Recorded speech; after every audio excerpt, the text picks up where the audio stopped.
644. On Luhua Island in the Cave of Fortune, which was rumored to be a place where Taoism's top cultivators practiced immortal methods, a great demon who had the potential to reach the Ascendant Realm was attacked by Zhuozhuo first to test its strength, and then attacked again, forcing it to escape from Luhua Island. In the end it was killed by Zhuozhuo at sea. After Zhuozhuo and Wang Shixi landed on the shore, 2 flying swords from Fuho sect sent a message to Spring Banner House. The Jindan sword cultivator who rushed to Tongye continent with Zhuozhuo tried his best to explain the incident in detail. After Zhuozhuo fought with the great demon, Wang Shixi, a Jindan sword cultivator, only dared to watch the battle from a distance. Wang Shixi's realm was not high, but his vision was enough. After all, on the battlefield of the Sword Qi Great Wall, he had seen many earth-shattering attacks of great demons.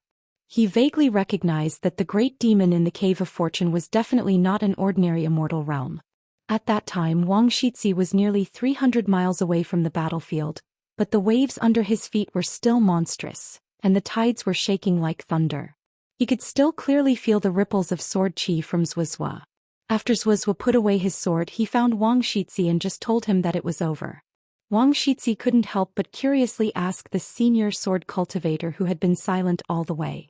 Of course, he asked if the great demon had reached the Ascendant Realm. Zhuozhuo shook his head and said that it was still a little bit away. If they arrived at Luhua Island later, a real Ascendant Realm cultivator would come out of the Cave of Fortune in a few years or at most 10 years, and it would be very troublesome. Then Zhuozhuo said that if they met again 3 or 5 years later and he was not injured, it would not be too troublesome. Zhuozhuo didn't talk much. As long as he spoke, he would always tell the truth. He would never exaggerate, and he was too lazy to be deliberately modest. As for Zhuozhuo's Fuho sect's flying sword, it was very simple. It only had one sentence. On this trip to Tongye continent, I killed an immortal realm monster on the way, and the credit will be given to my junior fellow apprentice Chen Pingon. If Spring Banner House and the Sword Qi Great Wall Banner House only received Zhuozhuo's flying sword message, they would probably treat it as an ordinary immortal realm monster. Spring Banner House's accountant, Yan Ming and Nailan Saihuan, were shocked at first, but then they smiled at each other. In any case, Wei Wenlong was listening to a heavenly book. Miyu chuckled and said, "Wenlong." Wei Wenlong felt his scalp go numb. He raised his head and asked, "May I ask Sword Immortal Me, what advice do you have?" Miyu asked, "Do you know who Senior Zhuozhuo's junior brother is?" Wei Wenlong guessed, "It should be the hidden official." His realm was not high, but his brain was good. He was referring to Wei Wenlong. Miyu looked at the guy who killed the conversation. Wei Wenlong hurriedly said, "Right?" Miyu smiled and nodded. "Your guess is quite accurate. You are indeed a talent that the hidden official has taken a fancy to. Did Dragon's-Car have a woman he admired but was unable to obtain? Do you need me to teach you some tricks? Don't worry, it's not one of those dirty tricks. It's absolutely sincere." Wei Wenlong quickly shook his head. Even if there was, he wouldn't dare to let Miyu know him. Miyu held the folding fan in his hand and asked with a smile, "If a girl who likes you turns to like me, is she still worthy of your love?" Wei Wenlong felt somewhat vexed. Nailan Saihuan was annoyed by this cunning man and said angrily, "You only have a stinky body, what are you showing off for?" Miyu elegantly closed his fan. "Everyone has a love for beauty. I don't want any woman in the world to feel that I am an eyesore when they meet me. This is the only thing I, Miyu, can do." Nailan Saihuan sneered, "I feel that you are an eyesore." Miyu opened the folding fan again and covered his face.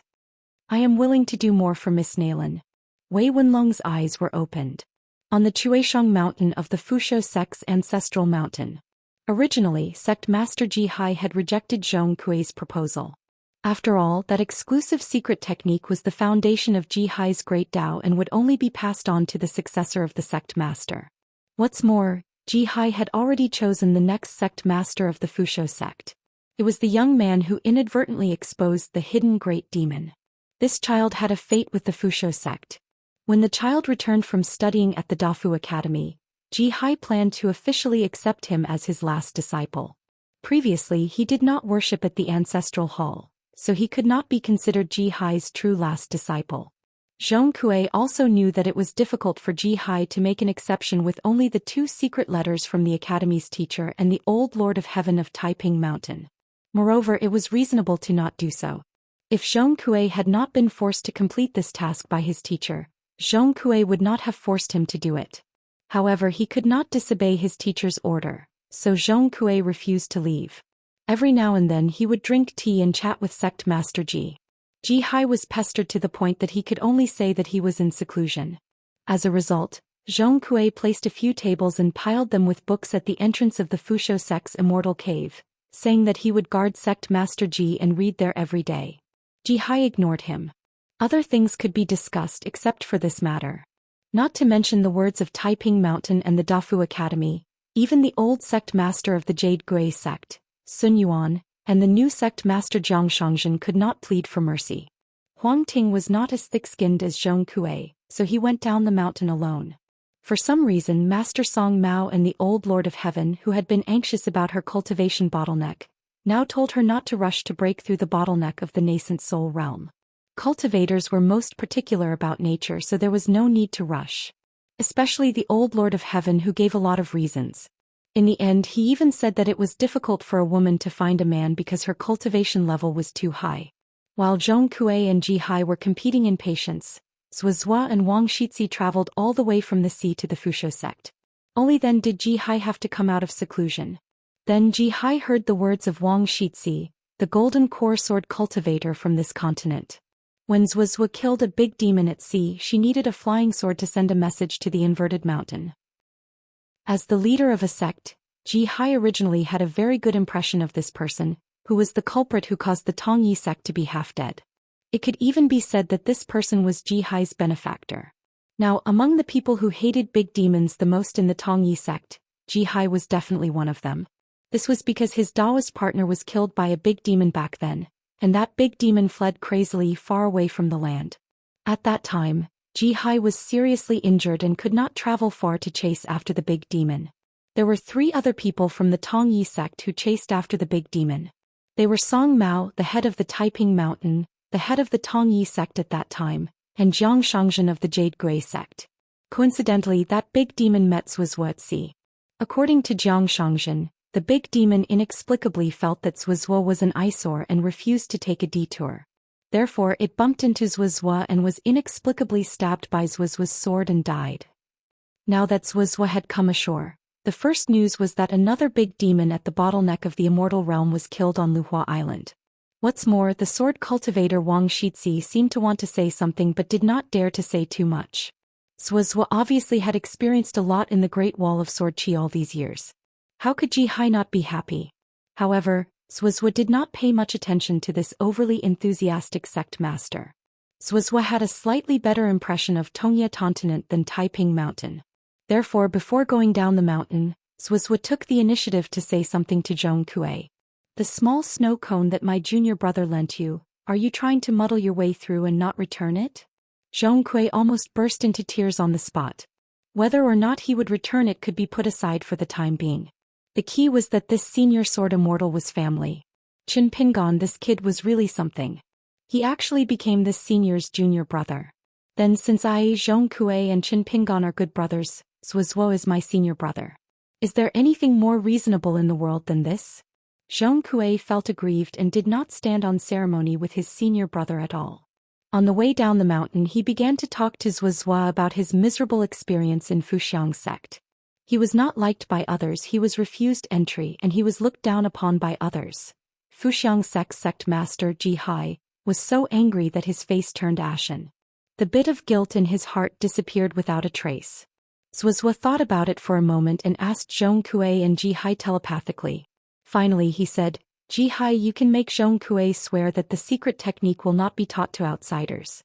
Since he is no longer a disciple of Confucianism, he can also be a consecrator of Fuxiang sect. However, I am just an outsider, so I just mentioned it casually. Ji Hai sighed and actually nodded in agreement.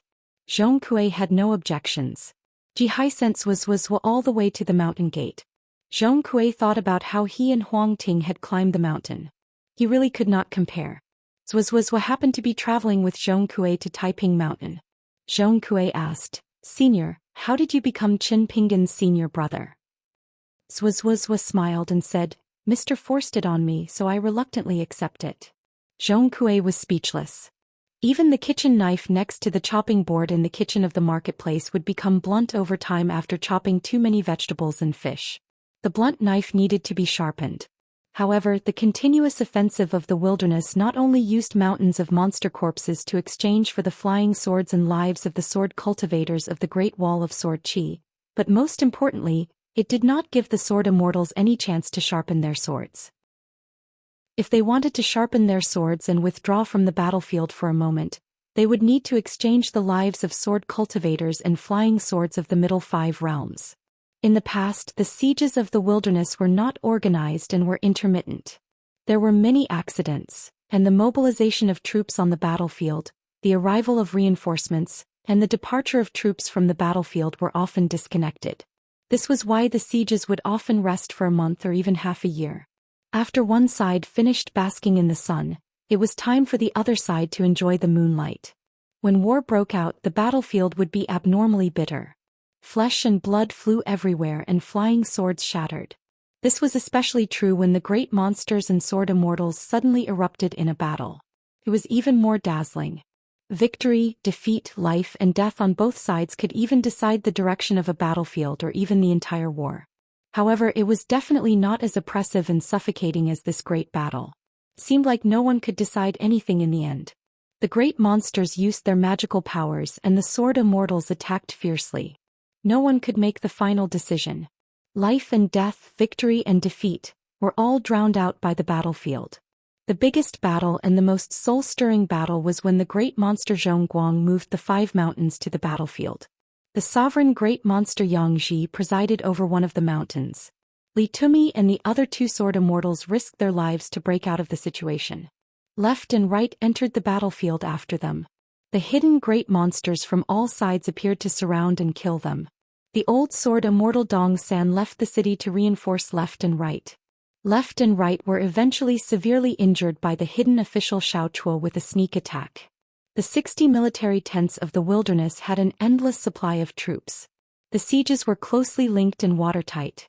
The wilderness clearly did not want to give the Great Wall of Sword Qi any chance to rest, especially the sword immortals of the upper 5 realms, any chance to catch their breath. In such a grim situation and under such great pressure, the sword immortals who had initially felt very restrained, had to follow the rules of the hidden officials and not be happy enough to attack. But now the effects were gradually showing.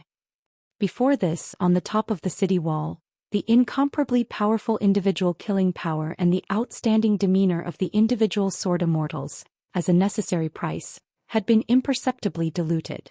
In exchange, the overall killing power of the sword formation had become stronger. Now that a certain sword immortal had retreated from the battlefield to rest, the drawbacks were reduced. This was because the hidden official lineage's research and infiltration of sword formations continued to deepen. Not only were the hidden officials' lineage familiar with the flying swords and natal abhijna of every nascent soul and golden core sword immortal, but they were also familiar with the natal flying swords of the other 3 realms of sword immortals. The sword immortals on the city walls constantly changed their formations and changed their positions. They constantly worked together with many unfamiliar sword immortals who they had never met before. With flying swords in 2s and 3s, or even dozens of flying swords in a formation and augmenting their natal divine powers, as long as they could survive the initial stages of working together, their strength would increase drastically. Just the flying swords and divine powers of the 5 elements formed a formation. On the Great Wall of Sword Qi, there were as many as 31 sword formations. In the past, the Great Wall of Sword Qi was like a rich family. It was so rich that even they did not know how much gold, silver, and fertile land they had. Now the Great Wall of Sword Qi was like a copper coin in the corner of a wall. It had to be picked up and recorded in a ledger. For such a situation to exist, everyone from the hidden official lineage was an indispensable existence. Among them, with sword immortal Chou Miao's understanding of flying swords and divine powers, Lin Junbai's overall vision and planning, and Guizhujiu's strange ideas, the 3 of them had contributed the most. However, during this period, it was not that the hidden official lineage did not make any mistakes in the deployment of troops. There were even some mistakes that required the sword immortals on the battlefield to use their flying swords and lives to make up for them. Between the hidden official lineage, it was not as if there were no quarrels and grudges. After all, on the same small battlefield, There would often be two different plans that differed. Before the outcome was out, no one dared to say that the two plans had a greater chance of success or were more reliable. If the battlefield developed according to expectations, it would be fine. However, once a problem occurred, it would be very troublesome. The wrong side would feel guilty while the right side would feel stifled. The most intense quarrel happened between Su Ning and Chao Gun. They quarreled until their faces turned red, and both sides nearly engaged in a battle of swords. The Summer Refuge Palace came up with a plan that led to the death of 2 Earth Immortal Sword Immortals on the Great Wall of Sword Qi, as well as 31 Sword Immortals from the Middle 5 realms. Everyone was heartbroken. Xianxia, who was in charge of coming up with the specific plan, was extremely regretful. Although Su Ning's words were just a grumble at first, it was still adding fuel to the fire. Xianxia's expression dimmed and he felt guilty. He did not retort. Chao Gun, who had a good relationship with Xianxia, could not take it anymore. He immediately scolded Su Ning, telling her to watch her mouth and not be a smart person after the fact. Su Ning directly cursed Xianxia's 18 generations of ancestors. Xianxia's chess skills were high, or else he would not have frequently played with Lin Junbai. They could even win and lose. He was even better at scolding others. He scolded Su Ning until her face turned green and she was about to ask for swords. At that time, the atmosphere in the hall was extremely solemn. Once they asked for swords, regardless of the outcome, there was no winner for the hidden official lineage. Luo Zhini then said that if Su Ning's plan had been used, it would not have been so severe. If he remembered correctly, it was you who rejected it. How could Su Ning be smart after the fact? Chong Taiqing, Su Ning, and Luo Zhini were originally from the same mountain. He was also good friends with Su Ning, so he said something even harsher.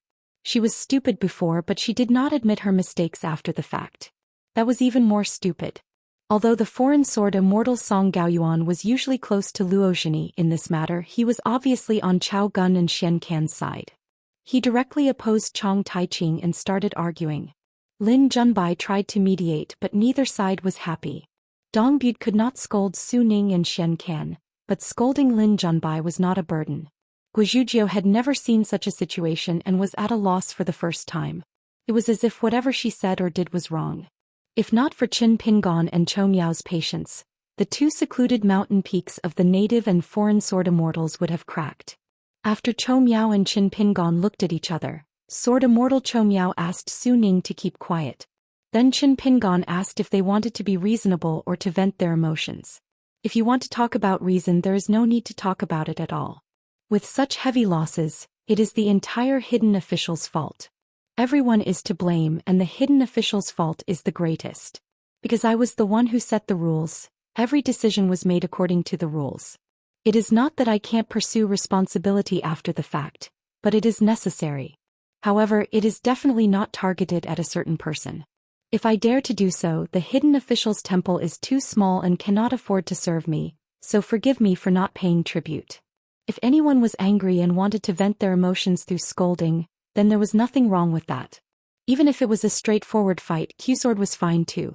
3 against 3, Deng Liang against Luo Zhini, Chao Gun against Chong Taiqing, and Xianxia against Su Ning. Just treat it as a late pass. After the fight, this matter would be considered over. But in my account book, I will have to write more about the heroic deeds of the Sword Immortals. Everyone in the hall was silent.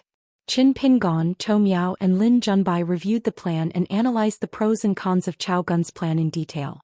They did not reject the plan completely just because the results were bad. At this point, most of the sword cultivators had calmed down. Qin Pingon concluded once again, those who can sit here are all extremely intelligent people, and each of them has their own cleverness. So everyone here must be more reasonable and act according to the rules. I believe that Su Ning's words at the beginning did not have much malice. I don't even think that this sentence should not be said. On the contrary, it should be said clearly. We have to let Xianxia understand that if he did something wrong, he would not be forgiven completely just because he had good intentions. Since it was wrong, we will not cover it up for you just because we are all from the hidden official's lineage. On the contrary, we are friends, so we will scold you behind closed doors. We have been part of the hidden official's lineage for more than a year. We know each other's temperament very well. We are all intelligent people. Isn't it easy to find fault and scold others? Who doesn't understand this principle? Chou Miao said immediately, what we need to talk about the most is not Xian Ken and Su Ning, but Chao Gun and Luo Zhini's shielding of each other. Must you muddy the waters for a matter to be called loyal? Qin Pingon laughed. If not for the great sword immortal Chou Miao holding the fort, you would have beaten each other's brains out. Fortunately, I was able to predict the future and split you up with a group of 3 to kill the demons. Otherwise, one less today, one less tomorrow, and in less than half a year the summer palace would be half gone. I would have to put incense burners on each empty desk and stick 3 incense sticks on each empty desk. Who would be responsible for this expense? A good summer palace has been turned into a mourning hall. When the time comes, should I scold you all for being wastrels, or should I miss your hard work? It's here. The hidden official's specialty, the hidden official's eccentricity. Chou Miao said, it is still the hidden official's magnanimity that is willing to take the blame. Qin Pingon turned to look at Gu Jianlong. Before he could say anything, Gu Jianlong turned to look at Wang Xinshui. Wang Xinshui was unwilling to take the burden and looked at Guizhujiu. Guizhujiu had her head lowered and was looking at the desk. Qin Pingon could only flip open a booklet. It was a record of the hidden official's achievements and losses. He began to write. A moment later, Chou Miao asked, Su Ning Luo's true intentions have been written, Chao Gun of the mysterious ginseng has also written, the contents of the quarrel have all been roughly written, why don't I see the 2 words hidden official, and the 3 words Qin Pingan? Qin Pingon laughed. Chou Miao, let's make a bet? Let's bet on whether or not I have written my mistakes in the book. Chou Miao nodded. Let's bet. Qin Pingon slammed the table. Everyone can bet. Other than Guizhujiu, everyone followed Chou Miao and bet that the hidden official did not write. It was just a small bet for fun. In the end, Qin Pingon flipped back a page and picked up the booklet. He smiled. Everyone, open your eyes and watch carefully. Take the money, take the money. Guizhujiu jumped up. Take the money, take the money. Everyone who lost looked at Chou Miao. Chou Miao looked helpless. He looked at Qin Pingon and smiled bitterly. I didn't think that I would lose my reputation. Then we can't split it 40-60. Let's split it 50-50. Qin Pingon scolded angrily. Chou Miao, you are not my son. Gu Jianlong said timidly. Hidden official, allow me to say something fair. A man of character is clear about money. This is slightly unkind. Wang Xinshui nodded, looking angry and pretending to be shocked. Going too far is as bad as not going far enough. Guizhujiu sighed.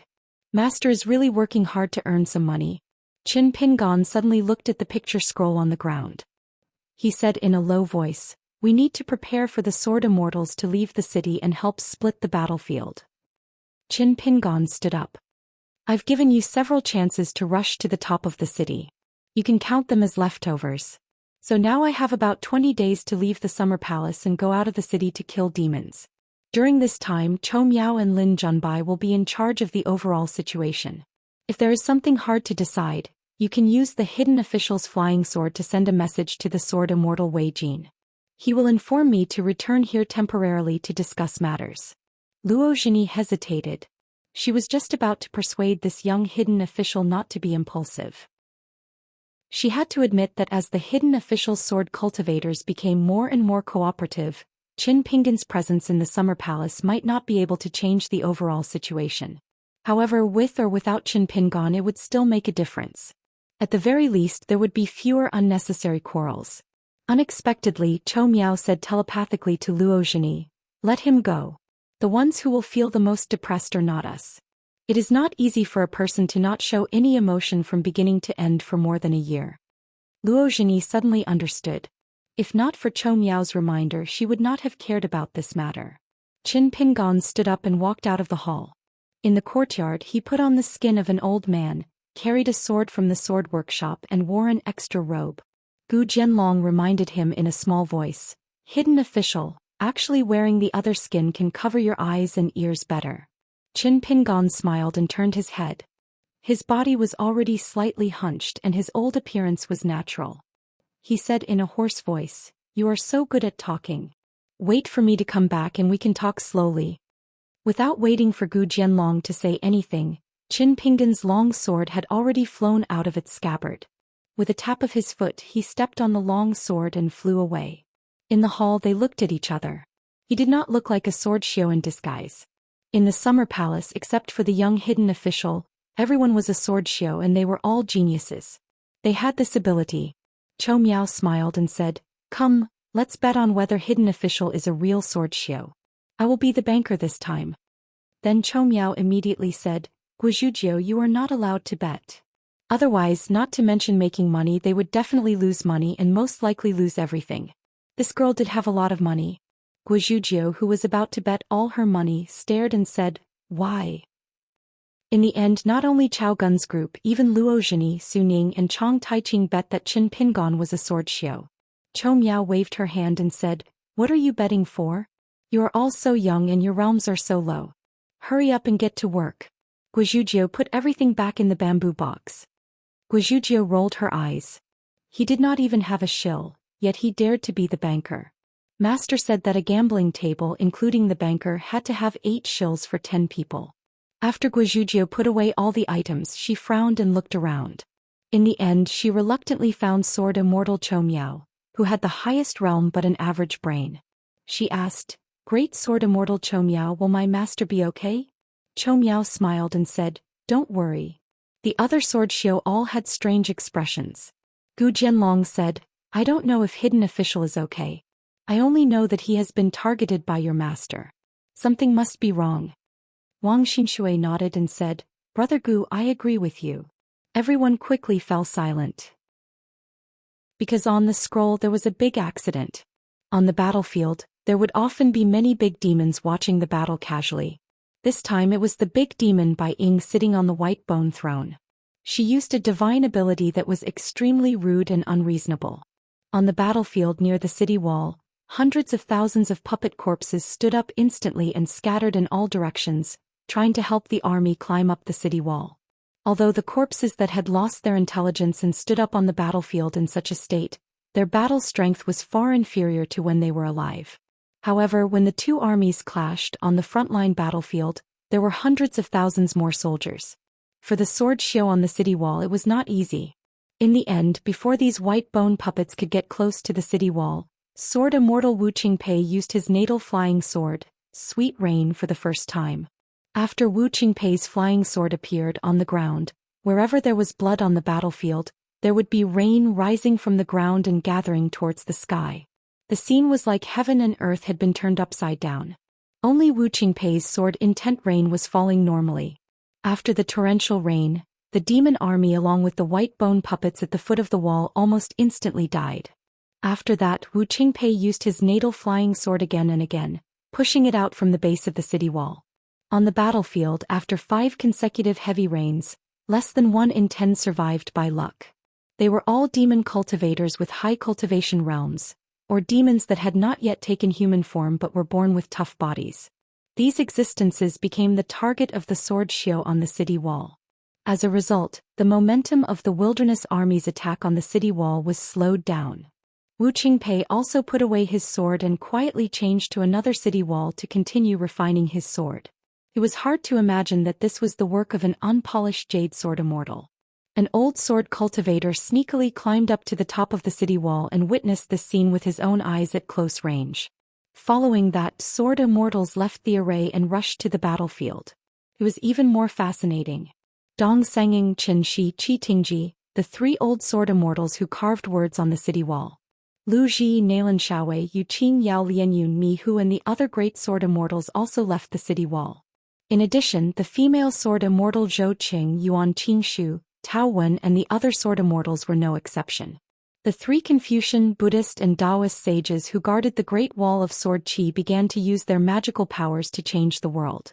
Therefore, the battle line that the sword immortals guarded after entering the heart of the army was very particular. On the line where the sword immortals were in formation, there was a river flowing on the ground. It was created by the horsetail whisk in the hands of the Taoist sages. There were golden words on both sides of the river, creating 2 embankments. In the river there were golden lotus flowers suspended.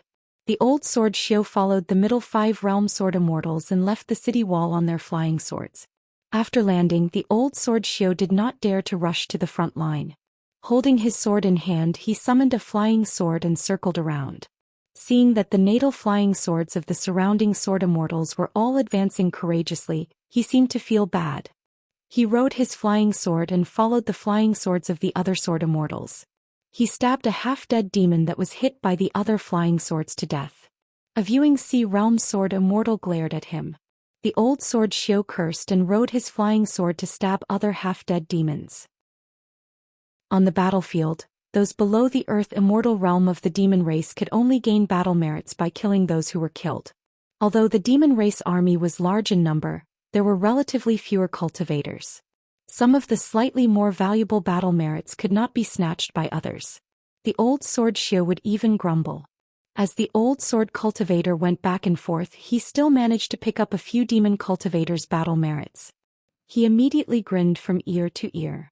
The sword cultivator at the viewing sea realm cursed, "You mother asterisk asterisk asterisk asterisk asterisk asterisk stay away from me." The old sword Xiu scolded back, "If asterisk king won't." On the battlefield ahead, a Dragon Gate realm cultivator of the demon race had purposely appeared in his true body. When the viewing sea realm sword immortal and the useless old sword Xiu were fighting, he suddenly rushed forward and transformed into his human form. He wanted to press down on the head of the viewing sea realm sword immortal. The young viewing sea realm sword immortal was also experienced. Talking with the old sword immortal who did not pay attention to his actions only distracted him a little. It did not affect his observation of the battlefield. He quickly rode his flying sword and stabbed it between the eyebrows of the demon race cultivator. The demon race cultivator extended his hand to block the flying sword. His skin was rough and his flesh was thick and his body was abnormally tough. Although the flying sword pierced through, the demon race cultivator clenched his fists tightly. At the same time he rode the wind and followed the retreating sword immortal. He wanted to continue to slap down and smash the sword immortal's head even if his fist would explode. The viewing sea realm sword immortal and the sword workshop's long sword slashed horizontally.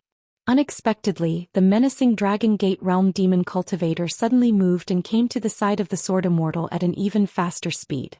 He swept his arm and was about to sweep the sword immortal's head to the ground. An old sword immortal inexplicably came between the sword immortal and the demon race cultivator. He used 2 fingers together to block the arm. Then the sword immortal who came back to his senses in an instant pierced the latter's head with his flying sword. The old sword immortal immediately turned back and scolded, "Uf asterisk king stole my credit. That's a great demon." The sword immortal who was about to thank the old bastard forcibly swallowed back his words and left. He cursed in his heart, "Great demon your ass." However, the old sword immortal shamelessly followed him. The two of them temporarily teamed up and fought side by side. They were surrounded by danger time and time again, but they came out unscathed. When the viewing sea realm sword immortal had no choice but to sincerely thank him, the old sword immortal had already disappeared. He glanced into the distance. The old sword immortal seemed to have taken a quick punch from a golden core realm demon for someone else. He flew out and rolled on the ground covered in dust. When he stood up, he saw that the golden core realm demon had already been beaten up by the sword immortal. He stumbled and ran away again. The viewing sea realm sword immortal was strange. If he was really a nascent soul realm or golden core realm senior, there were indeed some shameless ones on the Great Wall of Sword Chi. However, there were only a few of them and each one was more famous than the other. For example, the one who suddenly recited poems after drinking the bamboo sea cave heaven wine was one of the outstanding sword immortal seniors. However, this one looked very unfamiliar. The old sword immortal wandered and occasionally picked up some treasures. In the end, he was entangled by a golden core realm demon. After being chased for more than 1,000 feet, the old sword immortal actually took out a natal flying sword with an almost identical aura. As he dodged the fierce close combat of the great demon, he scolded, "Don't let me use my full strength. I have a lot of flying swords." The golden core realm demon became ferocious. He seemed to be attacking casually, but in fact he was about to take out a natal offensive magic weapon.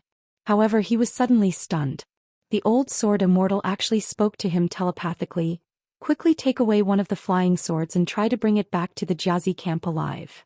The golden core realm demon was skeptical. No matter what, he wanted to grab the flying sword in his palm first. In the end, just as he was about to reach out to grab the flying sword that was indeed a little slower, he did not expect the flying sword to suddenly accelerate and directly pierce through his head, crushing one of the golden core realm demon's eyeballs. The Jindan stage demon was in excruciating pain. He revealed his true form and at the same time, took out his natal item. He roared again, wanting to gather the demon troops under his command to encircle and annihilate the extremely treacherous bastard. Unexpectedly, when he looked again, the damned old sword cultivator had already disappeared. When he revealed his true body, he had gathered around 70 to 80 demons under his command. Naturally, he had already been targeted by several nearby sword immortals. Far away from the battlefield, a young sword immortal was knocked into by someone and flew out on the spot. The demon cultivator's natal item smashed a huge hole in the ground where he stood. In the next moment, the young sword immortal was supported by an old sword immortal. At the same time, the surrounding demons began to surround and kill. Some charged forward with their heads buried while others leaped. They were densely packed and surged forward, covering the sky and earth. The old sword immortal who had a sword on his back did not unsheath his sword, nor did he take out his flying sword. He only pushed the young man away with a palm, causing the latter to instantly leave the battlefield. Then the old sword immortal casually opened a fist stance. Fist intent scattered in all directions, crushing the surroundings into powder. 6:45. Before the young swordsman could be shocked, the old swordsman had already retracted his stance and stood still. With one hand behind his back, the old swordsman smiled while stroking his beard. He said proudly, "His sword aura is truly invincible." The young swordsman was stunned for a long time. This battlefield was already empty. Some demons in the distance who sensed something amiss, even though most of them were not sentient, knew what was at stake. They all ran away to other places. The old swordsman swept a glance across the battlefield. There were a few demon cultivators who did not have a high realm. Their weapons, along with their bodies and souls, were all destroyed. It was a pity that nothing was left. He had to take it easy the next time. Even a mosquito's leg was meat. The young swordsman flew to the old swordsman's side. "Old senior." The old swordsman's voice was hoarse. He stroked his beard and smiled. "You can call me Sword Immortal Senior. I'm still young. I don't deserve the word, old." The young swordsman was stunned speechless. The old swordsman had already flown away on his sword. His long sword was close to the ground as it pierced through the formation like a fish swimming among the aquatic plants. He only used his flying sword against the demon cultivators. He killed and injured them if he could. Moreover, he chose the right time to attack. He did not delay the swordsman from the Great Wall of Sword Chi from attacking. The young swordsman glanced at the figure of the Sword Immortal Senior, and his sword. He could not tell the level of his realm and cultivation.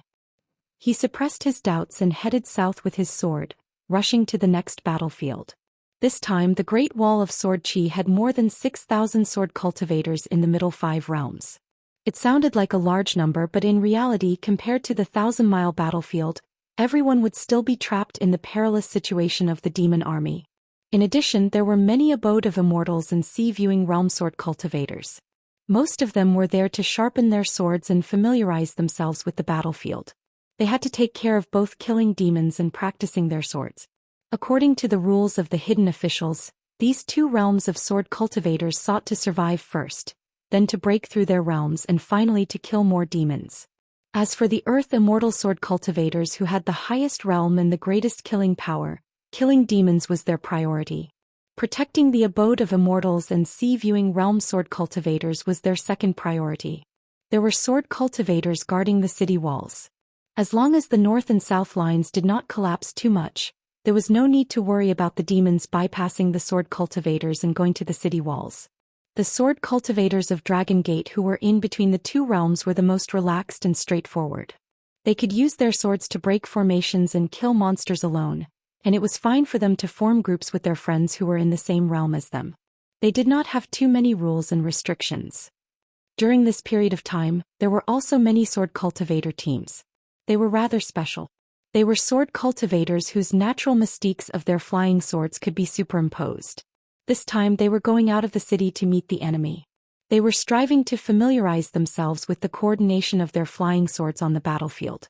A certain golden core or nascent soul sword cultivator who was guarding the formation for this group of sword cultivators would usually prioritize protecting the former as their top priority. Killing demons and earning merit would instead be secondary. Once the life grand daos and flying swords of these sword cultivators were damaged, these earthly immortal realm sword cultivators would have to bear extremely great punishment, and if they intended to make up for it with battle merits, it was an extremely uneconomical type. Once they left the city, there weren't many rules set by the hidden officials. Therefore, sword cultivators paid special attention to every one of them. The old sword cultivator passed by a battlefield far away from the city walls. The battle there was especially brutal. The fact that they were able to wipe out all the demons near the city walls and advance over 5 kilometers to the south meant that these sword cultivators possessed great killing power and even greater killing intent. However, the 7 sword cultivators were already heavily surrounded. There were dozens of demon cultivators and thousands of soldiers under them. Just the Golden Core great demons alone numbered as many as 3. The old sword cultivator saw 2 familiar faces.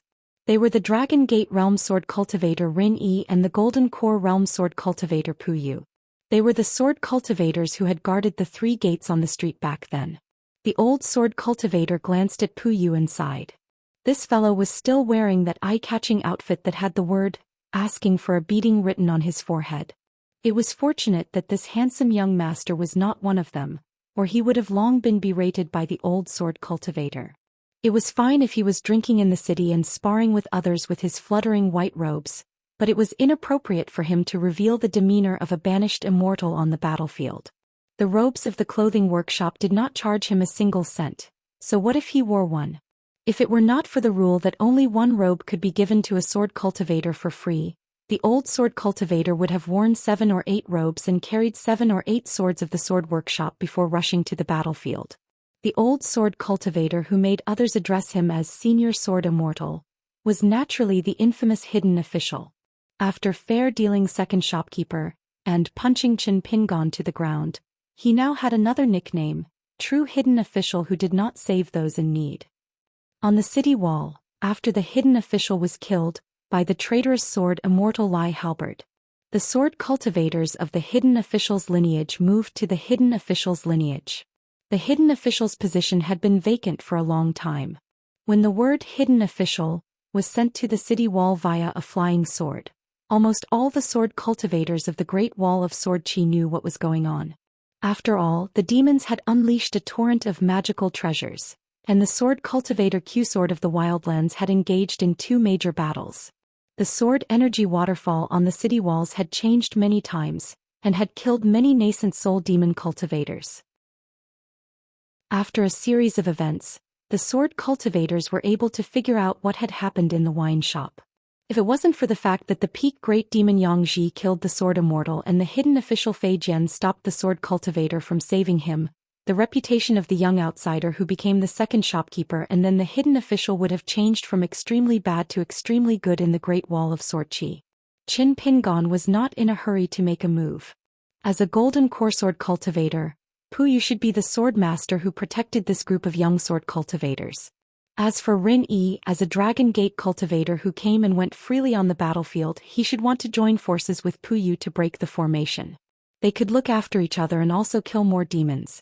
This was because Pu Yu's natal flying sword, Rain Curtain, was very good at camouflage. The flying sword had many illusions and on the battlefield, it was very easy to fool the opponent. Qin Pingon was in no hurry. He looked as if he wanted to help but wasn't confident he could do so. He even made several detours to intercept and kill any demons that tried to bypass the battlefield and head north toward the city walls. After all, if a demon cultivator could scale the city walls, it would be a meritorious service. If they could scale the city walls, it would be another meritorious service. Even if they died in the end with nothing to show for it, these 2 meritorious services would still be recorded in the records of the Wildlands army and rewarded to their tribes, direct descendants or relatives. Qin Pingon was staring at an inconspicuous demon cultivator. It was not because he had leaked the aura of a great demon, but because he was an intuition that he was an eyesore. He had the feeling that victory on a small battlefield was within his grasp and he could attack or retreat without worrying about his life. However, he had an absolutely unreasonable desire to die. The demon cultivator whose cultivation level was unknown for the time being seemed to be making a lot of noise and sparing no effort in his attacks. His offensive spiritual weapon was very fancy, but he was unlucky to have run into an old sword cultivator, who was a fellow cultivator. A golden core demon cultivator who was overseeing the battlefield also felt that the old sword cultivator who kept circling around was an eyesore, so he sent 3 of his subordinates to investigate the situation. What Qin Pingon was concerned about was not the 3 demon cultivators who had left the battlefield, or even the command of the golden core great demon. He was concerned about the demon cultivator who had been hiding his cultivation level all along. As a result, he was increasingly certain that it was this demon cultivator who had reminded the golden core demon cultivator to settle this small accident, so as to prevent him from ruining the bigger picture, such as killing the 2 young geniuses, Pu Yu and Rin Yi. After all, Pu Yu and Rin Yi's cultivation levels were not low. They had also participated in the previous 2 battles. If they really wanted to abandon the lives of the other young sword cultivators, there was an extremely high chance that they would be able to retreat from the battlefield. Pu Yu and Rin Yi were the 2 young geniuses of the Great Wall of Sword Qi without a doubt. Just because the dazzling Qi Shou and Gao Yeho were on the small mountain where they were, Pu Yu and Rin Yi were nobodies. Although Dong Haiten had once privately commented on the 2 sword cultivators guarding the pass, he had instead spoken well of Rin Yi, whose cultivation level was 1 level lower. He said that Rin Yi was the youngest sword cultivator in the Dragon Gate realm, and his flying sword was fast. Instead, he did not have a high opinion of Pu Yu, saying that Pu Yu was the fanciest in the Golden Core realm. However, this kind of evaluation was only used in battles and sword cultivators. It was the truth, but it was not comprehensive. The hidden official's evaluation of Pu Yu and his natal flying sword was extremely high. This was because his natal flying sword had a miraculous effect on the battlefield, so it was rated as C. In terms of rank, it was only inferior to Qi Shou's natal flying sword, Jumping Pearl, which was rated as B by the hidden official's lineage. As for A, it was Wu Qingpei's Sweet Rain. Other B were Yu Qing's 100 Feet Spring and Skylark in the Sky. The natal flying sword of the Hassa Continent's sword immortal Yuan Qingshu was also in this category. The natal flying swords of many sword immortals were extremely lethal, but their ranks were not high in the Summer Palace. Of course, this classification was because the hidden official's lineage only considered the battlefield. It was an extremely utilitarian and unscrupulous evaluation. Since he had confirmed the opponent's real backup, Qin Pingon did not hesitate anymore. He stepped on the sword workshop's long sword and rushed towards the 3 demonic cultivators who were trying to find out the real situation. The sword drew a large arc close to the ground. The old sword cultivator just happened to dodge a beam of light from a spiritual weapon that attacked his natal item. He stepped on the long sword and the long sword continued to rush towards a demonic cultivator in front of him. The sword workshop's standard long sword under his feet was as fast as a flying sword. The old sword cultivator had already left the long sword. He took out the natal flying sword named Account Book and aimed it at another demonic cultivator in the sea viewing realm. The flying sword pierced through the opponent's head and reached out to hold the corpse to prevent the opponent from exploding his natal aperture acupoint. While he was at it, he took a copper bell from the opponent's waist and kept it in his sleeve. He then grabbed the dead demonic cultivator's body and smashed it towards the 3rd demonic cultivator's brilliant spell. It was done in one breath. It was as smooth as moving clouds and flowing water. He reached out and grabbed the sword workshop's long sword back. He stepped out and stepped on the long sword. He ignored the 2 demonic cultivators who were not in a high realm and went straight to the big demon who was hiding. He stepped on the long sword and dodged several spells and attacks from spiritual weapons. He stepped on the long sword of the workshop and jumped up high. He made a gesture with 2 fingers. The account book flying sword was exactly the same as Pu Yu's rain curtain. It was just that the different flying swords had different sword chi and sword essence. The tip of the sword pointed at the demon of the man of sacrifice and disappeared in a flash. Qin Pingon reminded Pu Yu and Rin Yi telepathically. His voice was old and hoarse. Don't be greedy. Be careful of the ambush. After the battle, the demon cultivator who seemed to be at most in the sea viewing realm realized that it was useless to hide. He changed into a sword cultivator and at least a sword cultivator at the bottleneck of the golden elixir realm. The sword light flashed between his eyebrows. The natal flying sword had a mysterious supernatural power. The golden light floated and protected his body. After a crisp sound, it repelled the dozens of flying swords of the unknown old sword cultivator from the Great Wall of Sword Qi. The demon of the man of sacrifice also reminded the 3 golden elixir realm demons with telepathic thoughts. Golden elixir realm sword cultivators start with strange flying swords. They're all real. They are different from Puyu's rain curtain flying sword. You don't have to save your strength. Try to kill Rin-Yi and injure Puyu so that we can lure this demon to stay here. Then we can besiege and kill him. The golden light emitted from the natal flying sword of this demon cultivator quickly gathered and finally condensed into a small particle. The light became brighter and brighter. It went straight to the enemy's head. The old sword cultivator who exposed the big demon's identity quickly fell to the ground. He changed his route nimbly and continued to rush forward. The demon of the man of sacrifice casually grabbed a sword that was lost on a sword. He grasped a sword from the sword workshop that was left on the battlefield. He tilted his body slightly and slashed with the sword. The old sword cultivator bent his knees slightly and suddenly exerted force. Dust flew under his feet and the ground shook. The old sword cultivator's figure was as fast as a wisp of smoke. He dodged a flying sword and the sword light of the long sword and closed in. The demon of the man of sacrifice was relieved. His opponent's flying swords were strange enough and his control was good enough. However, his killing power was average and not outstanding. His flying swords most likely hid some temporarily unknown natal supernatural power. In fact, this was the most troublesome part. However, seeing that his opponent dared to fight in close combat, the demon of the man of sacrifice would not be restrained. This old man doesn't know what's good for him. How dare he compete with me in terms of the toughness of his body? In the blink of an eye, the flying swords of both sides met again. One transformed into a dozen swords and the other condensed and dispersed golden light. Sparks flew in all directions from the distance of several hundred feet. When they were less than 50 feet apart, their natal flying swords collided again. This time sparks flew. Sword chi rippled and exploded. Spiritual chi became chaotic. Many sparks that were stained with sword chi flew out. The sparks were the size of mustard seeds. Many demons felt bone-piercing pain when they touched them. When they looked again, they saw bowl-sized wounds that were already badly mangled. The demon of the man of sacrifice became calmer. When the 2 flying swords confronted each other, he still had strength to spare. However, his opponent was most likely going all out. With a distance of 50 feet, the faces of both sides could be seen clearly. The old sword cultivator was just as expected. When he saw that his natal flying swords were unable to succeed, he already had thoughts of retreating. A hint of panic flashed through his eyes. His next step forward suddenly slowed down.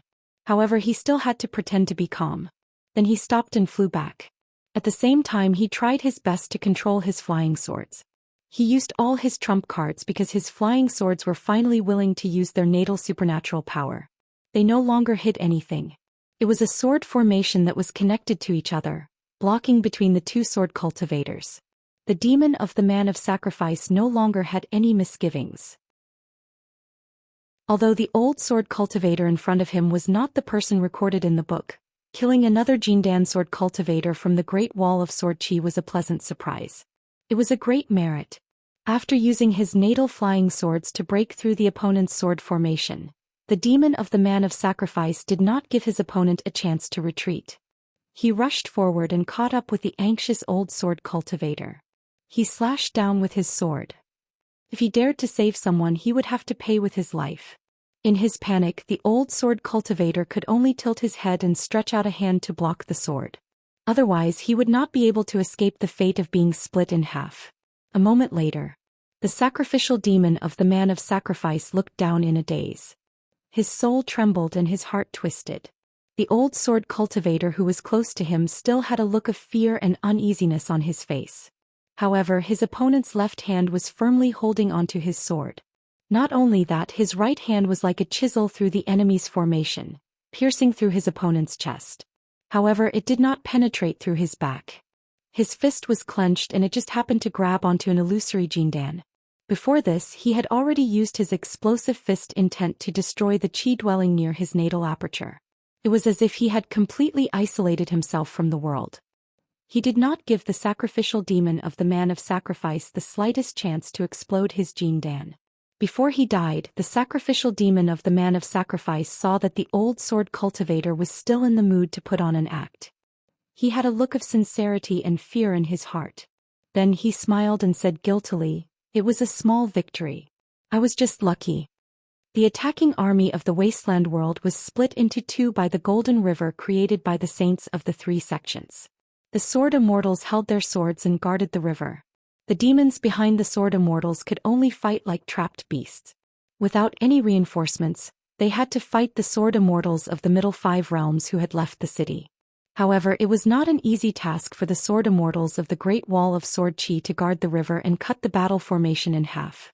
They wanted to stop the reinforcements from moving forward for a long time. Every sword immortal had to bear the brunt of the surging demon army. Outside the battlefield, in the first military tent. Although there were some young children in this military tent, it was the largest tent among the 60 military tents. It was heavily guarded and had many rules. Unless there was an important military mission, any outsiders who dared to enter the tent without permission would be killed immediately, even if they were sword immortals or great demons. Today, two esteemed guests of extremely high status had come to the first military tent. One of them was a muscular old man dressed in a crimson robe. His crimson robe was as dazzling as the clouds, flowing with red light that flickered in and out of existence. This was an immortal armament robe. It was rumored that he had obtained it from the Yao Yuo, one of the entrances to the Great Abyss, and that it had once been the foundation of the Great River. This old man was of extremely high seniority, on par with Yang Ji and Huang Luan. However, they had their own grudges and their relationship was extremely complicated. This old man was one of the great demon candidates for the throne of the Martyr's Palace. He was even stronger than the great demon Chongguang, but he had always been a loner, so his reputation was inferior to Chongguang's. His most recent public appearance was that of Alliance, who had been rumored to be in the middle of the war. Afterward he couldn't hold back, and destroyed more than half of the old man's lair. Only then did the old man join forces with Chongguang and pursue Alliance for hundreds of thousands of li. They pursued Alliance all the way to the Great Wall of Sword Qi and conveniently received a blow from Dong Senging. Next to the old man stood a young great demon who carried as many as 5 long swords on his back. He was dressed in the equally famous emerald robe, banana binding refinement. His appearance was handsome and young, but one of his eyes was a lifeless white. The young great sword immortal did not try to hide it. He did not even bother to use camouflage. If it weren't for the eyeball destroying his appearance, he could probably compete with sword immortal Miyu of the Great Wall of Sword Qi in terms of appearance. However, the difference between him and the unpolished Jade Realm sword immortal Miyu was that this sword immortal great demon had extremely high swordsmanship. He was the youngest sword immortal great demon in the upper 5 realms. In the Battle of the 13 he had won fair and square against the great sword immortal Zhang Lu, who had been famous for a long time. The latter's reputation was ruined, and he was sent to guard the door of the inverted hanging mountain as a criminal. He could only spend time with the little Taoist child who liked to sit on a praying mat and read books. It was rumored that Zhang Lu had an extremely good relationship with the Ning Mansion sword immortal couple. However, the 3 of them who seemed to be friends didn't have a good ending. 2 died in battle while the other survived and became a laughingstock. The female sword immortal Lu Bai accompanied the leader of the tent, the young Wooden Clog. The 2 of them went out to welcome the guests. Wooden Clog said respectfully, "Greetings to Patriarch Guanxiang and sword immortal Si Chen." Lu Bai's words were more casual and intimate. She smiled and said, "Greetings to old man Guanxiang and senior brother Si Chen." The great demon Guanxiang smiled and nodded. "Lu Bai girl is getting more and more beautiful. In the future when you go to the vast world I will personally help you catch some gentlemen and sages from the academy for you to choose." This was the benefit of having a master. Lu Bai's master was the second highest throne who was called the Bookworm under the pseudonym Zhou Mi. He was known as the Sea of Learning in the wild world. Sword immortal Si Chen happened to be Lu Bai's senior brother. Among Zhou Mi's many disciples they were all sword immortals. Si Chen, Kai Ying, Tong Xian, Tong Yin, Yu Zhao, and Lu Bai were all the seeds of the great path of 100 sword immortals evaluated by Moon Supporting Mountain. The 100 sword immortals evaluated by Moon Supporting Mountain were not ranked according to their realm.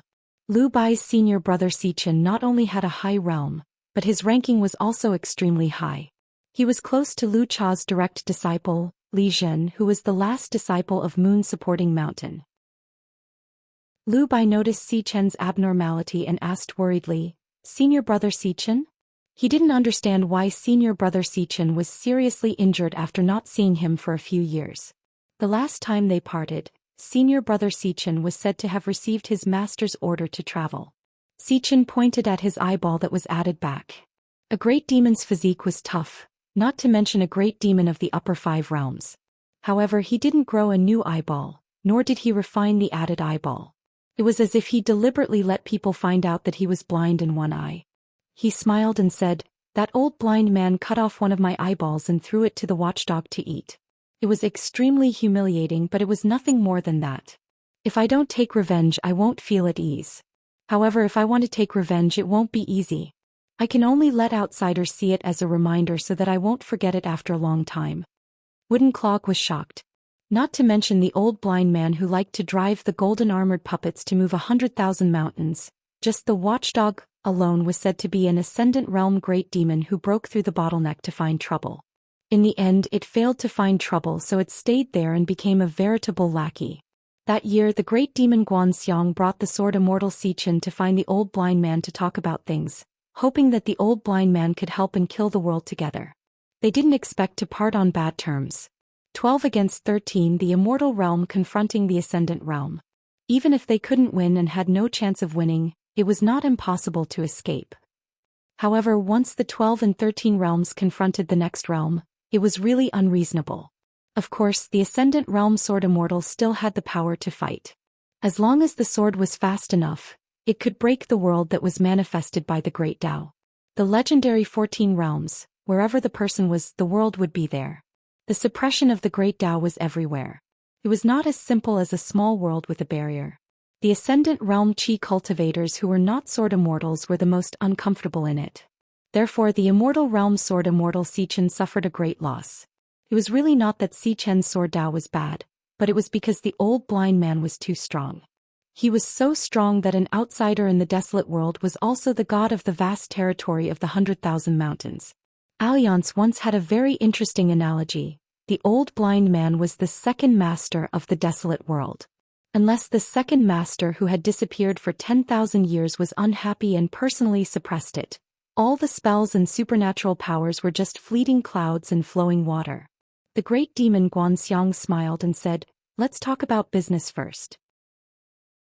The Jiazi camp is afraid that you children will be depressed. According to the military records, this is the second time the Jiazi camp has rejected the Jiazi camp's suggestions. Therefore, I have to personally make a trip to tell you some inside stories. When you enter the Jiazi camp later, I will tell you the situation. It's fine if you know, but you must not spread it out." Everyone in the Jiazi camp stood up and respectfully welcomed the 2 seniors. One of them was an ascendant realm cultivator who had lived for a long time. Many pages of the old almanac of the desolate world had the old man's pseudonym and related deeds written on it.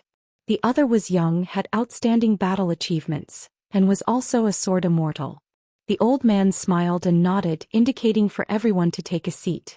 There was no need to be polite. The sword immortal Xichen looked around. Those who were not sword immortals, he glanced at them. Those who were sword immortals, he took a few more glances. Li Zhen Zhu Gong, you see?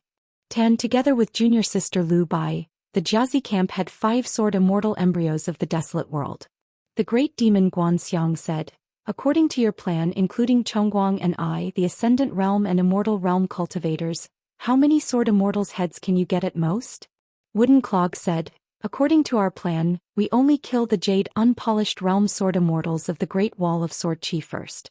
Moreover, we have to kill the foreign sword immortals including Yuan Qingshu and Pu He. If 2 of them die, the sword immortals of the Great Wall of Sword Qi will definitely not retreat, nor will they be allowed to leave the battlefield. In the end, the best result is that we can kill 4 to 5 jade unpolished realm sword immortals and 2 great sword immortals. The worst result is that there will be 3 jade unpolished realm sword immortals and 1 great sword immortal. After that, the sword immortal guarding the river will have to retreat no matter what." The great demon Guanxiang nodded. "It's a good result. The Jiazi camp has carefully read your book. The plan is meticulous. Even if we exchange 1 for 1 with the Great Wall of Sword Qi, we can completely accept it. Therefore, this is also the reason why you are unwilling to accept it, right?" Wooden Clog nodded and said, "That's right. It wasn't easy for us to force so many sword immortals to leave the city and fight. Even if the saints of the three sects helped them create a world and obtain a certain amount of protection, it is not unbreakable. Seniors, as long as you do your best, as long as there are less than 4 sword immortals' heads, I, Wooden Clog, am willing to let Li Jun chop off his head and bring it to the Jiazi camp to apologize to you seniors. The old man smiled and said, how many times can the saints of the three sects on the city wall create the river to help cut off the battlefield and reduce the pressure on the sword immortals on the city wall? Do you have the results of your deductions? Wooden Clog shook his head and said, we have some guesses, but they are too mysterious. We don't dare to use our guesses as the basis to deduce the direction of the battlefield. The old man said, indeed, you can't be blamed for this. Such a major matter can only be answered by the Jiazi camp. You children can only rely on gambling even if you let your imagination run wild for 100 years. The result of the Jiazi camp is 3 times. After 3 times, the saints of the three sects will hurt the foundation of the great Tao. Wooden Clog was puzzled and asked, does the Jiazi camp want the saints of the three sects to die here? The old man nodded and said, after the great wall of sword chi is breached, we can't stop the saints of the vast world who are guarding the sky screen from doing what they want. However, the saints of the three sects must die in the great wall of sword chi. Therefore, the Jiazi camp has made a new decision. They won't accept your plan completely, but they won't sit by and do nothing. They will let the sword immortals show off their might. Me, Zhongguang, Shichen, and a dozen others who have a high enough realm will all do our best. However, Shichen, Lu Bai's master and Zhu Jing's master will still not do anything. The young man smiled brightly and said, seniors, your Jiazi camp is far-sighted. I am sincerely convinced. The old man sighed and said, you are the future of the desolate world. We are rotten and old. Then the old man turned his head and smiled. Of course Shichen doesn't count. He is still very young. Wooden Clog suddenly said, Patriarch Guanxiang, Shichen Sword Immortal, I have a request. The old man said, let's hear it. Wooden Clog then told the old man about the siege that the Jiazi camp had already discussed. He hoped that in the next battle, when the sword immortals were guarding the river, the 5 sword immortals of the Jiazi camp would all come out and hide in the army. They would work together to besiege the new hidden official of the Great Wall of Sword Chi, Chen Pingan. Therefore, Wooden Clog hoped that the Jiazi camp could arrange for a senior to be responsible for opening up a path of retreat. Of course, the Jiazi camp would also assess the situation. They wouldn't appear in a hurry from the beginning and put the senior in charge of opening the defense formation in too dangerous a situation. The old man said, this is a big matter. It's useless even if I agree. I have to go to the Jiazi camp and mention it. Wait for my news. The young man thanked him. Lu Bai said, Senior Shichen, you must make Master agree.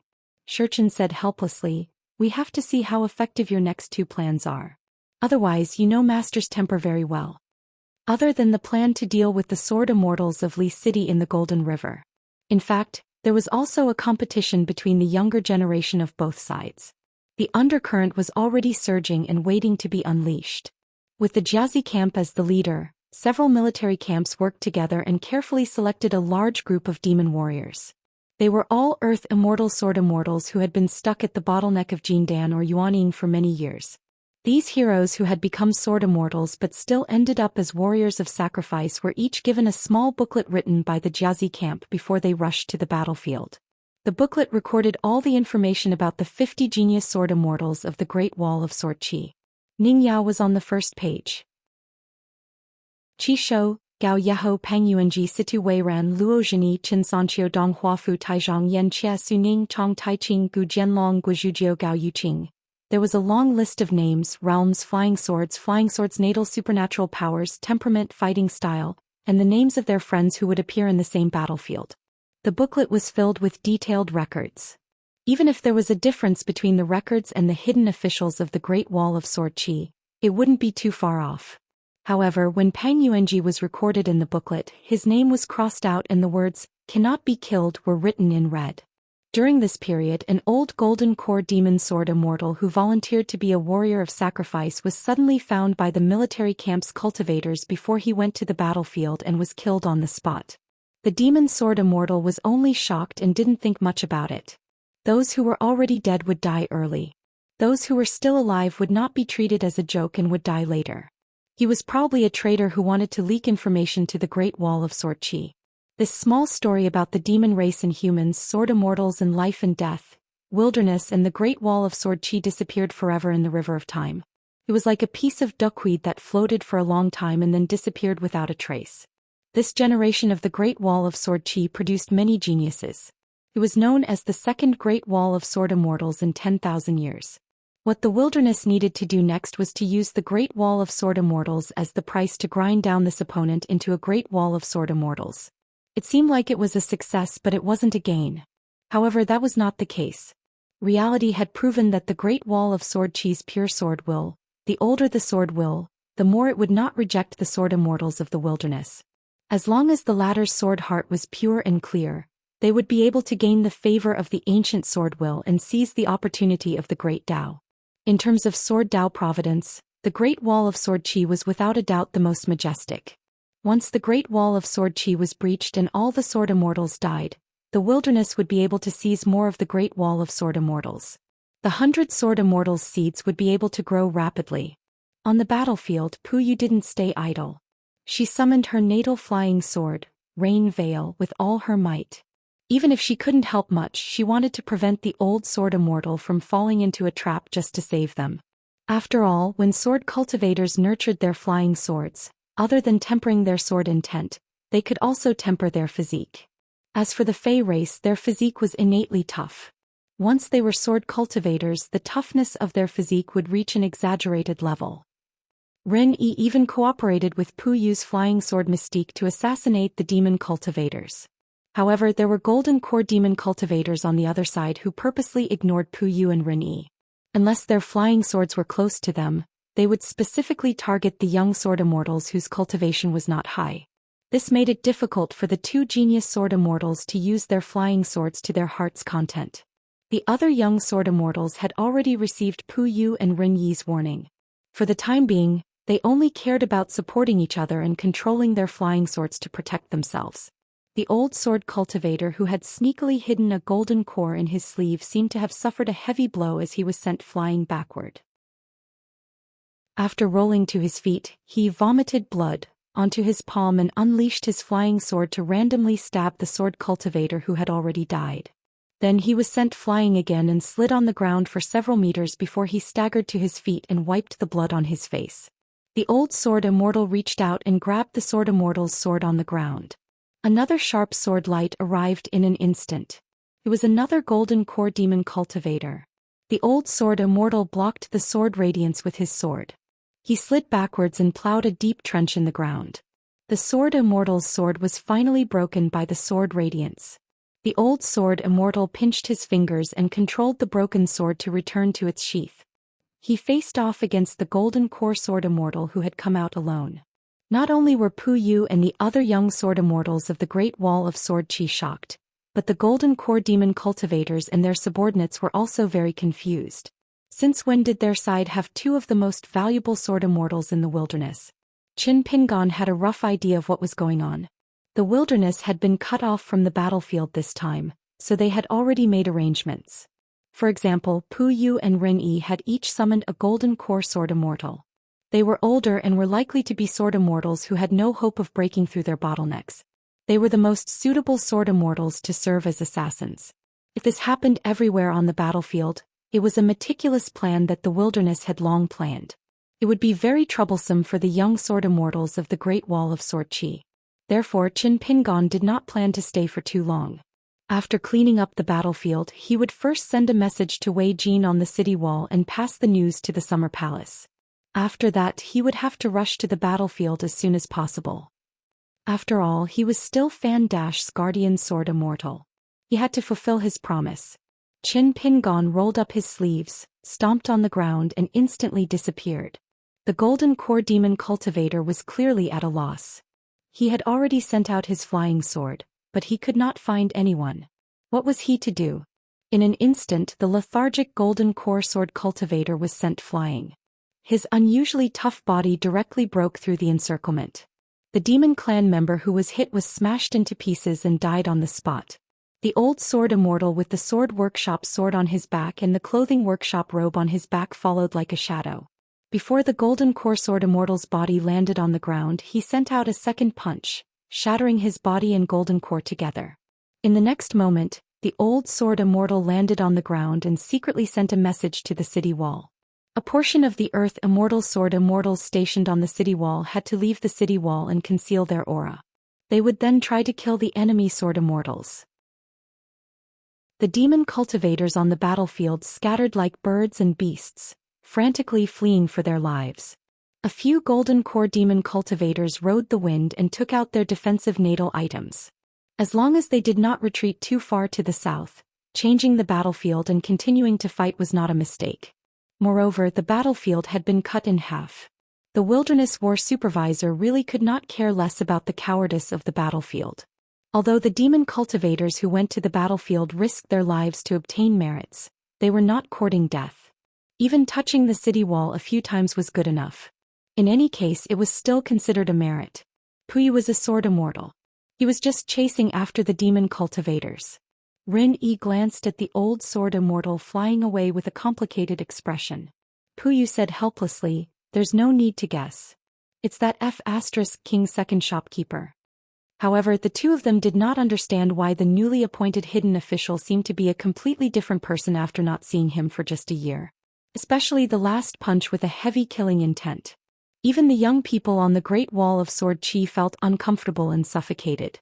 If they were to fight against him on the battlefield, how would it feel? The two genius sword immortals who had been fighting for a long time almost simultaneously abandoned the distracting thoughts in their hearts. Their minds were clear and their hearts were clear. They tried their best to attack as quickly as possible. As for whether the young hidden official was already a sword immortal or a new disguise, both of them were too lazy to guess. Anyway, they could not guess. As for the truth, only the heavens knew. No matter what, they only knew that he was actually a fellow of the same age. Now, killing golden core cultivators was like picking up grass. Under the fist and sword, all were ants. 646. Above the clouds above the great wall of sword aura, the Taoist saint stood up and bowed respectfully to the visitor. He then smiled and said, "How rare." Qin Qingdu smiled and said, "The view from a high place is much better than what I can see from my small thatched hut." After exchanging pleasantries, there was nothing more to say. This big sword immortal who rarely appeared above the clouds looked towards the chaotic battlefield in the south. The Taoist saint suddenly asked, "Why does that young secluded official seem to be prejudiced against me?" Qin Qingdu said, "He is prejudiced against the entire Taoist sect, not just you. Actually, he also knows that this is inappropriate, but it is hard to change in a short period of time.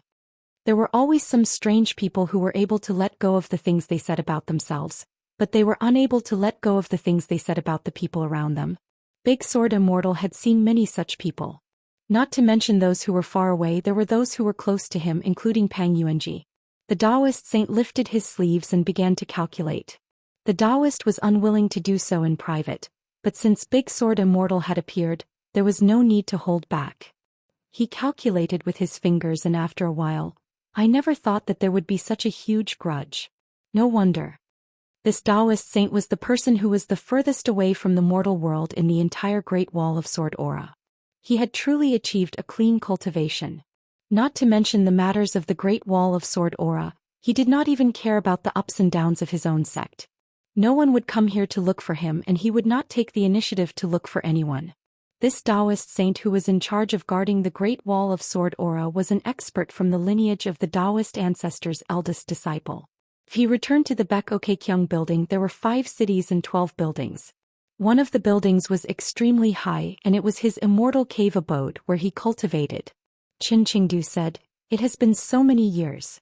You have wasted your time, and it has been difficult for you to improve. It has been hard on you." The Taoist quickly bowed and said, "I'm sorry." Qin Qingdu said helplessly, "If that kid met you, the two of you would probably have a good chat." The Taoist calculated with his fingers again and shook his head, "Not necessarily." Qin Qing didn't want to say anything more. But it wouldn't be good to leave so soon, so he stood where he was and looked down at the battlefield in the south. The Taoist suddenly exclaimed, Our young hidden official actually has some connections with that Sun Taoist of Xiandu Temple? The head of Xuandu Temple, Sun Huaizhong, was already extremely skilled in the sword. He was also known as the unshakable fifth person in the Qingming world. The Taoist sighed. I never thought that Taoist Sun would actually leave his own world and make a trip to the vast world. It was fine if he didn't calculate, but once he calculated 10 times, 1,000 times. It was close to the heavens. Qin Qingdu said with a smile. That Taoism sword immortal lineage is quite something. That Taoist Sun is quite an interesting person. As long as the matter of swords was mentioned, if the big boss sword immortal said that he was something, then it was naturally something. Otherwise, why would Qin Qingdu have nothing better to do? Every now and then he would catch a person beside him and say that their swordsmanship was not good enough. In terms of swordsmanship, he was already the undisputed #1 in the world. The 4 immortal swords represented the 4 lineages of the world's swordsmanship. The celestial master residence of Mount Longhu had 1, the most proud scholar of the Central Plains had 1, the second Taoist had 1, and the sword suppression tower, one of the 9 great towers that the vast world had always claimed to be suppressing the last one. In fact, the immortal sword of the scholar of the Central Plains should belong to the Taoism sword immortal lineage. Logically speaking, it should be enshrined in the ancestral hall of Xiandu Temple. But this involved an extremely complicated network of origins. Furthermore, Sun Huaizhong of the Xiandu Temple was a cultivator who was more chivalrous than immortal. He was unwilling to take it back to the Qingming world. This led to the scholar's magnificent feat of breaking open the Yellow River Grotto heaven with 1 sword, and the sentence that spread throughout the world. By yes, poetry is invincible, the proudest in the world. The Taoist sighed. I suddenly thought of the Xiandu Temple. When the peach blossoms bloom, if there are orioles on the flowers, it's especially moving. Even if one doesn't dare to move one's eyes, one's soul will be moved. Qin Qingdu laughed and said, not extremely beautiful? The Taoist shook his head. That's vulgar. The wine shop that had 3 shops had little business. In fact, it was not only this shop, but all the restaurants and wine shops in the city were the same. Only the old, the young, the women, and the men who had destroyed their natal flying swords and could not be considered sword cultivators would stay in the city. Moreover, the battle at the top of the city wall was fierce. Few people would spend money to drink at this time. The 2 shop assistants of the same age in the shop, the young man Qiu Long and the young lady Lu Yi, were puzzled. This was because the youngest shop assistant in the shop, the child Tao Ban, ran all the way to Feng Kangle. They whispered to each other and ran away together. When they came back, the 2 children were bruised and covered in dust. They sat down. Feng Kangle asked his father to make 2 big bowls of yangchun noodles. He and Taoban just ate the noodles. They were too small and their feet were off the ground. The 2 children had to lean over the table to eat the noodles. There were no pickles because Taoban said that if they did not buy wine, there would not be pickles to eat. This was the shop's rule. Lu Yi sat at the table and asked with a smile, what happened? Feng Kangle was unhappy as he buried his head in the noodles. Taoban said angrily, a bunch of little bastards scolded our second manager for being heartless and not a good person. Anyway, they said a lot of nasty things. Didn't they deserve a beating? So Kangle and I beat them up. The young lady quipped. Who was the one beating who? Feng Kangle scoffed. They had more people, all right? How could we fight with just the 2 of us? It's said in the books that 2 fists are no match for 4. Don't you know that? The more Taoban spoke, the angrier he became. What's most infuriating are those who watch the show from the sidelines. All of them heard the second manager's story of not accepting money, but they did not help us. This bunch of people are even more heartless. Lu Yi held back her laughter. I'll go get those 2 eggs. You can take them to disperse the bruises. Taoban nodded. Kangle, get your father to make 2 more bowls of yangchun noodles. We can each have a bowl of yangchun noodles. With a fried egg, it'll be very fragrant. Feng Kangle leaned his head over and whispered, Don't. We are injured. It'll be better later. It's best if the second manager sees it. Taoban asked, why? The second manager is so stingy. It's not like he'll give you money. Feng Kangle chuckled. I'll listen to a story. Taoban rolled his eyes. And then tell it to that little girl? You're still too young. You don't know that these pretty little girls are also smart. It's more important if your family has money or not. Feng Kangol smiled. My family has money now. Taoban silently ate the yangchun noodles. Feng Kangol scratched his head and whispered, Taoban, if you lack money in the future, remember to borrow it from me first. My jar is full of copper coins. It's very heavy now. I can't even carry it. But those are my wife's money. When I get a wife, remember to return them to me. Feng Kangol and Taoban talked about everything. One time they talked about his grievances. He got up in the middle of the night to pee outside the door. In the end he fell asleep next to the broom at the door. He slept like a log. In the end his parents searched for him in the middle of the night. When they finally found him, his mother spanked him until his buttocks bloomed. When Taoban heard about this, he lowered his head and cried. Later, Feng Kangol found out that Taoban's ancestors, including his parents, were all laborers in the clothing store. Taoban could not see his parents at all. Taoban suddenly laughed. Actually, I also like that little girl. Feng Kangol was dumbfounded. Taoban laughed. I'm just teasing you. Girl, what's there to like? Feng Kangol also laughed. The youth Qiulong took 2 eggs and said with a smile, put it on my tab. Taoban imitated the second manager and gave a thumbs up. Generous. Feng Kangol nodded. The second manager and I are close friends. Our relationship is very good. Later I'll ask him to be the matchmaker and give Lu Yi to you. The youth was speechless. The girl blushed. Her face was as red as a peach blossom. The cold shelter palace of the hidden officials had always been empty. Today there were more than 10 people. Other than a white-haired old woman, they were all children. The youngest was 4 or 5 years old, while the oldest was only 7 or 8 years old. There were both boys and girls, but their backgrounds were as different as the clouds and mud. There were children of rich and powerful families from Taixiang Street and Yushu Street, and there were also little bumpkins from the streets and alleys. The old woman said, you are all martial artists. In the past, there were some grandmasters of martial arts in the Great Wall of Sword Qi. However, most of them did not live long. It was hard to live more than 100 years. The path of martial arts relies on talent and hard work. Therefore, if you don't live long, your realm will not be high. I'm one of the luckier ones. Do you know who I am? A child from Taixiang Street said in a childish voice, Nanny Bai from the Ning Mansion. She's an old woman with a hard fist. Yes, I'm Bai Lianshuang. I'm from the Ning Mansion. I'm a female martial artist. My fist art is not bad. The old woman nodded with a smile. She kicked the child's stomach and sent him flying. He fell on the ground and rolled around. In the end he curled up. It was so painful that tears and snot came out of the child's nose. The old woman asked again, do you know why I gathered you here? A little girl from Yushu Street said with a pale face, Nanny Bai, I want to be a sword cultivator.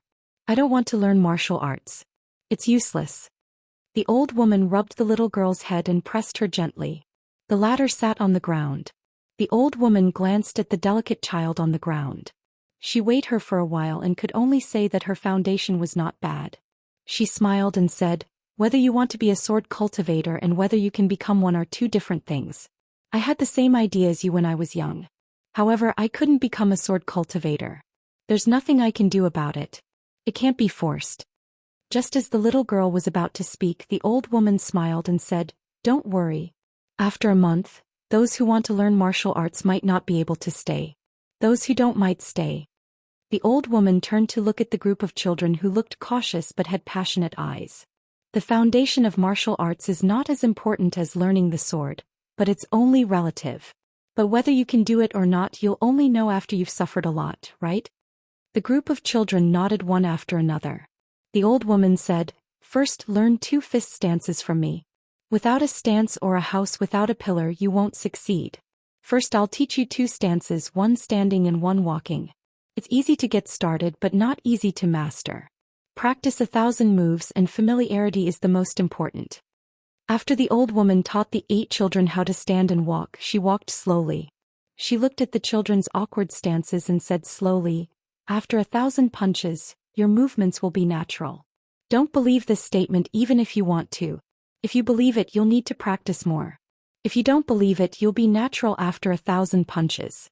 Even if you're a martial arts genius with good foundation, aptitude and temperament, it'll still be difficult to get the fist intent in your body after 1,000 punches.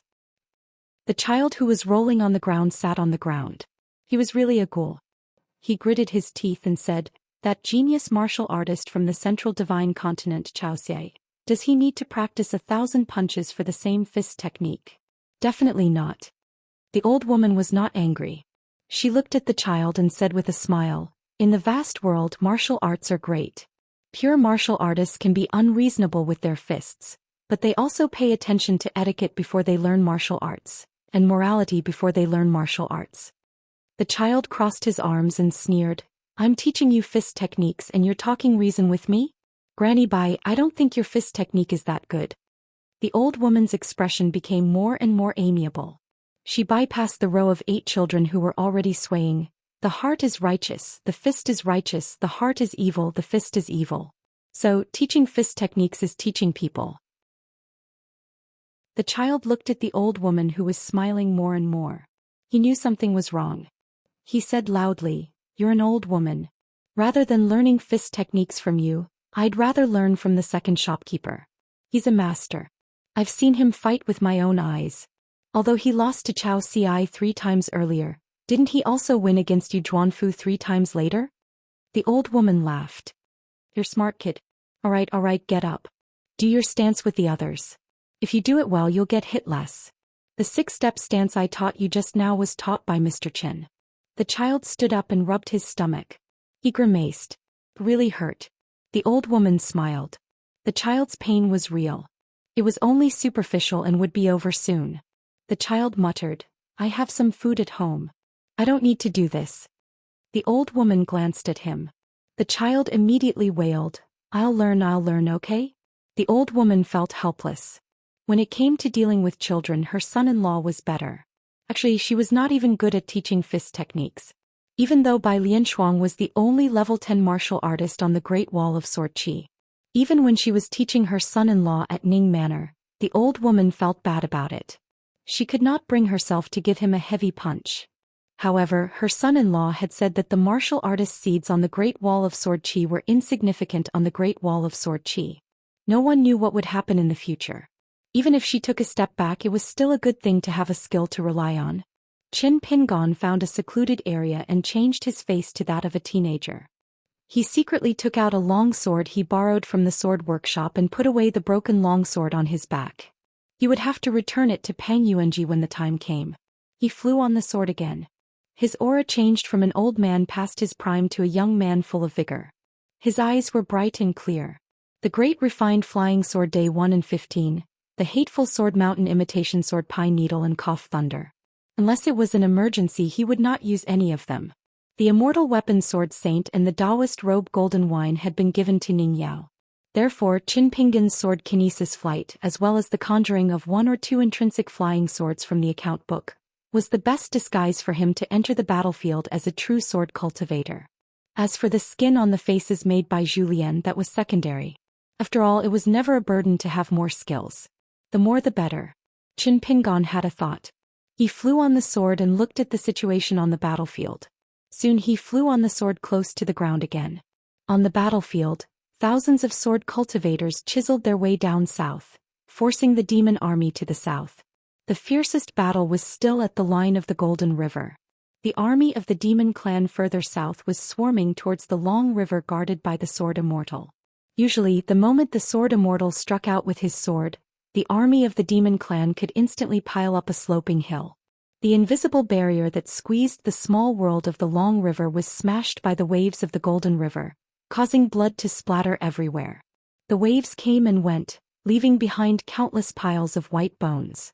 The white bones were then covered by the demon clan behind, layer upon layer, constantly eroding the text bank on the southern bank of the Golden River. The sword saint could only retract his sword a little and clean up the battlefield in front of him. He did not want the bones and flesh to pile up and corrode the Golden River. The sage's words that were as small as the head of a fly, and the swaying golden lotuses in the long river were disappearing all the time. It was only because the saints of the 3 sects kept reinforcing the long river from afar that this small world did not dissipate too quickly. On the battlefield there were already a few great demons who had personally broken the array.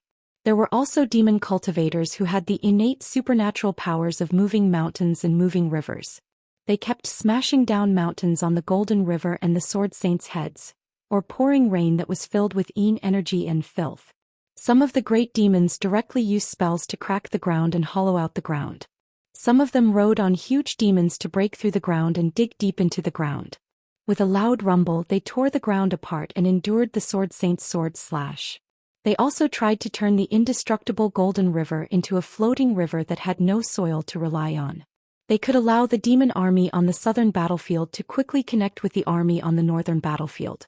The two saints who were sitting at the two ends of the city wall used their supernatural powers almost at the same time. Not only did the water of the entire river surge and pour down like a waterfall, but the golden lotuses also suddenly grew their roots and drooped down with the water of the river, taking root in the deeper parts of the earth. Above the golden lotuses, there were also rows of fine golden words entangled on them. The contents of the words were the famous poems of the world's literary heroes and poets who praised the lotus. In the long river near the feet of one of the female sword immortals, there was a lotus flower. It was especially large and beautiful, reaching a height of more than 1,000 feet. Its fragrance spread far and wide, and it condensed into strands of golden spiritual energy. In the end, it condensed into droplets of water that rolled onto the lotus leaves, making tinkling sounds. The rows of golden words were like little birds that relied on people. They were like the shadows of trees that danced in the wind. They were slow and cute. The flowers of water and land, the cute ones, are preserved. Not creeping and not branching, the plants are pure and clear. They grow out of the mud without being stained. The female sword saint's figure landed on the lotus leaves that were constantly growing. Standing in the middle of the golden lotus, the world became clearer and more spiritual energy was abundant. Every time the woman attacked with her sword, it became smoother and more relaxed. At that moment, the female sword saint, who was already extremely beautiful, became even more stunning. The male sword saint next to her was extremely ruthless when he attacked the enemy. His sword did not stagnate at all. At the same time, he said to her telepathically, "Are you really not willing to be my sister-in-law?" The female sword saint Zhou Xian said indifferently, "Miyu is just an embroidered pillow. He even likes to speak sour words that I don't understand. It's extremely annoying." Miyu was silent for a moment and asked again, "Then what about me?" Zhou Xian was also silent for a moment before she replied, "Too ugly." Miyu, who had just become a great sword saint, was not angry. Instead, he laughed heartily and attacked with a new sword. In between life and death, one could see the great elegance of a sword saint. Qin Pingon was extremely fast on his sword. He went straight to the battlefield in the south to find the group of sword cultivators who were the fastest to invade the south. With Stack Cliff and Dong Haitan opening the way with their swords, it was difficult to slow down. The demon army also gave up on the idea of charging forward. If they could successfully kill the sword cultivators who had left the city to fight, the merit would be greater than climbing the city wall. Moreover, once they approached the city wall, the sword cultivators stationed there would only become fiercer and fiercer. They would only die quickly. Besieging and hunting the sword cultivators who were in the battlefield would at least allow them to live for a while longer. Therefore, on the vast battlefield south of the Great Wall of Sword Qi and north of the Golden River, encirclements of different sizes were unintentionally formed. He saw many familiar faces near and far. Sword Saint Tao Wen was at the front line furthest from the battlefield. Together with the other sword saints, they defended the Golden River tightly. Other than Pu Yu and Ren Yi, whom he met earlier, there was also the nascent soul sword saint Zhenzhuan, who was acting as the guardian sword saint. There were also frequent customers of the wine shop who drank a lot of Bamboo Sea Grotto Heaven's wine and ate a lot of Yangchan noodles. There were also many bachelors and gamblers who lost money on bets. Along the way to find Ning Yao and the others, Qin Pingon could only do what he could to save a few sword cultivators who were in dire straits, allowing them to temporarily leave the encirclement. According to the rules set by the hidden officials, sword cultivators of different realms would have different distances to advance south to carve the formation and kill the demons. After reaching a certain distance or after killing a corresponding number of demons, they could retreat north and return to the base of the Great Wall of Sword Qi to recuperate. If they had the strength to spare, they could continue south.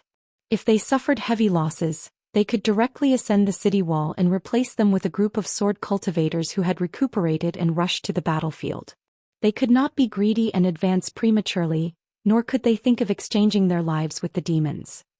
If there were two groups of sword cultivators on the same battle line, one would retreat and the other would advance. The former had to be decisive. Otherwise, if the sword cultivators on the lower city continued to fight and did not retreat, they would suffer heavy casualties and would rather die than retreat. The latter could only leave the city in advance and fill in the gaps. In the long run, the entire battle line in the north-south direction would be completely ruined and become a mess that needed additional sword cultivators to clean up. At the end of the day, the hidden officials still hoped that the sword cultivators could survive and continue to attack. This way, more people would be able to survive. However, in a war, people were destined to die and die again. They were separated by life and death. On the battlefield, they were like neighbors facing each other. The demon army whose retreat was blocked had to be completely annihilated. The sword cultivators of the middle 5 realms who entered the battle at the Great Wall of Sword Qi had to minimize casualties as much as possible. Currently, there was an endless stream of migrating armies from the wilderness to the northern battlefield. However, every time a sword cultivator of the Great Wall of Sword Qi died in battle, it meant that the Great Wall of Sword Qi had lost a portion of its battle strength. These were only the calculations in the cold accounts book. How could the human heart be calculated? On the battlefield where both sides were slaughtering each other, comparatively speaking, the group of sword cultivators who had left the city closest to the Golden River were like a sword formation. Everyone stopped in their tracks in an instant, no longer charging forward. Even Xianxia, who was in a killing frenzy, sheathed her sword and chose to retreat several hundred feet. She held her greatsword mountain suppression with both hands and bent slightly. The tip of her sword touched the ground as she stood shoulder to shoulder with Dong Huafu. Their intrinsic flying swords were still slaughtering their enemies without stopping. The reason was simple. They had broken through the formation too quickly and were constantly flanked by demons. Further back on the battlefield was Ning Yao, who was wearing a golden robe and carrying a sword case on her back. The sword case contained the sword Immortal. Ning Yao only held one sword in her hand. 200 feet to the left and right of Ning Yao were Xianxia and Yen's were respectively. Fan Dash stood even further back. This group of sword cultivators was supposed to continue advancing 150 kilometers before retreating to kill the fish that had escaped the net behind them. However, Ning Yao's words just now did not seem right. For Ning Yao to feel that something was wrong, as long as Xianxia and Dong Haitan had not lost their minds, they had to be careful and treat it seriously. Xianxia and Yen's will like to use their respective Sutra and Purple Lightning as their flying swords. Apart from their respective intrinsic flying swords, the trajectories of the two swords were extremely orderly. Sutra's long sword was about half the height of Xianxia's waist. With Xianxia as the center, it quickly drew a large circle 2 kilometers away. Yen's was Purple Lightning drew another circle around the neck of the slightly taller man. The two swords did not clash with each other. Once a demon managed to break through the encirclement by luck, brute force, or a protective Dharma treasure, the two of them did not need to care about it. Everything was left to Ning Yao and Fan Dash to clean up. It was very simple and direct. As for manager Xianxia, who only cared about his head and not his body, and Dong Haitan, who was hacking away, Xianxia and Yen's was circular sword formation, could not be bothered with the two at the front. After all, if there were any accidents, Ning Yao, who was presiding over the situation, would naturally resolve it. Xianxia originally had a cloud-patterned sword, which he had already lent to Fan Dash. These high-quality swords were all good swords that Alliance had borrowed from the Beko Keikyung building in the Dali dynasty. Only the righteous Qi had been taken to the righteous world by the Confucian gentleman that Xianxia liked. Ning Yao said again, "There should be an ambush. In a while I will hold back the few with the highest cultivation. You guys can retreat without worry." Her tone was similar to how she usually spoke. However, only Xianxia, who was also a woman, could hear some clues. Ning Yao hid a little resentment. Xianxia was also helpless. After all the sword cultivators of the hidden official's lineage moved to the summer palace, the young hidden official had not appeared on the city wall for a long time. Even Fan Dash, who had finally become a Jindan sword cultivator, did not come to drink a jug of celebratory wine. After all, the first person that Fan Dash wanted to tell the good news to was no longer his good friend Xianxia. Ning Yao looked around. The situation on the battlefield was actually not out of the ordinary. Anyway, there was a dense demon army in all directions. Ning Yao frowned. She was just about to remind Fan Dash to retreat first and then let Stack Zhang and Dong Haiten, who were at the front, bring up the rear for Fan Dash to prevent him from being surrounded by the demon army.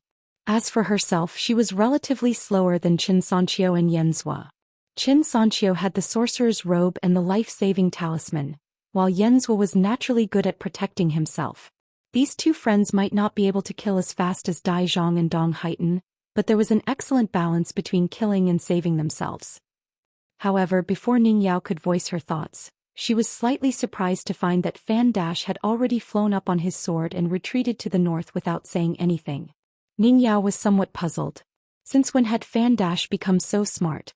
Not only that, Fan Dash was also narrowly dodged by the magical treasures and spiritual weapons of the demon army time and time again by the skin of his teeth. In the end, the person grabbed Fan Dash's shoulder and shouted, "Go!" with a smile. He swung his arm and kicked the hilt of the cloud-patterned sword, causing Fan Dash and his sword to fly even faster. In the blink of an eye, he was thrown more than 1,000 feet away. The Jindan sword cultivator Fan Dash, who had left the battlefield in a rather embarrassing manner, flew on his sword extremely quickly. He did not hesitate and did not care about anything else.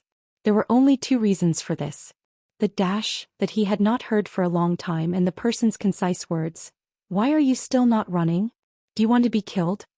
At the same time, a voice that could not be more familiar sounded in the minds of all the sword cultivators. It spoke very quickly, "Retreat in order. Ning Yao and I will be at the rear.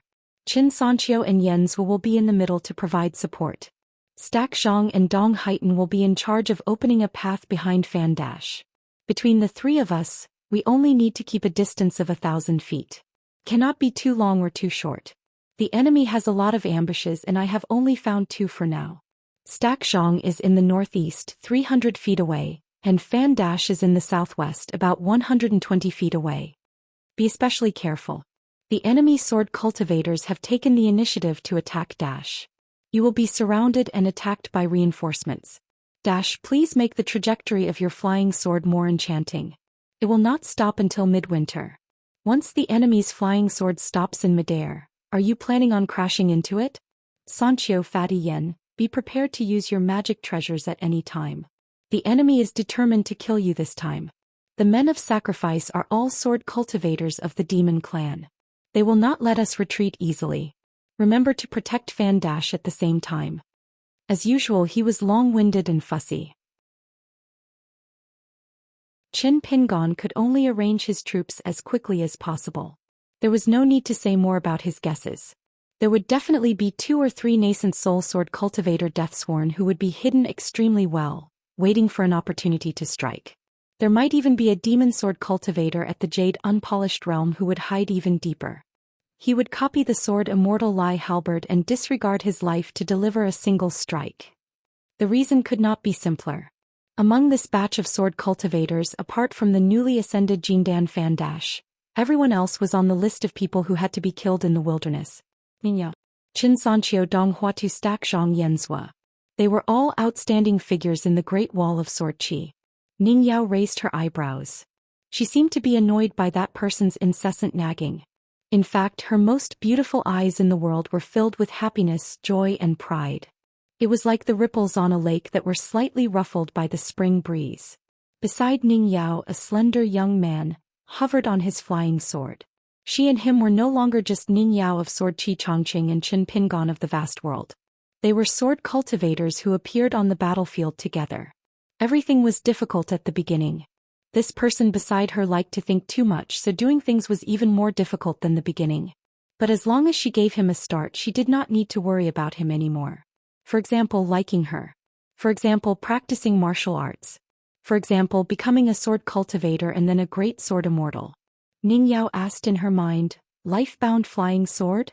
Qin Pingon smiled and replied, "2." Ning Yao did not speak further. Qin Pingon naturally did not know what Ning Yao was thinking, nor did he have the time to guess her thoughts. What worried him the most was that the enemy's loyalists had chosen not to act and continued to conceal their tracks. Ning Yao and company were in charge of the battle line. There were no more sword cultivators on the city walls to replace them. They also needed to kill the most enemies and be the fastest to penetrate the enemy's formation. Only when they approached the Golden River could they be considered to have succeeded. Once they were evenly matched, Fan Dash, who had just entered the Golden Core realm, would be the best breakthrough point.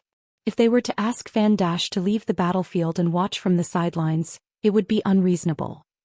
No matter what, Qin Pingon was only certain that his appearance might have killed an accident, but it could also bring about an even bigger accident. This was like Xianxia and Su Ning's two plans. Before the results were revealed, no one knew which plan was better. The most helpless part was that Su Ning's plan might not be better than Xuanxian's once it was implemented by the hidden officials. But at the time, Qin Pingon had not been willing to say such harsh words. It was inconvenient for Chou Miao to say this, and Lin Junbai did not dare to say it. Compared to the plans of the heavens, no matter how much effort you spared, you would still give others a feeling of insignificance and powerlessness. This was the greatest feeling in Qin Pingon's heart after he became the hidden official. The group retreated as they fought. Stack Zhang and Dong Huafu did their best to protect Fan Dash as they retreated from the battlefield. With Ning Yao and Qin Pingon behind them, Xianxia and Yanzhu did not have any worries. Their focus was still on killing the monsters. Ning Yao did not summon her flying sword. She only held her sword and attacked. She still gave people the illusion that the essence of swordsmanship in the world was nothing more than two words. Sword after sword. Compared to Ning Yao's previous calm and composed demeanor, her sword became extremely fast. Sword energy swept through the air, instantly slicing apart a large number of corpses. As for Qin Pingon, he rode his sword beside Ning Yao. For a time he had nothing to do, so he paid more attention to the clues on the battlefield. In addition to the two sword cultivators that had exposed themselves, there was also a monster race sword cultivator with a golden core aura that Qin Pingon had found. Because Ning Yao's sword energy had inadvertently swept past him, only this cultivator was able to dodge a little faster. There was an imperceptible stagnation in his movements, and in order to not reveal his identity, he even deliberately suffered some injuries, allowing the sword energy to cut off a large chunk of flesh from his shoulder. Ning Yao's sword was fast, and sometimes she even seemed aimless. This was clearly done on purpose so that Qin Pingon could see more details. Ning Yao had been the fastest to break through the array formation and was the closest to the Golden River. But unknowingly she had become the closest sword cultivator to the city walls. Xianxia and the others didn't care about this at all. In any case, no one in the monster army on this line would steal from them. Moreover, no one thought that they would be slower to break through the array formation than the sword cultivators on the other lines. This was because there was Ning Yao and now there was also Qin Pingon. Everyone felt that this was the most natural thing to do. After temporarily distancing themselves from that dangerous accident, Fan Dash hesitated to speak. Xianxia said in a soft voice, "It's fine. Don't feel ashamed." Stack Zhang and the others also felt that Fan Dash intended to take the lead and return to the city walls. But Fan Dash said, "My boundary is the lowest and my skills are the worst. Then let me be the bait. I'm not afraid of thieves stealing, but I'm afraid of thieves remembering. Rather than everyone being distracted, it's better to take the initiative to break through the situation." Qin Pingon was a bit surprised. Fan Dash looked at Qin Pingon. "What do you think, Array Guardian Swordmaster?" Qin Pingon thought for a while and nodded with a smile. "All right." Qin Pingon looked at the front of the battlefield. An extremely strange scene had appeared on the battlefield. The monster army was gathered in a line, 1,000 feet away from the young sword cultivators of the Great Wall of Sword Qi. None of them were willing to charge forward no matter what. Qin Pingon said, "I'll bring up the rear. You just need to attack with your swords." Then Qin Pingon looked at Ning Yao. Ning Yao nodded and said, "All right." Ning Yao's sword returned to the scabbard on her back, but the sword immortal was unsheathed and held in her hand. "I'll open the array." Stack Zhang and Dong Huafu looked at each other and smiled. "All right." Xianxia and Yanzhu were filled with anticipation. The reason was simple. How did Fan Dash feel when he fought alongside them? In that case, Xianxia and the others who had fought alongside Ning Yao all these years felt even more so. Because Ning Yao had always been accommodating and taking care of these geniuses, she had been restrained for a long time when it came to attacking with her sword. Finally, Ning Yao added, "I'll open the array very quickly. Don't be unable to keep up. First set a small goal. For example, 1 second. Remember, book dweller. 647. Xiao Xi was a martial artist with his fists. Ning Yao was a swordsman with her sword. It was as though she was born with a mystical phenomenon of heaven and earth.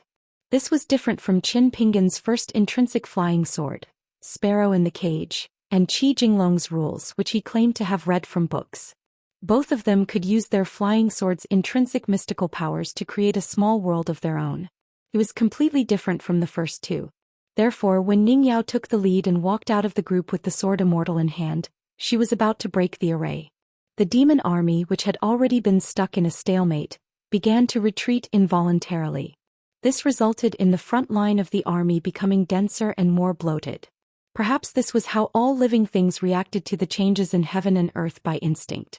It was like how humans could sense the changes in the four seasons. Qin Pinggan was actually looking forward to Ning Yao attacking without any scruples. All this while he had never seen the real Ning Yao on the battlefield.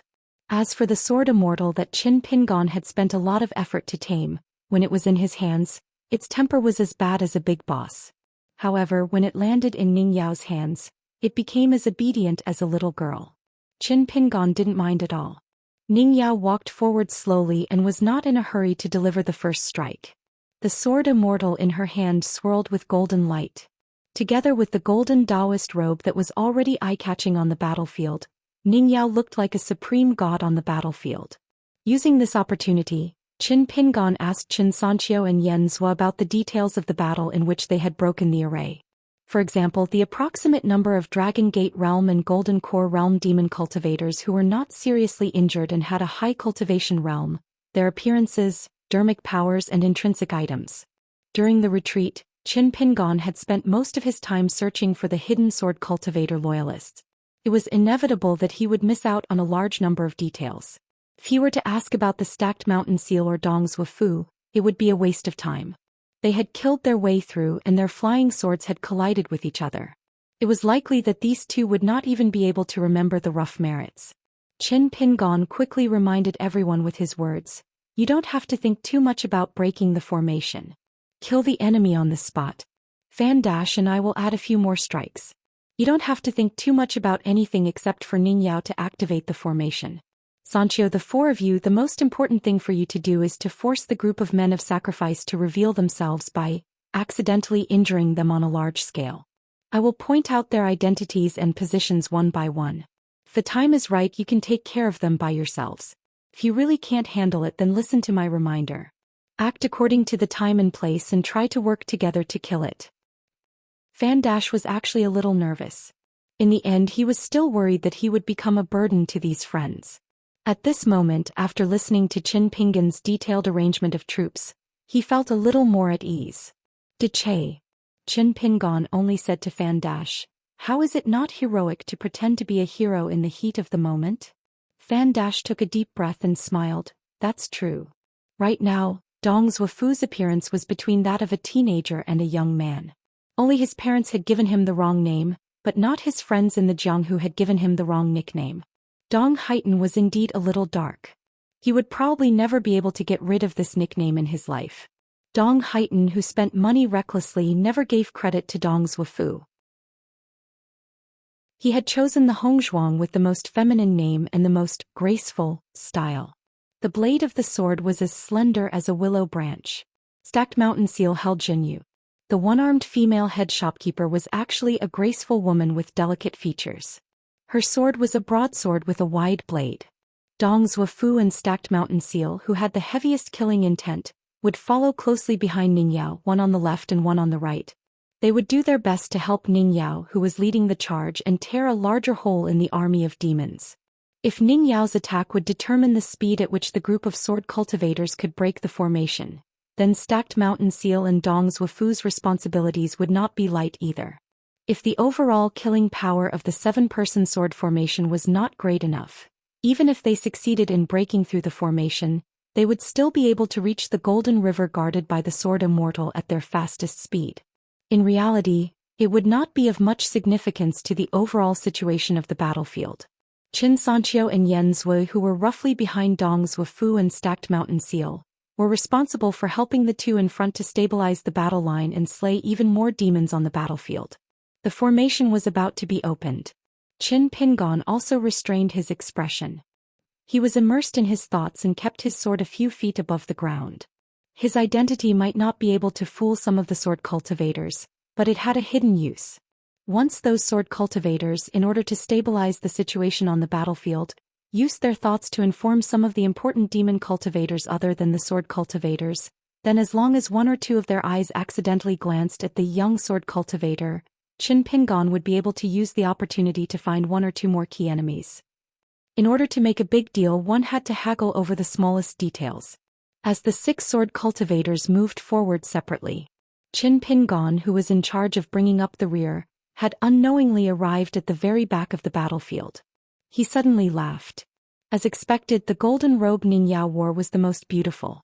As for the snow-white robe Puyu was wearing, he did not have any recollection of it at all. Of course, since Ningyao was on the battlefield, any sort of camouflage was useless. Firstly, her sword cultivator friends were all young geniuses of the same age. More importantly, if Ningyao attacked with her sword, it would be too obvious. After all, for someone like Qin Pingon who believed that it was never a burden to have more skills, if he could use 2 taels of strength to kill an enemy, he would not use half a kilogram of strength. It was indeed rare for someone to be so ruthless as to be willing to wear the skin of a woman and even pretend to be a spy for the demon race. Ningyao flashed and instantly traversed hundreds of feet, sweeping her sword horizontally. On the front line of the demon army, the 1,000-foot-wide battlefield was completely sliced apart by the golden sword radiance. A nascent soul realm demon cultivator who was in charge of supervising the battle gave orders from the rear. He used a spell to kill dozens of cowardly demons on the front line. Ningyao floated forward in a straight line. After she attacked with her sword, she did not bother to attack again. Using the sword radiance to kill the demons, she only used her majestic sword qi to open a path. Vaguely, it was very similar to Zhou, who had the highest swordsmanship. There was too much sword qi and too much momentum. It was simply an indestructible lesser heaven and earth sword formation. If she wanted to attack with her sword, she would have to see if the person was worthy of her attack. The demon cultivators were unwilling and did not dare to wait for death. Dozens of spiritual weapons and several natal magic treasures were crazily smashed towards the ball of sword qi. As for whether or not it would affect the demon army on the front line, they did not care at all. They only wanted to wear down the incomparably sharp sword qi world as soon as possible. Otherwise, if Ningyao continued to break through the formation, the losses would be even greater. Moreover, the depletion of their troops would be extremely fast. In a grand and mighty war, it was possible to use lives to pile up the results. However, in some specific battlefields, it was not necessarily so. Against Ningyao, it was even more impossible. In any case, they only needed to view Ningyao as a sword immortal, regardless of her cultivation realm. Whether she was a golden core or a nascent soul was not important. This was a publicly acknowledged fact in the wild world. In an instant, Ningyao directly swept past the battlefield that was littered with corpses. On a single line, any demon that was touched by sword qi would be crushed to pieces, even their souls being torn apart. The magic treasures and spiritual weapons that were destroyed were simply unable to stop her advance. Ningyao wielded her sword and in the blink of an eye, she had already arrived at the heart of the demon army. She slightly increased the strength of her sword and grasped the sword immortal that was wrapped in golden light. She closed her fingers together and casually formed a sword seal. The golden light on the sword immortal instantly scattered in all directions. Within a radius of several miles on the battlefield, besides the golden core cultivators that managed to escape in time and those that managed to use their natal magic treasures, all of them died. Qin Pingon looked at the picture scroll from afar. It was like a golden lotus had bloomed in his heart. In another instant, Ningyao's figure was several thousand feet away. She aimed at a golden core demon in the distance and slashed down with her sword. At the same time, she looked up into the distance and softly said, "Come here." The golden core demon that was frantically commanding his subordinates never thought that he would be so lucky to be able to withstand a single strike. He immediately summoned his natal magic treasure. It was a simple weapon that resembled a spear and halberd. It was engraved with a golden talisman. The golden core demon gripped the weapon with both hands and spun it around. It actually transformed into a large round plate that resembled a light golden talisman that was used to protect a mountain. Not only that, a large string of light golden characters on the spear and halberd flowed backwards like water, covering the entire body. It had the effect of an armor pill that was used to protect the body. He used a talisman array to protect the front of his body and wore an armor that resembled the armor of a deity from the military. The demon's physique was also tough enough. The magic treasure was both offensive and defensive.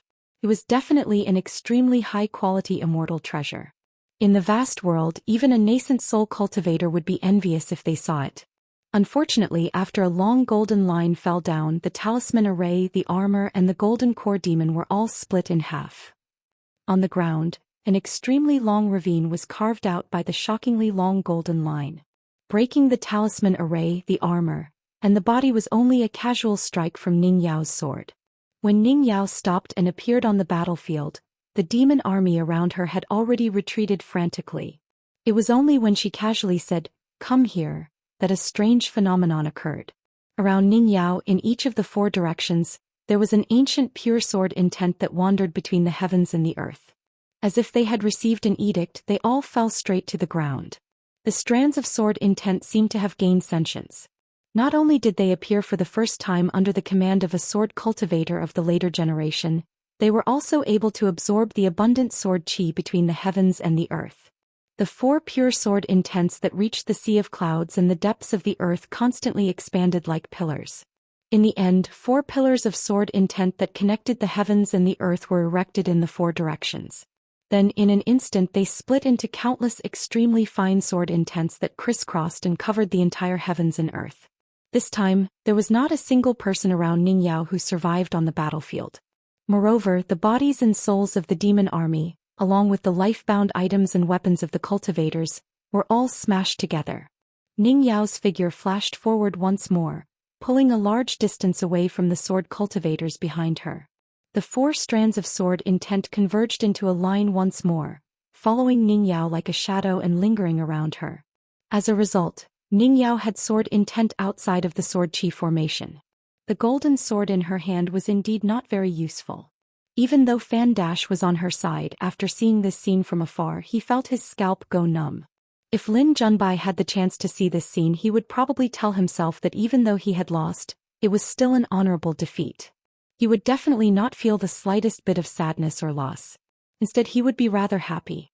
On the path of the sword, what was there to be embarrassed about losing to Ning Yao? If you don't believe me, you can ask Pang Yuanji, Qi Shou and Gao Yeho. Do they have the ability to get Ning Yao to personally take action? Looking back again, before Ning Yao became a Jindan sword cultivator, perhaps the main reason she was on the battlefield was to practice her sword and kill her enemies, while at the same time taking care of the safety of her friends. However, after Ning Yao made a trip to the vast realm and returned to the Great Wall of Sword Qi, the 3 battles in succession seemed to have been just to help Dai Zhang, Xianxia and the others practice their swords. She seemed to have no more swords to practice. Far behind Ning Yao, the battlefield was empty. Some of the small fish and shrimp demon cultivators further away, as well as the demon army that had yet to develop intelligence, were easily slain by Dai Zhang and Dong Huafu, who were desperately following Ning Yao. Dong Huafu even had the leisure to scratch his head, muttering softly, "Sister Ning, for better or for worse, you should have left more for us." Dai Zhang twisted his body and swiftly threw out the peak suppression in his hand, directly chopping a sea-viewing demon cultivator to death. He waved his hand again but did not retrieve his sword. With a tap of his foot he rode his sword towards Ning Yao's side, the closest strand of sword intent to the south. She and Dong Huafu were actually more than 1,000 feet away. He turned his head and complained, "What are you mumbling about? Follow me. Later we won't even be able to see Ning Yao's back." Of course Dai Zhang would not complain about Ning Yao. He only complained about Dong Haiten, no problem. Xianxia and Yenzhua naturally had even less to do than Dai Zhang and Dong Haiten in front. Xianxia was naturally lazy and did not mind the current awkward situation of being invincible. Yenzhua did mind, but there was nothing he could do. Fan Dach only cared about rushing forward on his sword. Qin Pingon, who was at the tail, at most took a detour on his sword, wandering around and picking up things. He did not gain much. In fact, Qin Pingon was the most helpless one. It was as if there was no difference even if he were to stare at the battlefield. Some clues that he managed to see through with great difficulty would either piss their pants in terror before he could warn them. If they ran a little slower they would all die. However, it was not completely meaningless. He was too far away from Ning Yao. Qin Pingon could only plan to communicate telepathically with Qin Sanqiu, hoping that he could pass it on to Dong Haitan. Finally, he would inform Ning Yao to be careful underground. There was a demon cultivator who was at least at the bottleneck of the Aurous Core realm, or even at the nascent soul realm. He finally could not hold himself back and was about to attack. However, Qin Pingon was just about to speak. Ning Yao, who was constantly opening formations by herself, stopped on the battlefield far away. Ning Yao finally stopped again. Using the sword in her hand as a support, she gently pressed on the sword hilt. The golden sword instantly sank into the ground, disappearing without a trace. Clearly, she had already sensed the sneaky traces of the nascent soul demon. The ground beneath Ning Yao's feet split open. The golden sword took the lead to meet the enemy. The nearby sword chi fell like torrential rain, rapidly seeping into the ground. She did not even bother to think about how to accurately find the hiding place of the demon cultivator. She glanced at the demon cultivators at the edge of the sword formation, whose cultivation was considered decent. She said indifferently, again. Another 4 strands of ancient sword intent that countless sword cultivators had passed by in the past 10,000 years. Because of this young woman's 2 words, they appeared between the heavens and the earth. In addition to the 4 strands of sword intent from before, there were a total of 8 strands of ancient sword chi. They formed an even larger sword formation cage around Ning Yao. Within the great formation there were countless casualties. Even so, Ning Yao still felt that it was not enough. Her 2 fingers formed an ancient sword seal. With a thought, the 8 strands of sword intent seemed to condense sword chi into flesh and blood, and the sword intent into a skeleton. 8 sword immortals in white robes appeared out of thin air. The 8 sword immortals had cold expressions. Their white robes fluttered in the wind. They were several feet tall. Each of them reached out and condensed the nearby sword chi into a sword. They turned around together, their backs facing Ning Yao, who had revealed their edict. They scattered in all directions, attacking the enemy at almost the same time. These ancient sword immortals without intelligence were naturally unable to recover to their peak state. In terms of combat strength, they were only equal to golden core sword cultivators.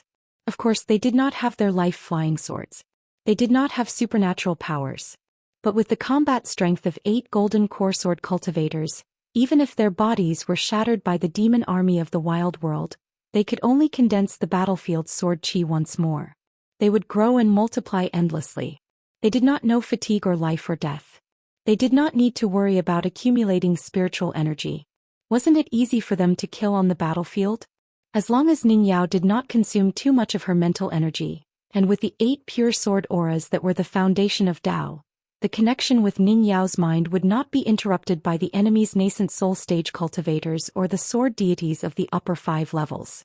Then the 8 primeval sword deities would be able to stay on the battlefield all the time.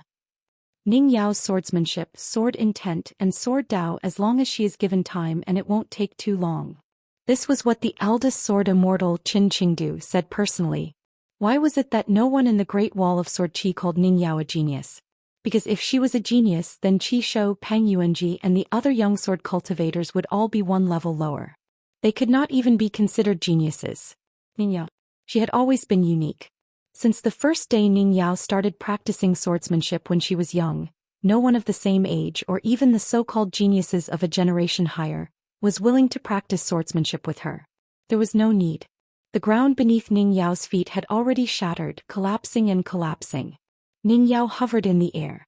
Ning Yao turned her head to look behind her, probably to see if stacked Zhang and Dong Huafu had followed.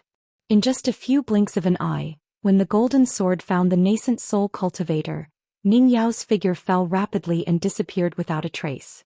When stacked Zhang and Dong Huafu arrived at the edge of the huge pit, Ning Yao had already appeared at the southernmost part of the pit with her sword. Then she continued to head south, because she had already found an unpolished Jade Realm sword cultivator death warrior. However, the other party chose to retreat without a fight. Ning Yao, who was facing the south, raised her hand and touched the wound on her face that was caused by a Dharma saber. It was just a scratch. Xianxia glanced at the bottom of the huge pit. In the huge pit, there was a nascent soul demon that had revealed its true form. It was a colossal ape that seemed to belong to the ancient moving mountains. Its fate was probably to be dismembered into 8 pieces. Between the gaps of its corpse, there was still a golden sword chi remaining. Clearly, it was killed by the immortal weapon in Ning Yao's hand. Even its golden core and nascent soul didn't have time to self-destruct. At the bottom of the pit, beside the corpse, there was a white saber that looked like an embroidery needle. The saber light flowed and was very conspicuous. Dong Huafu was about to go down to fish for treasures. In the end, he was glared at by Xianxia. "Are you stupid?" Dong Huafu grunted and quickly flew south with Xianxia. Xianxia and Yenzhua followed along the edge of the pit and went south. The only use of their life-flying swords and their accompanying swords was to go to the left and right sides of the battlefield and collect as many battle merits as possible. It was better than nothing so as to avoid having nothing to do. The two were like picking up wheat from the ground and putting it into a bowl. Grain by grain, they hadn't even filled the bottom of the bowl. Fan Dash was at a loss. Didn't they say they would let him be the bait? When Fan Dash reached the south end of the pit, he looked back. The second manager was squatting there picking up junk. His movements were nimble and it was quite pleasing to the eye. Fan Dash was the closest to Qin Pingon. Besides, since he was going to be the bait, it didn't matter if he was distracted. Therefore, Fan Dash was very clear that the second manager's journey south had accumulated a lot. He had collected all kinds of scrap metal. The fragments of spirit weapons and magic treasures that had not turned into powder but were scattered all over the ground were not bad. Therefore, the quantity was quite considerable. After this trip through the pit, even the quality of the magic treasures would be good. Qin Pingon left the pit on his sword. He was in a complicated mood. It didn't seem right to keep picking up scraps like this. From the looks of it, those demon sword cultivator Deathsworn didn't even have the guts to attack. Qin Pingon could only remind Xianxia and Yenzhua, "I don't think we can keep up. Find an opportunity to kill the golden core demons whose identities are obvious. If there are nascent soul cultivators, work together to stop them. Don't let them escape to other battlefields." Unexpectedly, Ning Yao, who was the furthest south, was one step ahead. She had the ancient sword Immortal stop killing the demon army on the front lines and began to search for the golden core and nascent soul demons who were trying to escape to the sides. Once she found them, she would slow down slightly and go south to break the array. With the sword Immortal in hand, she would take a detour and pursue them. That Jade Royal Realm sword cultivator seemed to be extremely good at hiding, similar to Grandpa Nalen. Ning Yao didn't think much and just hid. As a result, Xianxia and Dong Huafu finally caught up with Ning Yao. Qin Pingon scratched his head. Then this group of sword cultivators went south. Perhaps the group of demon men of sacrifice originally thought that Ning Yao would be mentally exhausted one day, but they never expected that Ning Yao didn't show any signs of mental exhaustion or spiritual energy exhaustion all the way to the south with the array in the lead. Moreover, 2 golden core sword cultivator Deathsworn and a nascent soul sword cultivator demon were killed one after another. Ning Yao personally killed the nascent soul cultivator. The other 2 injured golden core cultivators were handed over to Xianxia and the others to deal with. Ning Yao couldn't even be bothered to pretend and disdain to lure the opponents to attack. "If I can find you, you can die." This was Ning Yao's way of attacking. Compared to the notorious second manager, the 2 of them had completely different styles on the battlefield. Just like that, they went south. As they approached the Golden River, a sword Immortal smiled and greeted Ning Yao. Ning Yao grunted and nodded at the sword Immortal Senior. Then Ning Yao finally stopped. The 7 sword cultivators finally gathered together for the first time. Ning Yao looked at Qin Pingon and asked, "Kill our way back?" "Xianxia and the other 3, let's go north together. Me, you and Fan Dash, the 3 of us will take one path. Is that okay?" Qin Pingon smiled and said, "Why not?" Xianxia, Xianxia and the other 3 went to other battlefields from the south to the north.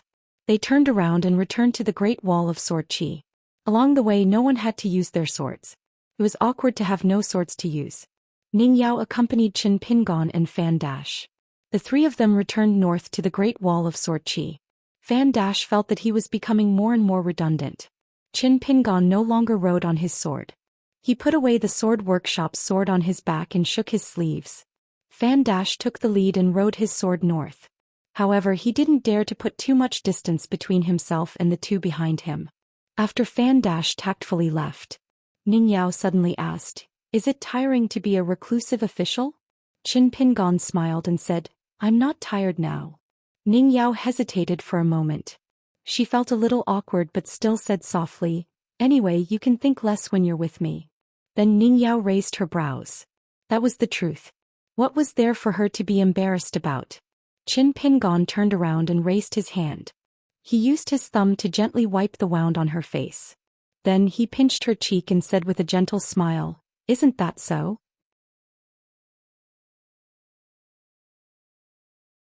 648. Previously, when Ning Yao was the first to break through the formation, the demons at the front line had stopped advancing. When Ning Yao broke through the formation and led 6 sword cultivators to the Golden River, the demon army on both sides of the battlefield sped up their charge, trying to distance themselves from this sword immortal, whose sword moves were too fierce. At this moment, Ning Yao was like a supervisor helping to hold the line. The demon army rushed forward with all their might. Therefore, after Fan Dash took the lead and left the two of them on his sword, he inexplicably became a golden core sword cultivator chasing after the demon army alone.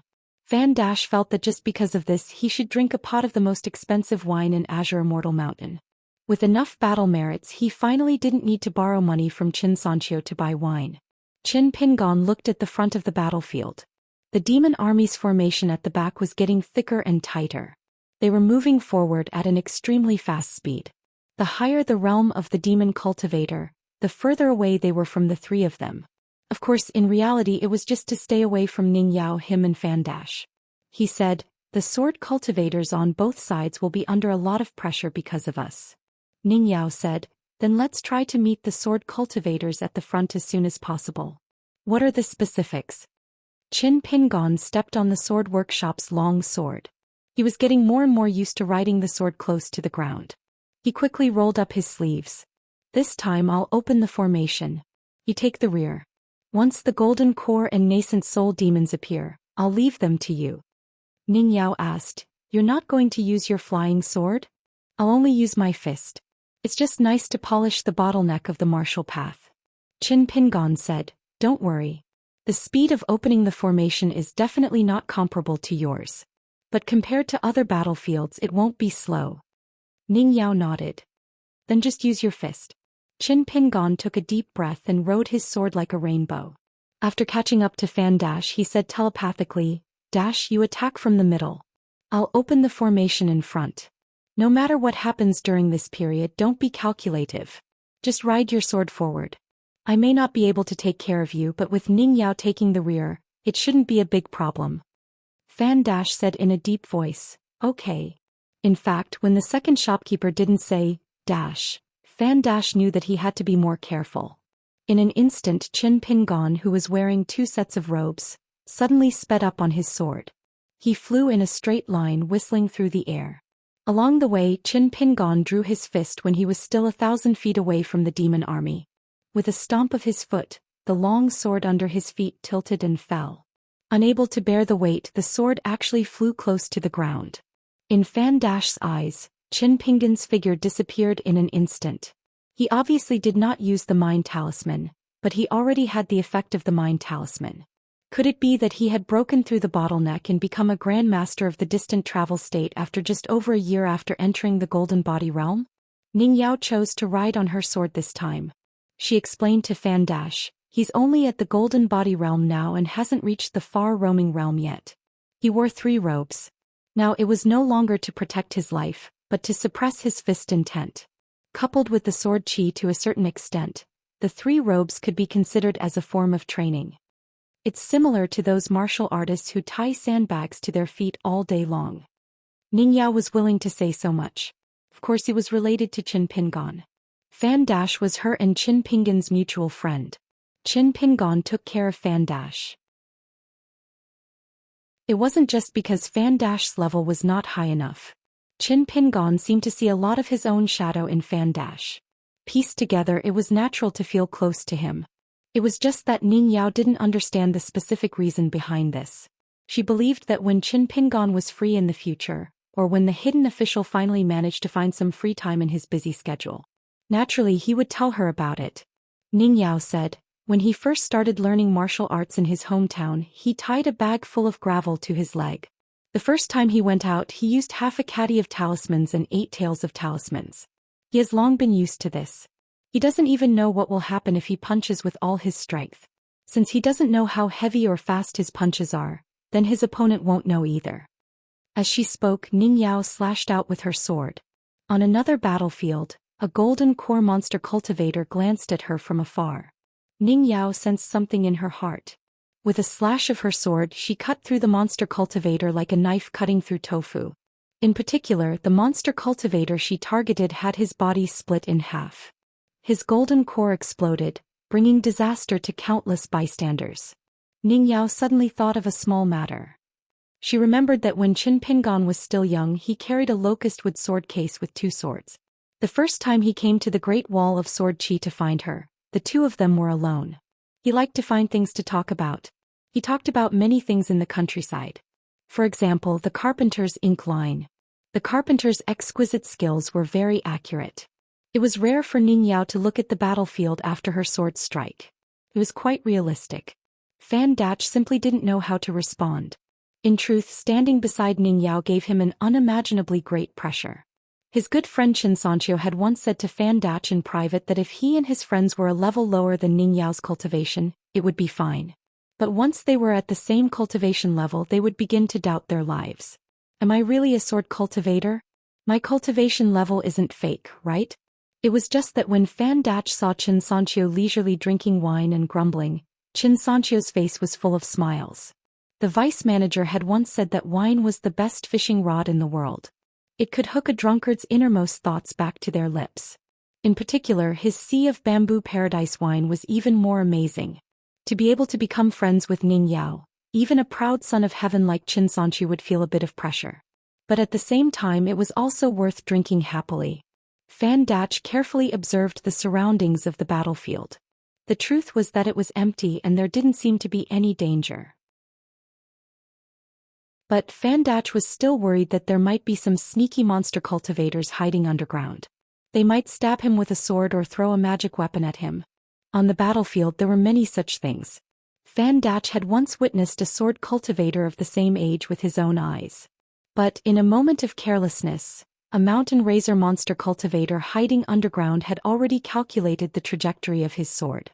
The monster cultivator broke out of the ground and grabbed the 2 ankles of the sword cultivator, tearing him in half. On the battlefield, the truly terrifying enemies were often not those powerful monsters who had reached a bottleneck in their cultivation level or whose killing power dominated the battlefield. In a confrontation with them, unless it was a place of certain death, it was possible to avoid them. What was even more frightening were those monster cultivators who did not aim for battle merits but only sought to hone their cultivation. They were insidious in their attacks and were adept at disguising themselves. They would always seek to kill with a single strike and kill without leaving a trace. Once they failed, they would decisively flee. These monster cultivators were like fish in water on the battlefield. They lived for a long time and sneaked around various battlefields, accumulating battle merits one after another. In fact, it was quite impressive.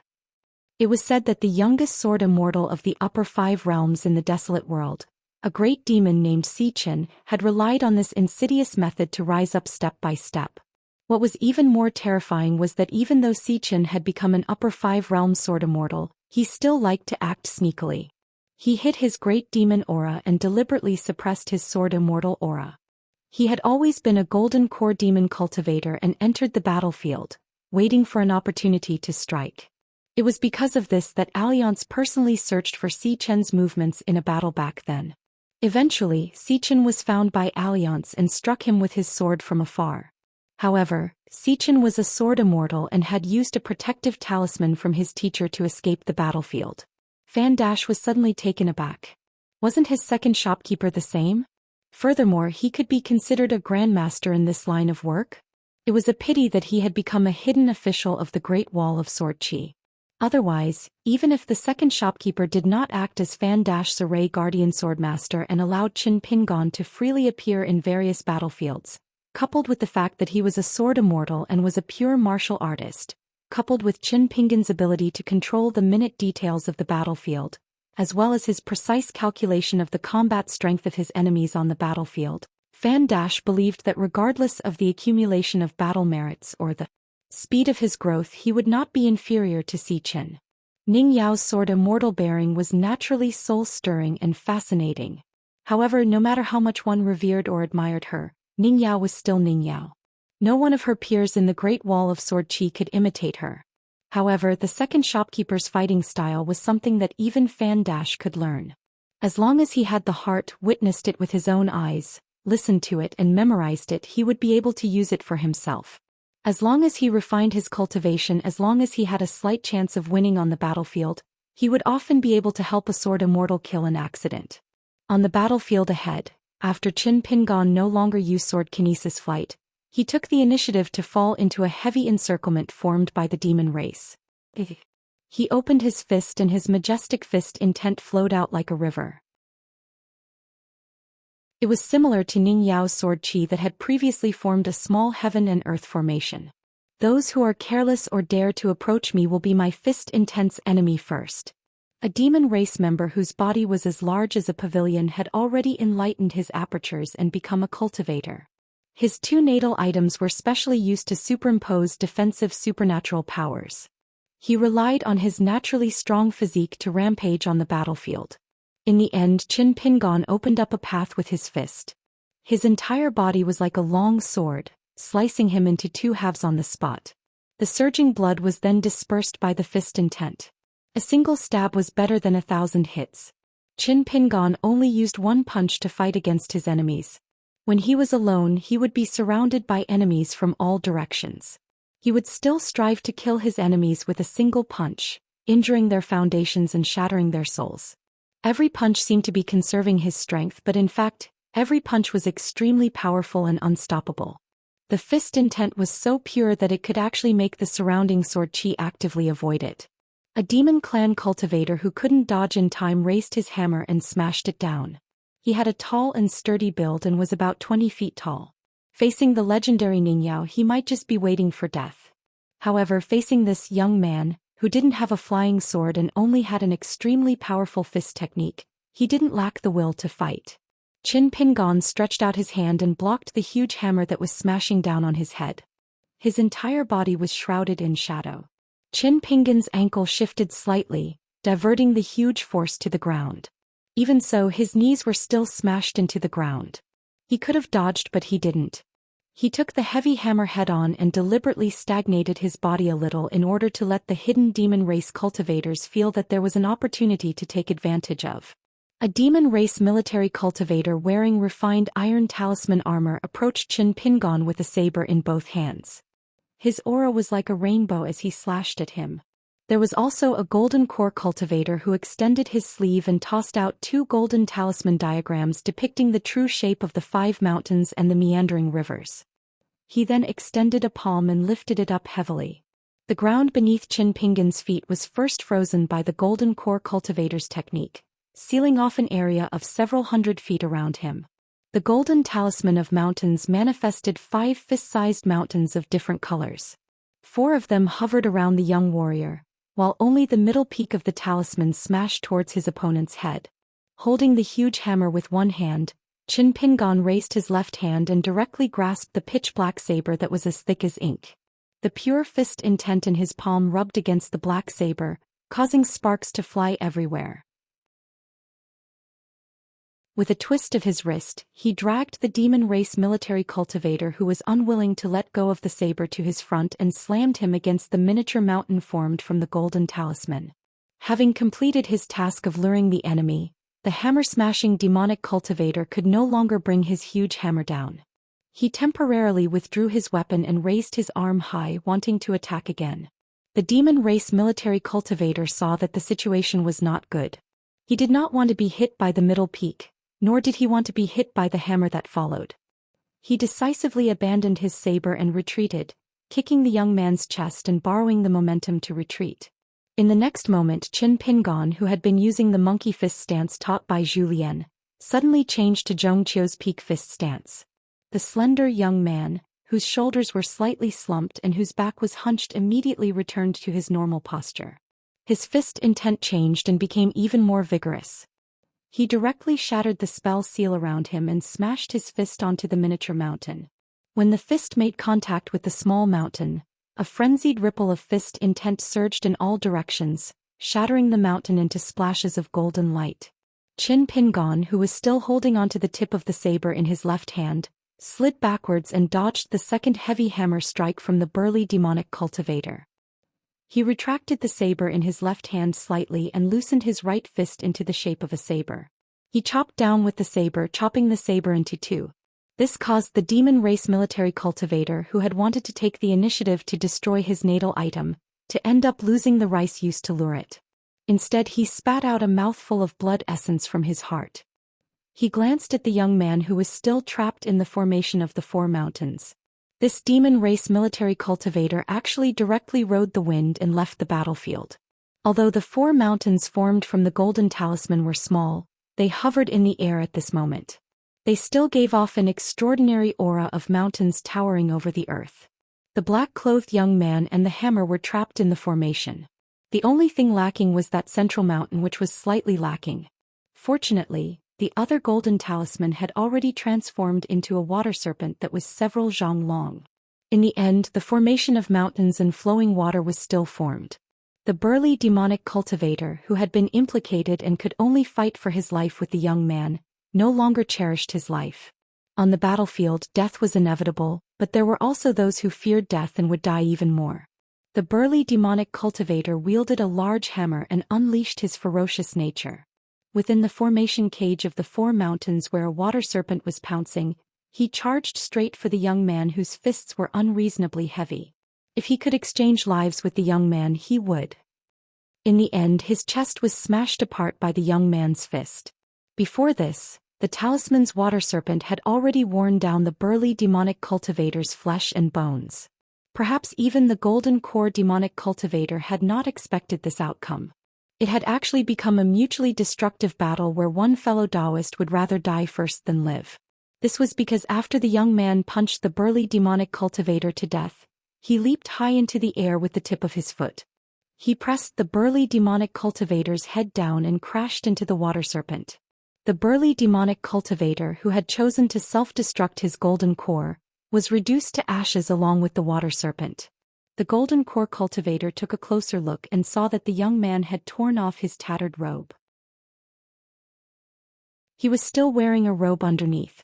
The mask on his face was also badly damaged. The young man casually removed it and kept it in his sleeve.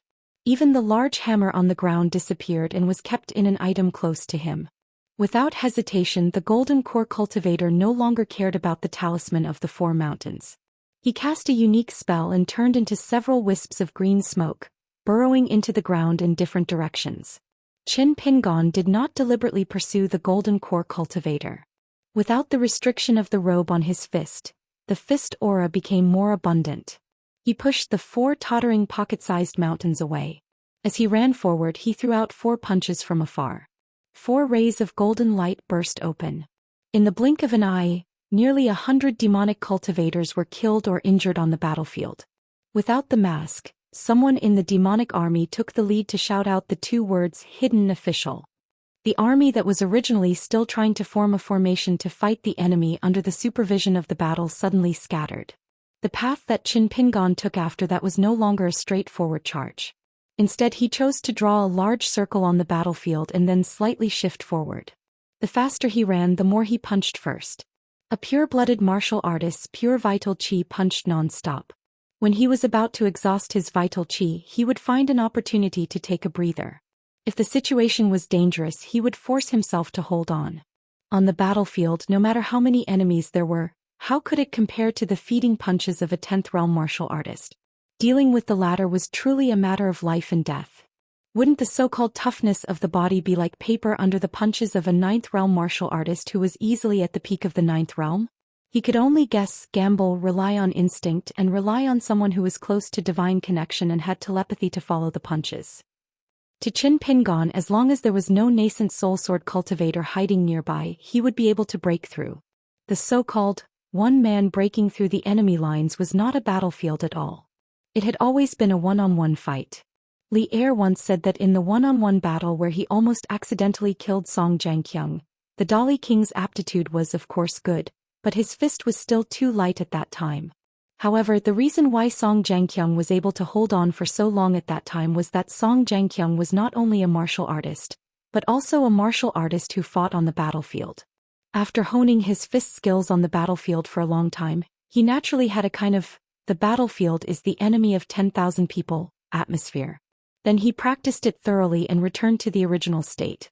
When the opponent fought with him, it was like fighting against 1,000 troops and they would be restrained. Now that Qin Pingan was on the battlefield, he was seeking the first level of this kind of atmosphere. There were thousands of mountains and rivers. How many mountains and rivers could there be in close combat? As long as the punch was heavy enough, the body was fast enough, and the eyes were accurate enough, it was nothing more than wading through the water and crossing the mountains, slowly passing through one place at a time. After that, Qin Pingan, who was fighting excitedly, became more and more pure. Whether it was walking or flying, he was always using the 6-step stance. His punches were only the 3 moves of the Iron Horse Chisel formation, the deity beat the drum and the cloud steaming swamp. Although Li Er was a martial artist of the 10th realm, he did not say much about the fist theory in the ruins of the Lion Peak Immortal Mansion. Occasionally he would say a few words, but he was blunt. He said that he heard Jing Dafeng often talk about it. The words of Li Er and Qin Pingan might be useful to you. Anyway, a few words of fist theory had no weight and could not suppress people. Among them there was a sentence, "When there is an enemy in your eyes, you will start to punch. When you are invincible, you will be able to connect with the gods." This time Qin Pingan would not kill those roaring ferocious demons with his fists, nor would he show mercy to those young demon cultivators who were full of fear and begging eyes. He was a pure martial artist, only punching. Those who were strong lived, those who were weak died. On the battlefield, Qin Pingan, a martial artist, had a silent expression. His eyes were cold. Ning Yao only reminded Fan Dash, "Don't get close to him." Qin Pingan's thoughts became fewer and fewer. He put down all his previous thoughts and worries, infinitely approaching the realm of forgetting oneself and punching that Li Er had mentioned. He did not use the contraction talisman, nor did he use the 1st and 15th steps. He did not even use the pine needle and cough thunder that could move his body. As for the 2 intrinsic flying swords, Sparrow in the cage and Moon at the bottom of the well, they were even more useful. They definitely would not appear so early.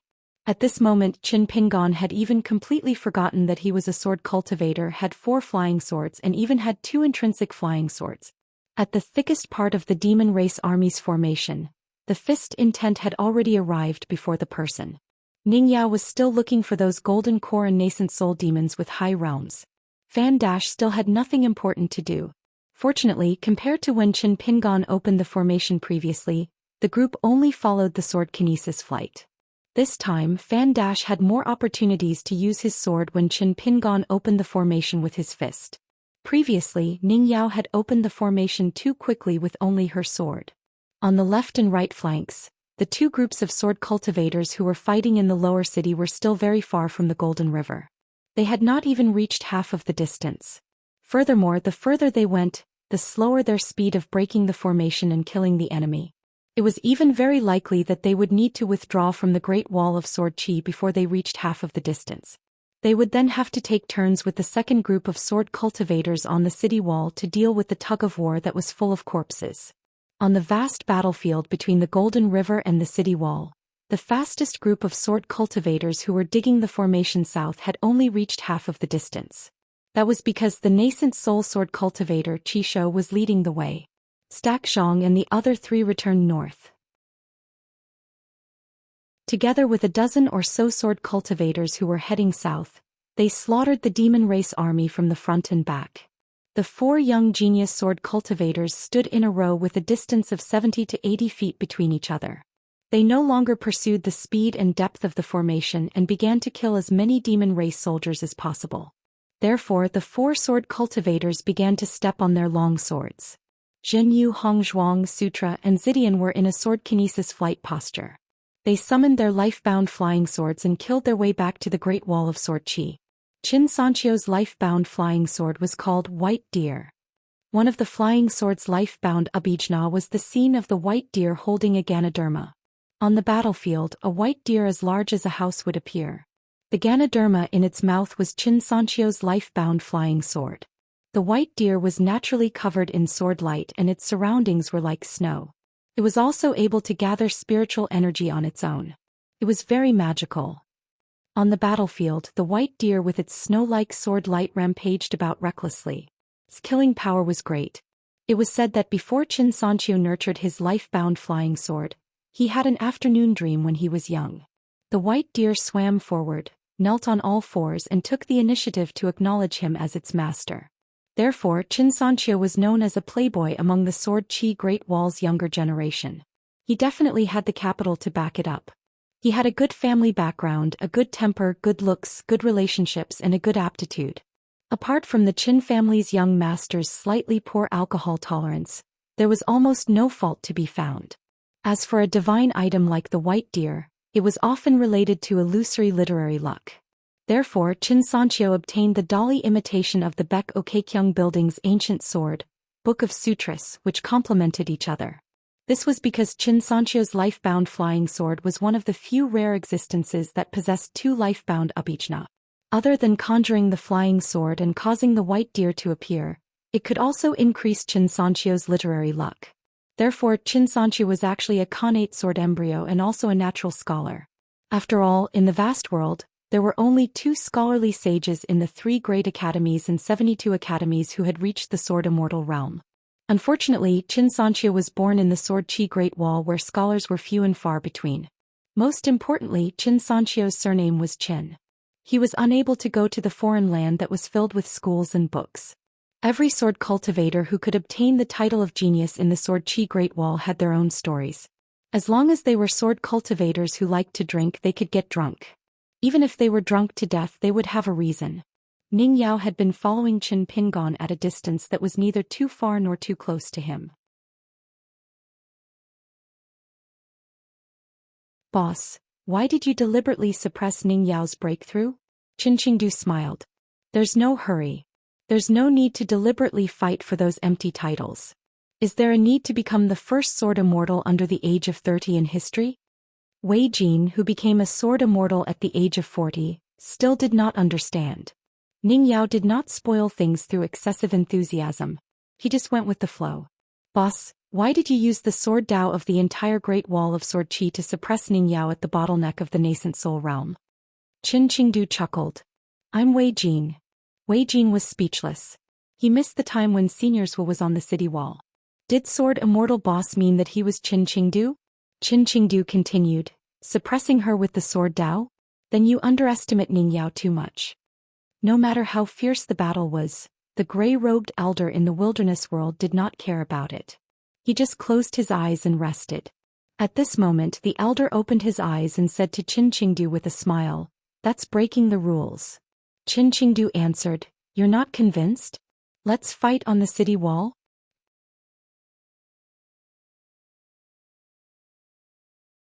649. There was no reply from Jiazi tent. Qin Qingdu had a look of regret. Almost the entire savage world belonged to this old man. He only occupied a great wall of sword Qi. He did not even dare to challenge him. As expected, if a man was not a sword cultivator, he would not be able to do it. Qin Qingdu was silent for a moment, then suddenly asked, "Is the bottleneck of the unpolished jade realm so hard to break through?" Wei Jin spoke the truth. To me, it is very difficult. When I met Senior Alliance and broke through the bottleneck of the nascent soul realm, it was already a fluke. I have always felt guilty about taking credit for myself. He thought that sword immortal boss would mock him, but he did not expect Qin Qingdu to nod his head. It is not easy to reach the immortal realm. Actually, it is difficult for a sword cultivator to break through to the next realm. Wei Jin asked, "Sword immortal boss, can you give me some pointers?" Qin Qingdu turned to look at the number 1 sword cultivator of the Aquarius continent, a young man who openly admitted that he was troubled by love. As for Wei Jin, in the vast world where sword fate was relatively thin, to be able to reach the upper 5 realms at the age of 40, even in the Great Wall of Sword Qi, it was considered a great achievement. How did Wei Jin do it? Other than his own talent being good, it was also thanks to Alliance that bastard imparting him his plan. The old almanac of the Great Wall of Sword Qi to the sword cultivators of the vast world, it was the golden rule. Of course, the prerequisite was to be able to flip through the almanac. Alliance had no problem. He was the kind that almost finished flipping through the almanac. He was also a thief. Alliance helped Wei Jin by stacking the two methods together and risking his life to break through in advance, becoming the leader of the Aquarius Continent's sword Dao. Strictly speaking, his methods were not glorious and not too brilliant. Qin Qing had lived for 10,000 years and naturally saw through Wei Jin's cultivation foundation. The saying of the strong having strong luck had some truth to it. As long as Wei Jin entered the upper 5 realms and stayed in the Aquarius continent, he would be able to occupy a continent and be at the peak of a mountain. He would be able to plunder the Aquarius continent's sword fate as he wantonly. Wei Jin only needed to follow the prescribed order. Since his aptitude was good enough, he would slowly improve in the next 100 years, and if nothing went wrong, he would definitely become an immortal. Wei Jin was a person who knew when to stop. He had only fought a battle with the heavenly monarch of the North Continent, Xianxia, and had consolidated his cultivation base. He had immediately given up on the great Dao steps that were within his reach. Instead, he had come to the Great Wall of Sword Qi. If not for the appearance of the new hidden official, Wei Jin would most likely have died in battle in this foreign land. In the end, he would at most leave behind a distant and vague story of a sword celestial in the Aquarius continent. Qin Qing had always admired such a young man. He dared to fight for power and was willing to die. On the other hand, a certain bastard was unwilling to die. However, they would rather live a life worse than death. In Qin Qingdu's opinion, it was acceptable, just like himself. After Qin Qing heard Wei Jin's request, he was not in a hurry to give an answer. He laughed. "Why did you only ask today? Wei Jin, you are very smart. Letting you stay in the thatched cottage at the back. You should know that this is my tacit agreement. First it was Chao Ci, then it was Qin Pingon, and now it's you. Not everyone can be neighbors with Qin Qing." Wei Jin looked at the battlefield in the south and said softly, "As the only sword immortal of the Aquarius continent, I hope to come to the Great Wall of Sword Qi without any selfish desires. In the end, I hope to leave the Great Wall of Sword Qi with dignity. This is one of the reasons. Another reason is that I hope to rely on my sword to exchange for the guidance of my eldest sword immortal. That year Senior Alliance gave me pointers. I do not wish for the next time we meet Senior Alliance to feel that he helped a piece of trash. That piece of trash did not amount to anything, and became a sword immortal that could peacefully lie in the realm book and wait for death." There were some things that Wei Jin did not say. Senior Alliance had once teased him when he was drinking with him. He said that it was actually very difficult for the infatuated people in the world to have lovers. After all, the matchmaker now had many red strings involved, and he could not forcefully tie a girl to the bridal sedan. Then he should take a step back and let himself live a better life. He should let the girl that he missed because of the past in the future, she would have a small regret in her heart. Maybe when she argued with her husband in the future, she would be able to say that someone in the past was also her admirer. Qin Qing liked Wei Jin's openness. He laughed. "In the future, every now and then, every time you accumulate some merit, I will impart to you a sword technique. It is not a low-grade technique. It is the Dao foundation of an old friend of mine in the past." Wei Jin cupped his fists and bowed. He did not say anything.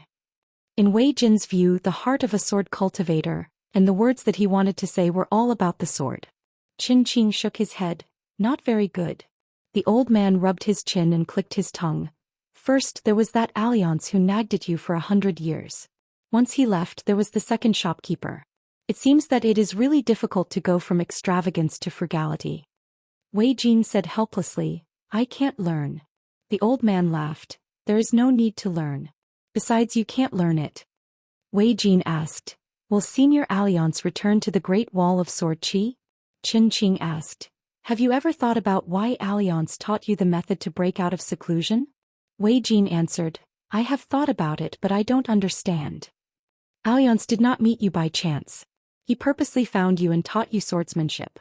It was not because he was scheming against you and felt that you would definitely return to the Great Wall of Sword Qi. It was also not because he felt that you were not accomplished and casually gave you alms so that you, the future master of the continent's sword Dao, would be grateful to him. Instead, he sincerely hoped that you, Wei Jin, would be able to stand side by side with him, Alliance, in the future. It was the same for Wei Jin. Alliance treated all those who walked on the same path as him equally. Qin Qing said, "This is the reason why I taught you the sword technique. Sword cultivators need to be in the company of the weak and fight against the strong. Those who see others as ants are ants themselves. Back in the day, who wasn't an ant under one's feet?" Wei Jin seemed to have understood something. The old man put his hands behind his back and glanced at the sky. He retracted his gaze and looked towards the southern land. Swordsmen, sword techniques in the heavens, guests on the earth. When a sword cultivator who was clearly a sword immortal was willing to call himself a swordsman from the bottom of his heart, it was a little interesting. In Qin Qing's opinion, Wei Jin was lacking in this. Even if this young sword immortal had always been in the Jianghu, in fact Wei Jin had never felt that he belonged to the Jianghu. He was a passerby of the entire human world. In the end he still had to go up the mountain to become an immortal. He would bring his sword up the mountain with him and try his best to distance himself from the secular world. He was most afraid of the messy karma. However, Qin Qingdo looked into the distance and recalled a picture scroll of his youth. When a sword cultivator ascended to the top, he would seek the sword from the heavens. The person with the highest realm would be more involved with the human world. In the end, step by step, it would be extremely slow. Relying on the complicated threads of the human heart, it was as if he was dragging the entire world upwards. This was the earliest sword cultivator. This was the true purity of the heart of the sword. With great perseverance and great wishes, he took on great burdens and endured great hardships. He was determined to let the entire human world go to a higher place. Now, be it sword cultivators or other chi refinement warriors, which one of them did not want to be pure of heart and few desires? They wanted to sever themselves from the secular world and become immortals on the mountain that did not stir up any dust. Even if most of the cultivators in the world had such a mindset, there would be no problem. However, if everyone was like that, there would be great trouble. Qin Qing put his hands behind his back and gently tapped his palms. He muttered to himself, "There can be more of the former and less of the latter. There must be both types of people. Neither can be missing." On the southern battlefield, after exchanging a blow with Ning Yao, the unpolished Jade Realm Sword Immortal Death Warrior was slightly injured. However, he did not want to continue fighting. He immediately used a strange secret technique to escape. On the battlefield, where blood flowed, a circle of extremely fine ripples appeared one after another. Obviously, that was where the Demon Clan Sword Immortal Death Warrior's soul was. Moreover, the escape route was not in a straight line. It seemed that he had used some kind of formation. Ning Yao's second blow missed. Not only that, there was a ripple in a pool of blood 600 feet behind Ning Yao. For a sword cultivator, this distance could be said to be very close. The Sword Immortal Death Warrior actually wanted to risk his life for a blow. Ning Yao was even more ruthless. She was determined to exchange injury for life. She could have dodged in time. However, she still deliberately paused for a moment to give the Demon Clan Sword Immortal a chance. However, the Sword Immortal Death Warrior also gave up the chance. He completely dispelled the idea of assassination and chose to leave the battlefield. According to the records in the Jiazi tent, the golden robe on Ning Yao's body was worthy of being an immortal weapon. For a top assassin like him who succeeded in one blow, it was extremely restrained. Ning Yao could not find any trace of the Sword Immortal Death Warrior. Looking around, there was no sign of him in the nearby battlefield. Thus she gave up. However, she had already memorized the escape route of the Sword Immortal Death Warrior. She silently deduced it in her heart. If there was a chance to fight again, Ning Yao's sword would be more measured. What really annoyed Ning Yao was that the nascent soul sword cultivator that targeted Chen Pingon had also decisively retreated after his first blow failed. The Demon Clan army acted as a natural barrier. Ning Yao's third strike was dodged by the nascent soul sword cultivator. He formed a sword seal with both hands, and the Sword Immortal Death Warrior turned into thousands of sword lights that scattered in all directions. Ning Yao raised her hand, and the thousands of broken weapons on the ground chased after the sword lights like flying swords.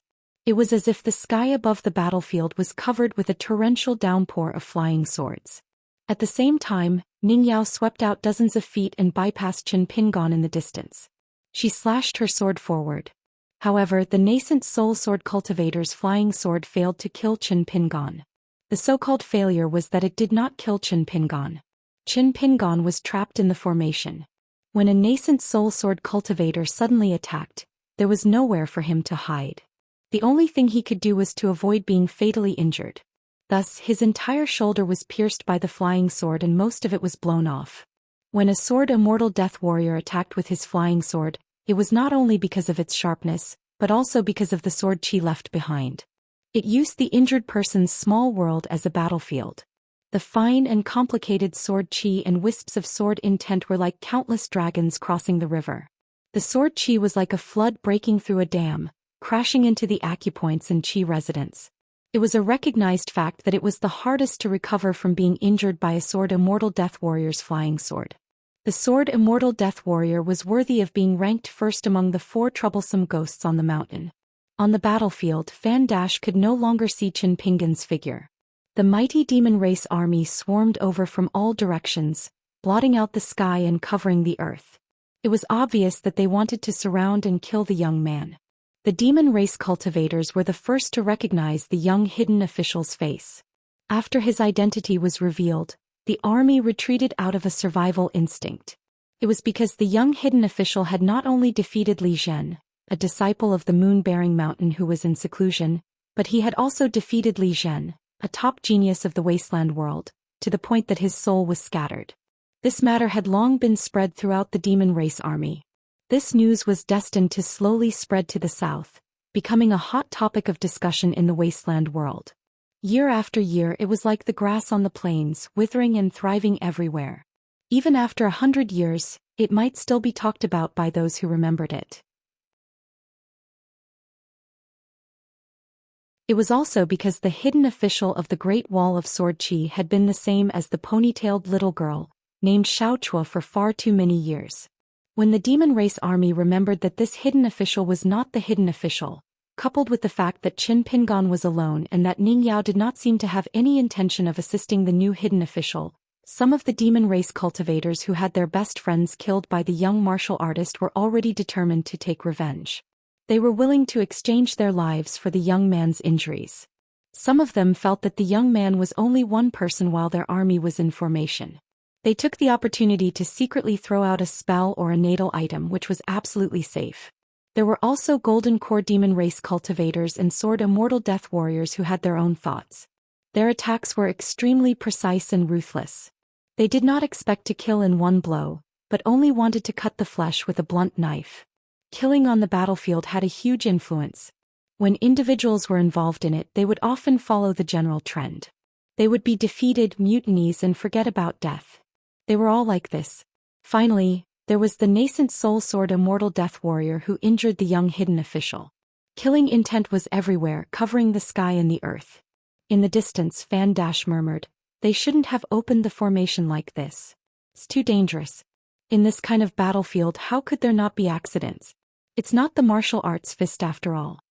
If not for Ning Yao holding the formation, the deputy manager would have undoubtedly died with such a punch. Ning Yao said, "It's because I'm here that he punched like this. This is the order of things. That's how it should be." Ning Yao also knew why Fan Dash was so uneasy. In the end, he was worried about Qin Pingan's safety. Ning Yao did not elaborate. Fan Dash was not a pure martial artist. The path of sword immortal and the path of pure martial artists were gradually ascending. The martial arts fist was at the peak. They seemed to be different paths leading to the same goal, but in fact they were very different. This was the true martial arts fist. Competing with others was only a small path of martial arts. Using one's own strength, using only one's fists to compete with the heavens and earth, this was the true glory of the great Tao. In the distance, the center of the encirclement had almost turned into a slowly moving hill. As Fan Dash sheathed his sword, he could not help but ask, "If this continues, will it really be okay?" She said, "The other side is not okay." Fan Dash was speechless. He could only continue to attack at the edge of the battlefield, trying his best to share some of the pressure on Qin Pingan. Actually, it did not mean much, but he had to do something. When dealing with people, it was a good habit to seek peace of mind as much as possible when one's strength was beyond one's reach. Ning Yao controlled the sword immortal and traversed the battlefield wantonly. A long golden line condensed in the middle of the demon race army and did not disperse for a long time. There were straight lines that crisscrossed with each other, But there were also crooked golden trajectories that spanned several thousand feet. Everywhere it went, there were broken limbs and broken bones that had been sliced apart by the golden sword. The golden light itself was like a natural talisman array, containing extremely heavy sword intent. Together with the overflowing sword chi in the surroundings, it made the demon race army suffer. Many middle 5 realm cultivators simply lay on the ground, avoiding the golden lines that were growing denser and denser. Many Dragon Gate cultivators and Golden Core cultivators had already rapidly left the golden sword array that was suspended in the air. Ning Yao glanced at the golden lines on the battlefield. After gathering enough sword chi, she formed a seal with 2 fingers and gently slashed downwards. It was like a heavy rain that was suspended in the air, resembling a huge pond that was just above the ground. Then it suddenly fell to the ground. On Qin Pingan's battlefield, the ground shook and the fist aura was as loud as thunder. The nearby demon race soldiers were sent flying in all directions. A small mountain that was piled up by the demon race army seemed to have collapsed from the middle. Fan Dash heaved a sigh of relief. He finally saw Qin Pingan's figure. He looked a little wretched. His clothes were tattered and his flesh was mangled. The fist intent was so thick that it was almost visible to the naked eye. It flowed through Qin Pingan's body as if a god was protecting his body.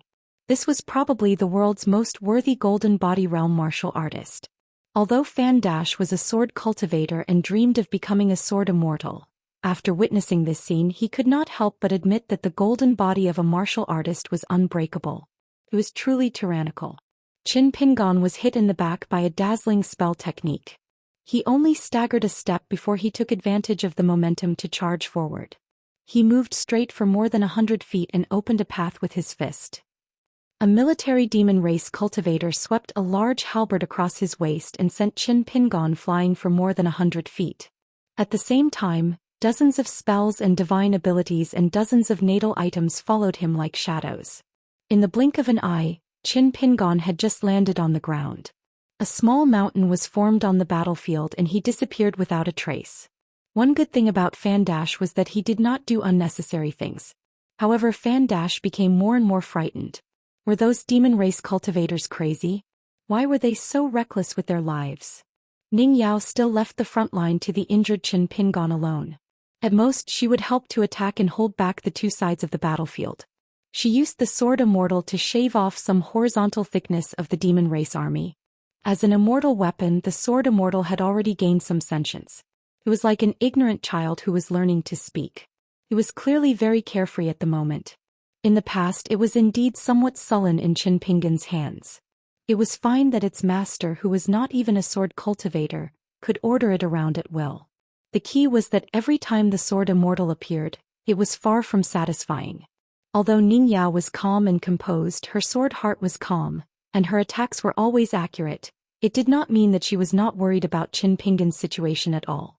How great was the merit of killing the hidden official of the Great Wall of Sword Chi on the battlefield. The 60 military tents in the wasteland world had a great debate about this matter. There were roughly 3 opinions. The military tents led by Ginyin Camp believed that killing the hidden official Qin Pingan was equivalent to killing a Jade Realm Sword Immortal.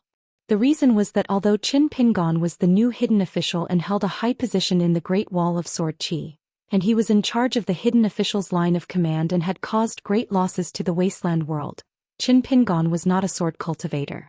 Moreover, his realm was not high. Although he could kill Li Jin in a fight, he did not necessarily have the combat power of a peak nascent soul realm sword cultivator. Therefore, with his identity as a hidden official, it was reasonable to regard him as a Jade Realm Sword Immortal.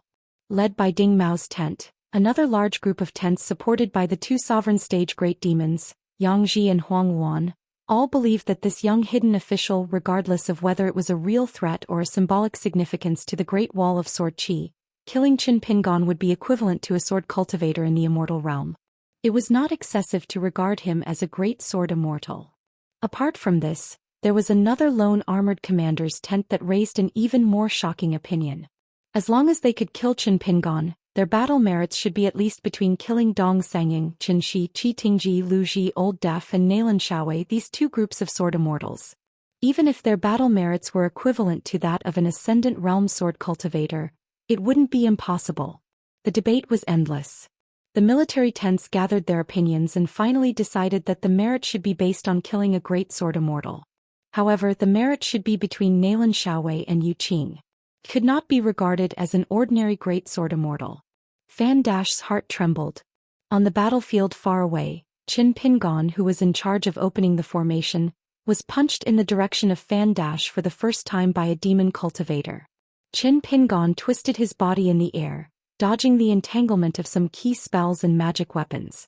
He forcefully withstood the other attacks and landed on the ground. He slid back 5 or 6 steps and stomped heavily on the ground. He returned to the battlefield at an even faster speed and went straight for the demon cultivator, who was also a pure martial artist.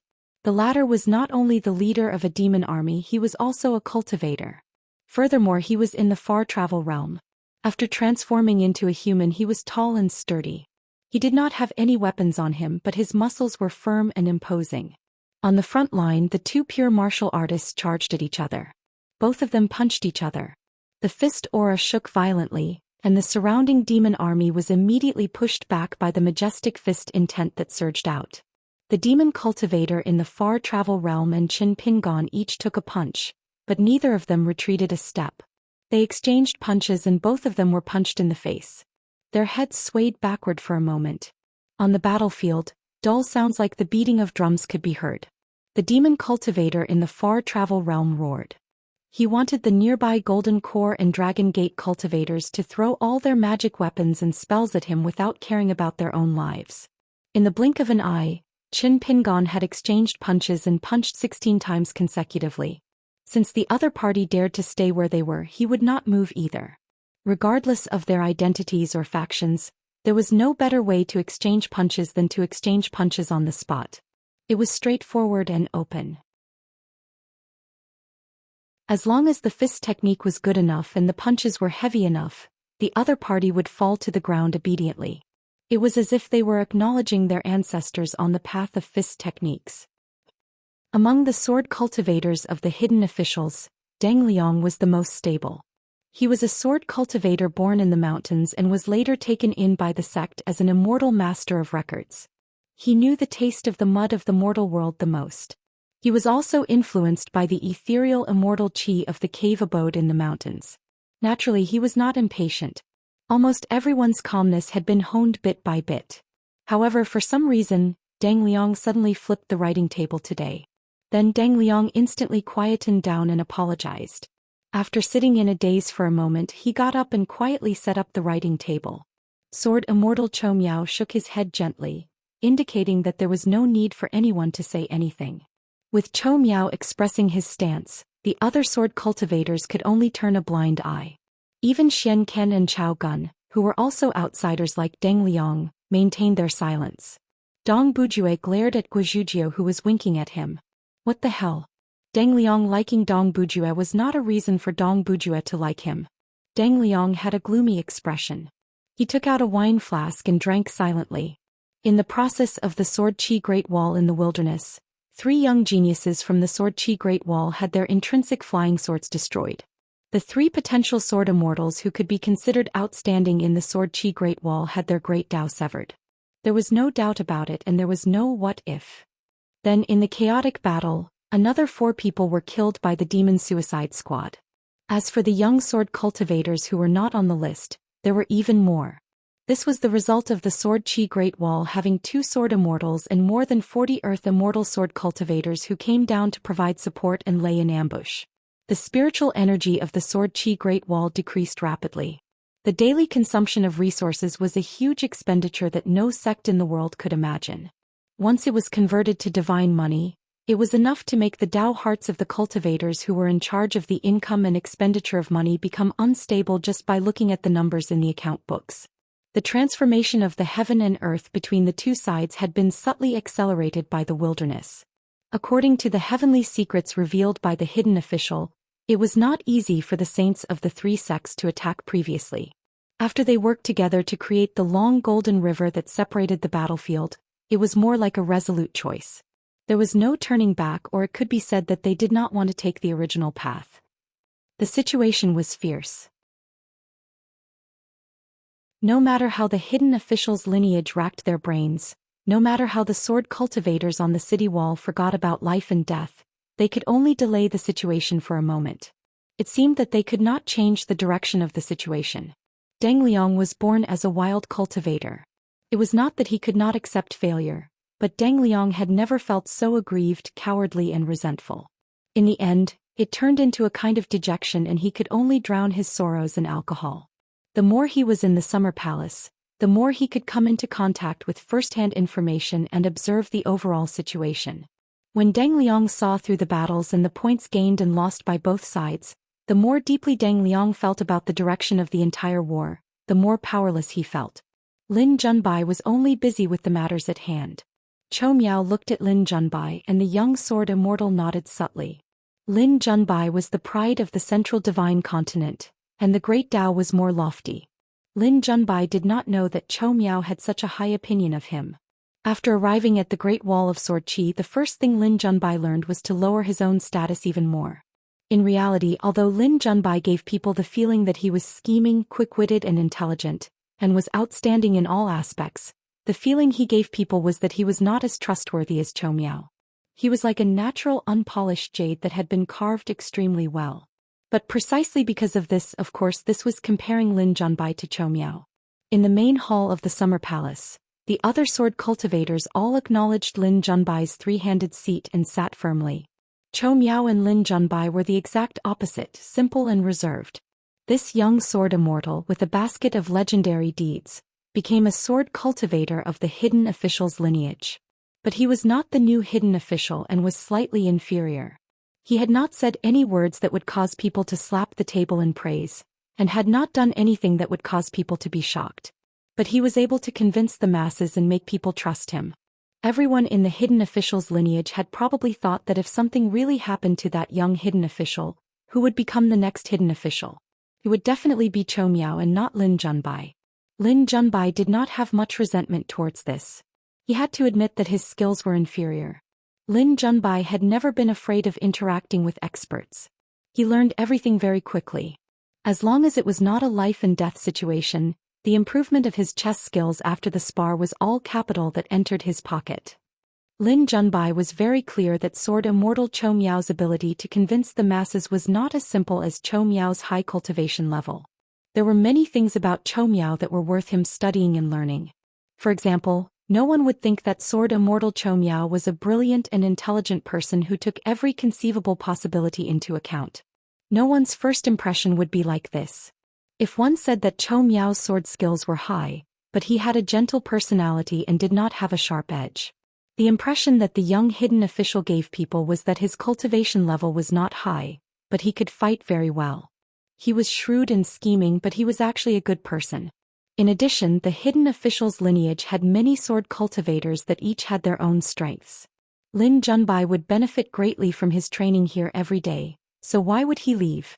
Even if Qin Pingon chased him away, Lin Junbai might not necessarily leave. Lin Junbai glanced at the empty main seat and shook his head lightly. He would not leave, but he definitely would not become the hidden official. Xianxia glanced at the situation of the approaching battlefield. After some thought, he called for Dong Huafu to fly on his sword and approach Qin Pingon's side. At the same time, he asked Fatty Dong and Stackcliffe to put in more effort. Once they caught their breaths, they would immediately return to reinforce. The two of them flew on their swords and changed the battlefield. They formed a triangular formation with Qin Pingon and Ning Yao. Dong Huafu squatted on his sword and began to make a conclusion. Compared to Sister Ning opening the array, he is slower. Dong Huafu thought for a moment and remembered that the second shopkeeper's innate ability was to keep accounts. He added, however, Alliance said that men cannot be too fast. Xianxia laughed loudly. However, the second manager happened to be punched by a demonic cultivator from the School of Military who was wearing the gold crow armor. He seemed to have broken through the formation of the army that had been thinned by Xianxia's sword. In the end, he fell not far away from Xianxia. After rolling for a while, he stood up and smashed a natal artifact that was like a gangrene attached to the bones with his fist. Then he changed his stance and summoned a mouthful of pure spiritual qi to stabilize himself.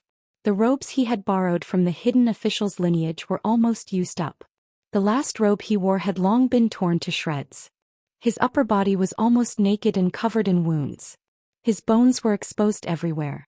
Qin Pingon put on the last Ning residence's green robe and turned to look at Dong Haitan.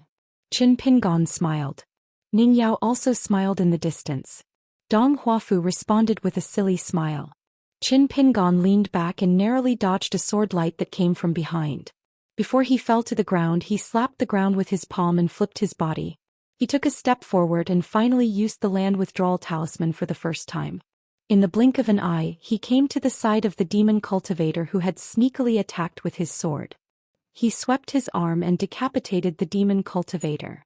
Then he lowered his head and used the headless corpse of the demon cultivator as a shield to crash into the demon cultivator. A middle-aged demon cultivator with a wooden expression picked up a broken sword from the ground. It was of inferior quality and barely looked like a sword. He took a step forward and came to Qin Pingon's side. He slashed down with his sword. There was no dazzling sword light or sharp sword intent. It was as silent as the person wielding the sword. However, Qin Pingon did not even have time to use the mind talisman. His fist intent reached the peak and he struggled to hold the sword edge with both hands. But still he was slashed and sunk into the ground. The man did not think of using brute force to directly cut off Qin Pingon's hands and shoulders. He casually pulled out the ordinary long sword and slashed it at Qin Pingon's neck. Qin Pingon directly clenched his left fist and pressed it against his chest. The man was clearly a little surprised. His sword would indeed change its trajectory midway and shatter Qin Pingon's heart. At the critical moment when the sword changed direction, the man took a step forward. His figure was ethereal like a flying sword and directly came behind Qin Pingon. He twisted the tip of his sword very casually and stabbed backwards, hitting the back of Qin Pingon's spine. Qin Pingon, almost at the same time, used his fist to form a dragon. The tip of his sword was blocked for a moment. With the force of the sword, he should have charged forward faster. But Qin Pingon still moved several steps to the side. As expected, the second sword-wielding man appeared directly in front of Qin Pingon's original position and slashed down with his sword. The man smiled faintly and increased his strength as he gently gripped his sword. On the battlefield, nearly 100 sword cultivators instantly appeared. They formed a circle around Qin Pingon. They were still wielding their swords. None of them had an intrinsic flying sword. Their sword tips stabbed straight at Qin Pingon in all sorts of sword stances. Not only that, there was a man wielding a sword in each of the 6 spots outside the circular sword formation. He seemed to be waiting for Qin Pingon to use his core talisman. Outside of this, in front of Ning Yao, Fan Dash, Xianxia and Dong Huafu, a huge circular sword formation with everyone wielding a sword appeared. Each of them challenged Qin Pingon, Ning Yao, Xianxia and Dong Huafu, the 2 young geniuses who were listed in the 60-year records. There was also a golden core sword cultivator who was not listed in the records. The true target of this man's sword was both Qin Pingon and Fan Dash. As for the outcome, he had already given the choice to all his peers on the Great Wall of Sword Qi. He did not really care about the outcome. When a sword cultivator attacked, it was fine as long as he was correct. The amount of battle merit was secondary. Every person wielding a sword was both real and fake. Their battle strength would be divided, so he needed to make precise calculations. The sword-wielding man seemed to be somewhat helpless.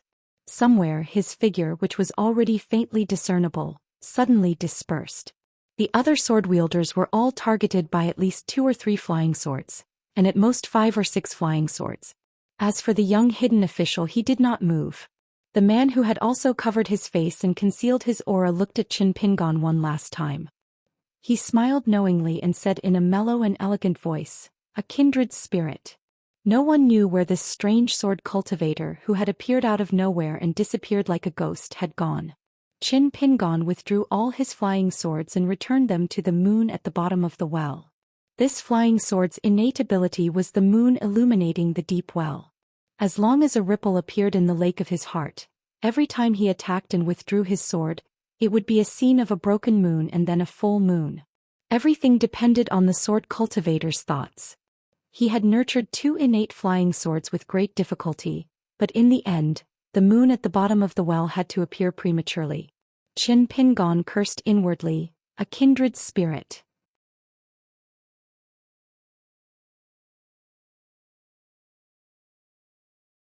"650. Yes, the latest issue of the journal has been published. Ning Yao let Qin Pingon return to the city first and reminded him to be careful on the way. Dong Huafu felt that her words were a little redundant. Dong Huafu's style had always been straightforward. Qin Sanqiu smiled and said, "It would be troublesome if there weren't any redundant words between a man and a woman." Dong Huafu nodded in agreement and then asked, "Do you have the chance to speak?" Qin Sanqiu imitated the second shopkeeper and smiled. Dong Huafu was afraid that the second shopkeeper would hold a grudge against him, but he was not afraid of Qin Sanqiu, who wanted to be his brother-in-law even in his dreams. Therefore he said something to make things worse. "Did my sister become a sword cultivator of the hidden official's lineage because she wanted to hide from you? If that's the case, then it's too much. I'll speak up for you later. I still have this bit of loyalty." Qin Sanqiu shook his head and said, "Not really. Your sister is a straightforward person. She likes someone, she likes them. If she doesn't like them, she doesn't like them. She won't do it on purpose. Liking someone was always good. Besides, ever since Qin Sanqiu started wearing open crotch pants, he felt that the neighbor's sister Dong did not become good just because he liked her. She was really good. Just like the first time Qin Sanqiu saw the words, "childhood sweetheart" in a book, he felt that it was the most touching phrase in the world. Things like a calm lake or a fiery autumn mountain had to be put aside. To say that Dongbu was beautiful was actually not enough. It was just that after so many years, the more Qin Sanqiu drank, the more he liked her. Before Qin Pingon arrived at the Great Wall of Sword Qi, Qin Sanqiu would always head over to Dongbu's side to observe the battle from afar. This time, when the situation was dire, Qin Sanqiu had lent a helping hand. Dongbu thanked her after the battle and gave her a heart-wrenching reply. This was the second time Dongbu had explicitly told Qin Sanqiu that they were both sword cultivators and friends. They could help each other on the battlefield, but he advised Qin Sanqiu not to have any thoughts of becoming Dao companions on the mountain. Whenever Dongbu thought of this, goosebumps would appear all over his body. That time, Qin Sanqiu returned to the city and drank some wine. On the way home, he pushed walls and crashed into trees again. Qin Pingon's injuries were not light. Not only were his skin, flesh, tendons, and bones damaged, the most troublesome part was the sword qi left behind by the sword cultivator's flying swords and the injuries caused by the many demon cultivators attacking his natal item. However, Qin Pingon's spirit didn't decrease. Instead, it increased. Ning Yao hadn't seen Qin Pingon with such bright eyes in a long time. Words.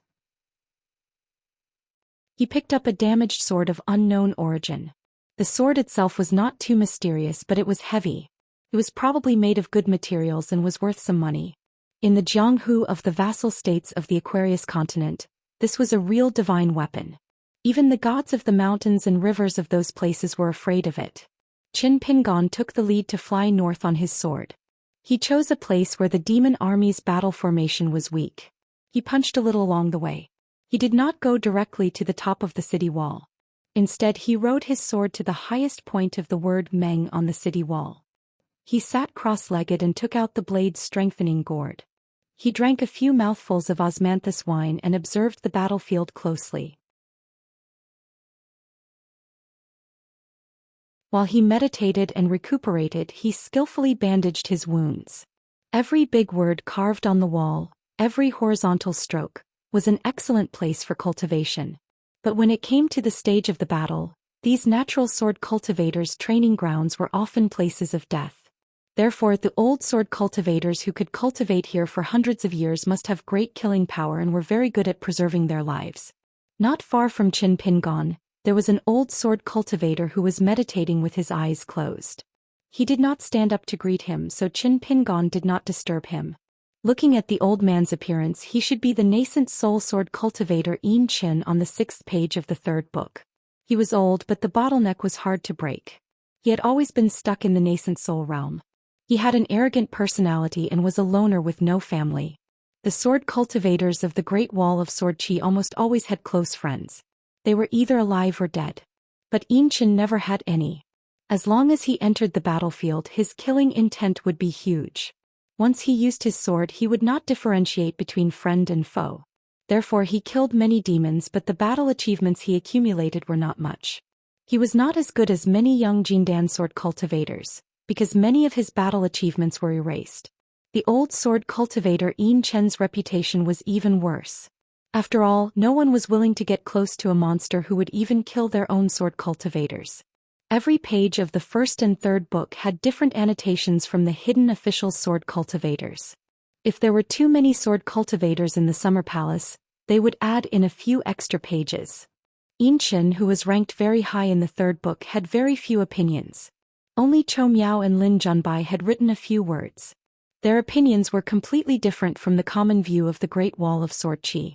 In terms of accidental injuries on the battlefield, almost every sword immortal had done it. Those who harmed the innocent did not deserve to be scolded. But Yin Chen was different. Many times the old man's swift and fierce sword attacks were precisely calculated to kill a few sword cultivators.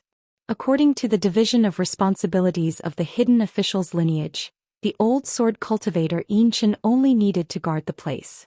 He did not need to leave the city to fight. Qin Pingon finished bandaging the wounds of various sizes. He took out a filth removal talisman and quickly got rid of the blood stains. He was a guest after all. Even if the host did not smile, it was not a reason for the guest to be disrespectful.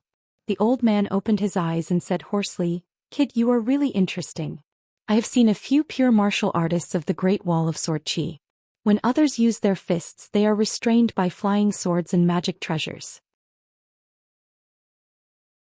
You, on the other hand, are suppressing yourself." Qin Pingon turned his head and smiled. "Senior Yin has good eyesight."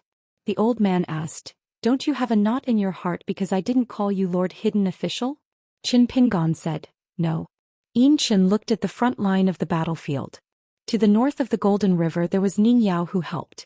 To the south, there was the sword cultivator who was responsible for opening the formation.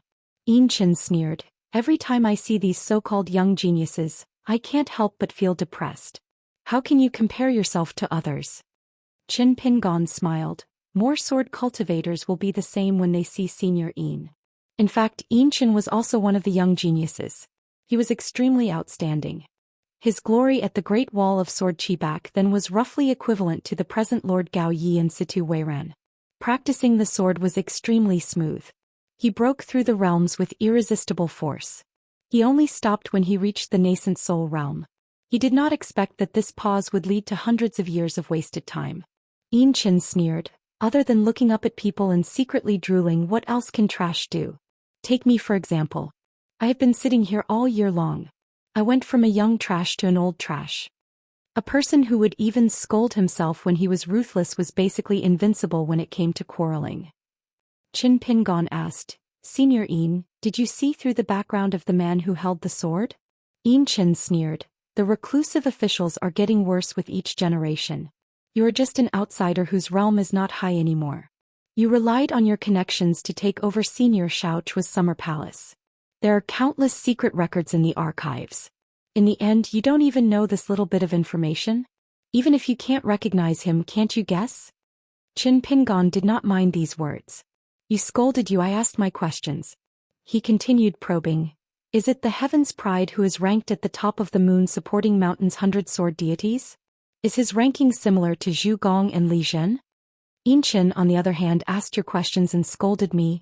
Now I guess the entire Great Wall of Sword Qi has said all kinds of nasty things about Senior Xiaochua. They are really a bunch of bastards who have no parents to teach them.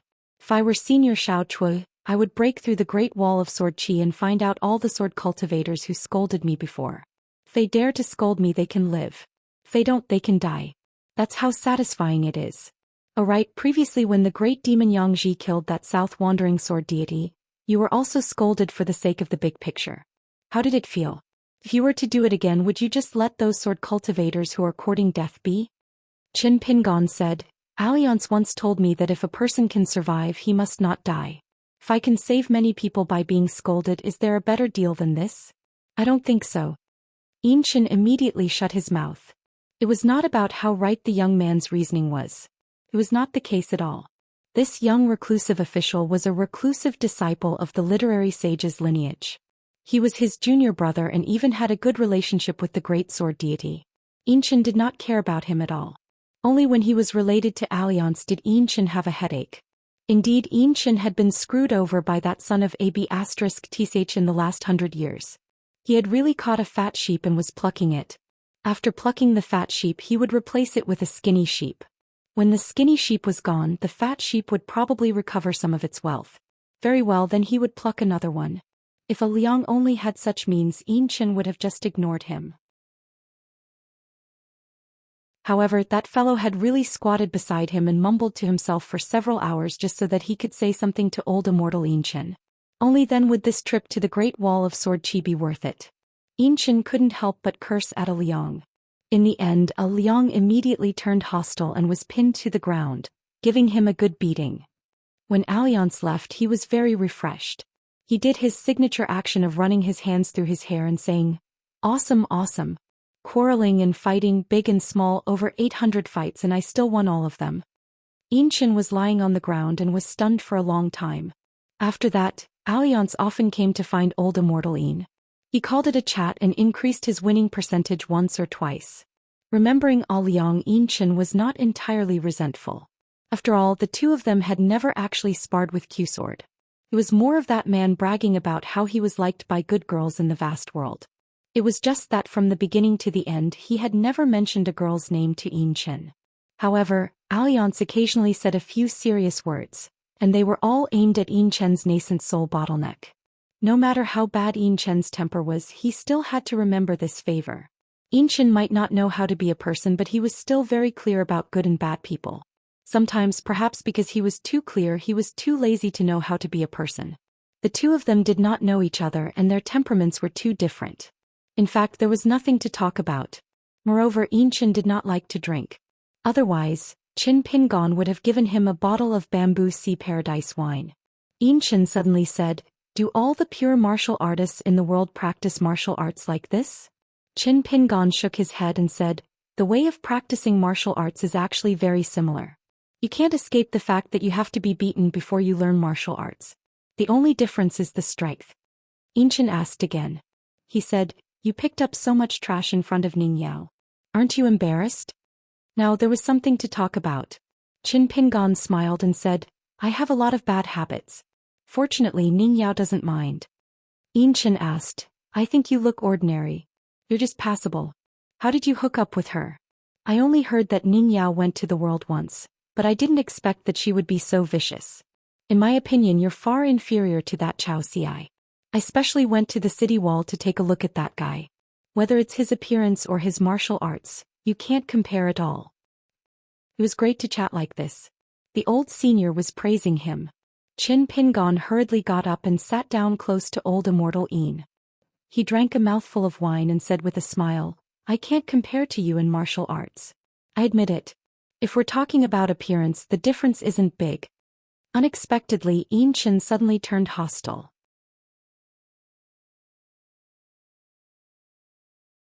Enjoying the incense offerings of the mortal world, one does not need to cultivate to be able to stabilize their golden body. Immortals who do not die are those chi cultivators who are now lying in the mountains. When scholars write history books, they always delete and subtract. Over time, they get further and further away from the truth.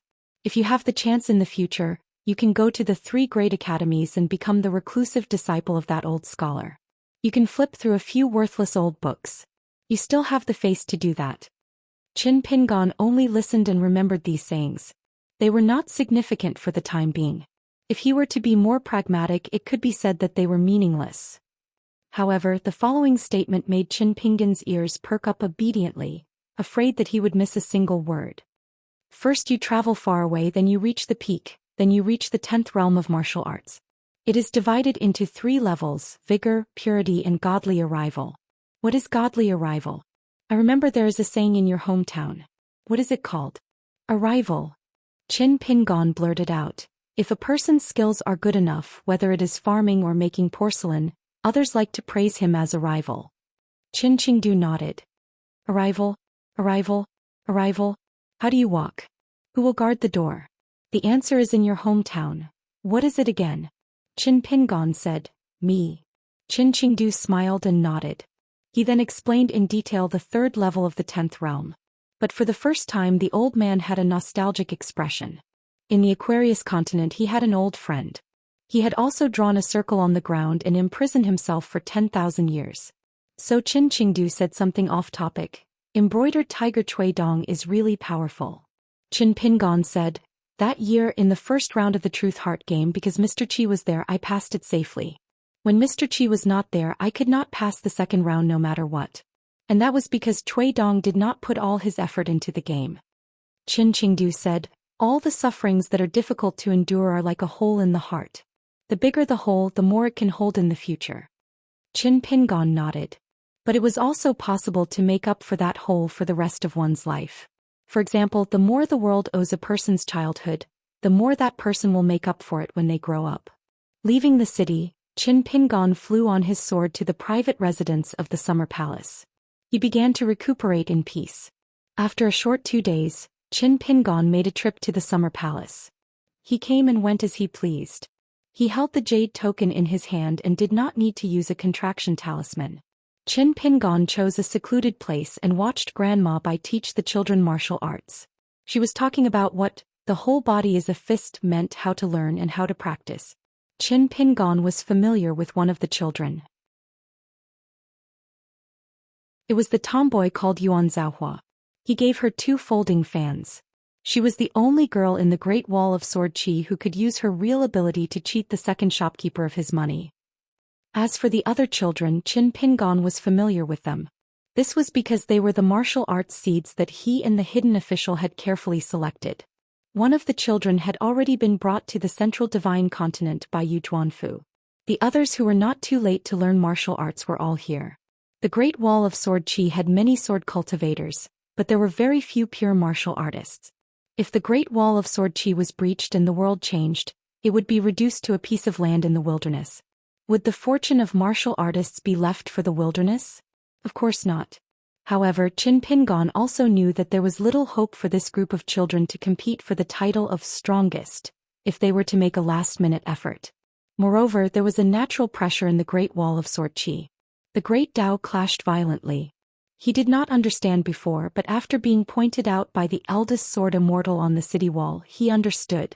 The female martial god of the central divine continent, Pei Wan, had most likely come prepared. As for Chao Xiai, she was purely focused on martial arts. She never needed martial arts fate. Qin Pingon admitted that he was far inferior to Chao Xiai in this aspect. Now, as long as martial arts fate was willing to come, Qin Pingon wished that the martial arts fate could call for relatives and family members to come and welcome guests. The more the better. But even if this group of children practiced martial arts hastily and could not earn martial arts fate, it did not matter much. As long as they had a skill and a good foundation, they could survive no matter where they went in the future. Or rather, their chances of survival would only be greater. In a chaotic world, if one wanted to settle down, one had to fight for a place to stay. Many times identity was not very useful. At the training field, Grandma Bai punched out. The distance was very short and the punch was only half an arm's length. But the fist intent was very strong. It was natural and natural. At the level of a martial artist of the 7th realm, the so-called fist moves were actually a competition of the depth of the fist intent. It was similar to a simple manifestation of the Great Tao.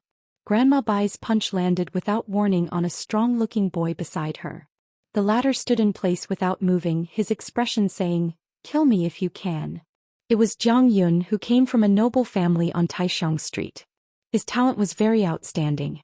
When Grandma Bai stopped punching, the child did not realize that he, who was not afraid at all, was actually sweating profusely. This was a rare latent talent. Grandma Bai punched again. Her fist almost touched the forehead of a girl from Yuhu Street. The latter was slightly weaker than Jiang Yun. Although she did not move, her body shook slightly. More than 10 children stood in a row. Grandma Bai walked past them one by one. Some children retreated while others gritted their teeth and stood in place. But Grandma Bai did not punch. However, Qin Pingon could see that when Bai Mama walked to the children's side, her fist intent had already arrived. Unfortunately, there was only one child named Su Gong from Mumeng Alley. His intuition was correct. When Bai Mama's fist intent moved slightly, he had already moved back. Although his choice was the opposite of Jiang Yun's, they were all good seeds that had the potential to be possessed by the fist intent earlier. Looking at that tomboy Yuan Zhaohua, he looked as if he was facing a great enemy, but his body was tense. Grandma Bai quietly released her fist intent, but he still did not notice it. Qin Pingon felt that this was nothing. On the path of martial arts, it was not that aptitude was not important. It was also very particular, but it was not as harsh as qi cultivators. It was also not like swordsmen who gambled their lives and relied on luck. Swordsmen did not rely on hardships to become swordsmen. But when it came to fist techniques with a certain level of aptitude, one could be slow and steady. One's skills would gradually increase. Of course, the 3 realms would be a huge threshold. But it would not be difficult for these children to pass the 3 realms. It was only a matter of time and difficulty. Qin Pingon leaned against a pillar in the corridor with his hands in his sleeves. He looked at the children. Those who wanted to learn fist techniques were mostly from poor backgrounds in Twilight Street and Twilight Street. Those who did not want to learn were usually from big clans like Jiangyun. The children began to practice their stances again. Grandma Bai would occasionally help them twist their bones and tendons. Then that child would begin to roll on the ground, wailing and crying. Seeing this, Qin Pingon, who was originally in a peaceful state of mind, immediately became gloating. He was quite happy. But when he saw the tomboy and a child from a shabby alley lying on the ground in pain, he felt a little sad. Grandma Bai glanced in the direction of her son-in-law with a kind expression. The old woman's gaze was slightly inquiring. Qin Pingon hurriedly waved his hand, indicating that he was just here to take a look. Unexpectedly, Grandma Bai still smiled and said, "Hidden official, there is someone here who wants to learn fist techniques from you. He thinks that my fist techniques are too feminine. Why don't you teach him?" Just as Qin Pingon was about to decline, Jiang Yun crossed his arms and shouted at the top of his lungs, "Where is the hidden official? Damned little brat, who exactly is the hidden official here?" Qin Pingon looked at the tomboy who sat up. He silently raised his hand, his arm trembling, and wiped the dust and sweat on his face. Grandma Bai smiled. Qin Pingon could only quickly walk to the training field. Qin Pingon did not do much. He only talked about some of the insights of the 6-step stance. He was concise and to the point. Jiang Yun thought that he had just started, but the young hidden official had already shut up. The child could not help but ask, "That's it?" Qin Pingon nodded and said, "There is not much fist theory to begin with. This is the same principle as the thinner the book, the more knowledge it contains." He did not finish his sentence. The more the teachings of the 3 schools of thought and the 100 schools of thought, the more teachings there were, the more they would be written and interpreted. In the end, the branches and leaves would be luxuriant and all-encompassing. However, when dealing with children, the more complicated the explanations, the more they would be at a loss and at a loss. Grandma Bai smiled and said, "Hidden official, if you are not in a hurry to return to the summer palace, today's practice of the stance is almost done. You can teach this mountain-quaking fist stance walking." With outsiders present, she naturally could not call him young master. Qin Pingon thought for a moment. There was no problem staying here for an hour. He nodded and said with a smile, "This stance walking originates from the mountain-quaking fist." Jiang Yun interrupted again. "Wait a moment, this fist technique's name is not domineering.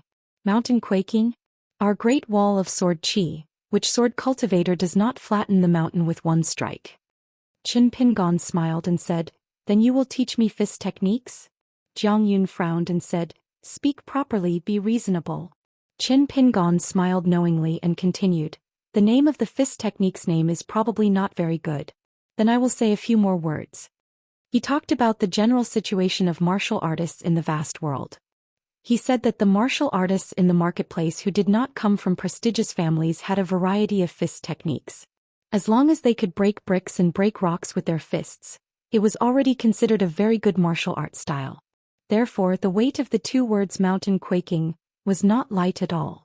His words were mixed with some of Qin Pingon's own experiences. Therefore, the children listened attentively. Of course, to be able to slack off for a moment and not be beaten up while standing in a stance and not be boring while walking, who would not like that? After he finished speaking, Qin Pingon practiced walking a few times and then helped the children point out some flaws in the walking. After the time it took for a stick of incense to burn, during the break, Qin Pingon talked about the streets and the scenery of the martial path peak of the 9th and 10th realm martial artists.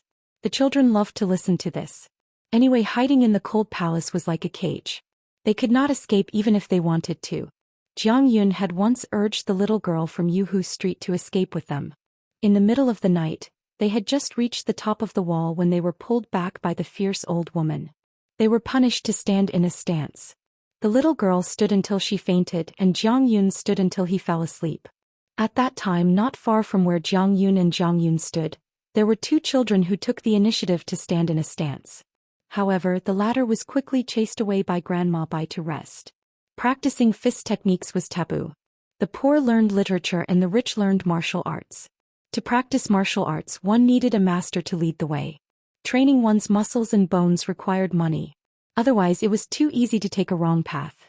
Practicing fist techniques would only harm the body and waste one's energy. The fist intent did not enter one's body. Instead, it was like a ghost had taken over one's body. This was the greatest pain of many martial artists who did not have a master. Qin Pingon calculated the time and left. Grandma Bai continued to teach the children. Jiang Yun muttered softly, "When we really meet, I'm so disappointed." Grandma Bai smiled. "When you feel that you have the right to fight with the hidden official, you will know what despair is." Jiang Yun shook his head and said, "Forget it, the second shopkeeper is too cunning. When my cultivation level is high enough to catch up to the second shopkeeper, I will definitely test him first.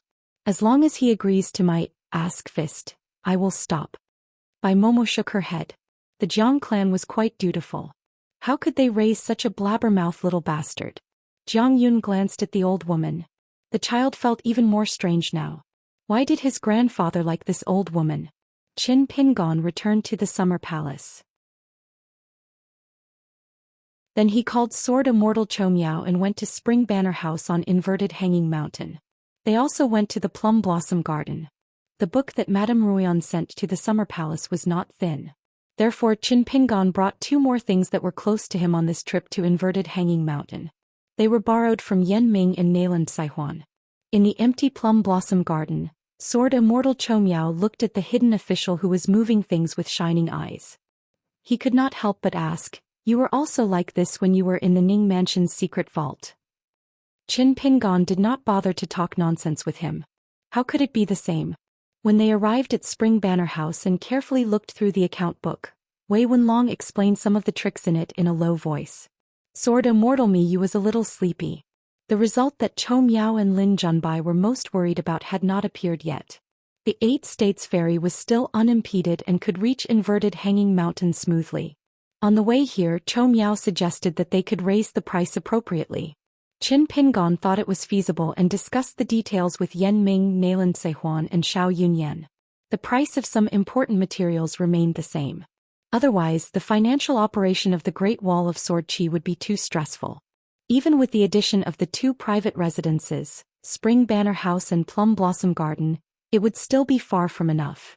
However, for some of the second-rate spare materials of each ferry in the 8 continents, they could increase the price appropriately. After returning to the Great Wall of Sword Qi, this was the first time Qin Pingon got close to the mirage north of the city. He did not enter it but only looked from afar. Sword Immortal Cho Miao looked up at the sky and said telepathically, "Let's not talk about the killing power of the sword. If we only talk about the essence of the matter, can you do what boss did?" Qin Pingon shook his head and said, "It's very difficult." On the Great Wall of Sword Qi, Ning Yao and the other sword cultivators took the lead to return to the city on their swords. Everyone was injured and Stack Mountain was the most seriously injured. Qin Qingdu walked out of the thatched cottage. Qin Sanqiu called him ancestor and Qin Qingdu grunted in acknowledgement. That was all. If an outsider met Qin Sanqiu when he was drinking, it would be very hard to imagine that this handsome young drunkard was Qin Qingdu. The old sword immortal Qin Shi, who was able to carve the character Qin on the city wall, had once privately asked ancestor Qin Qingdu if he could let Qin Sanqiu leave and follow a certain scholarly sage to study in the vast world. Qin Qingdu only asked one question. Would Qin Sanqiu's surname be Qin in the future? In the end, Qin Shi dejectedly left the city wall. Qin Sanqiu respectfully bid farewell and then took the lead to leave on his sword. The descendants of the Qin clan had always been like this. Having an ancestor whose swordsmanship truly reached the heavens was equivalent to not having one.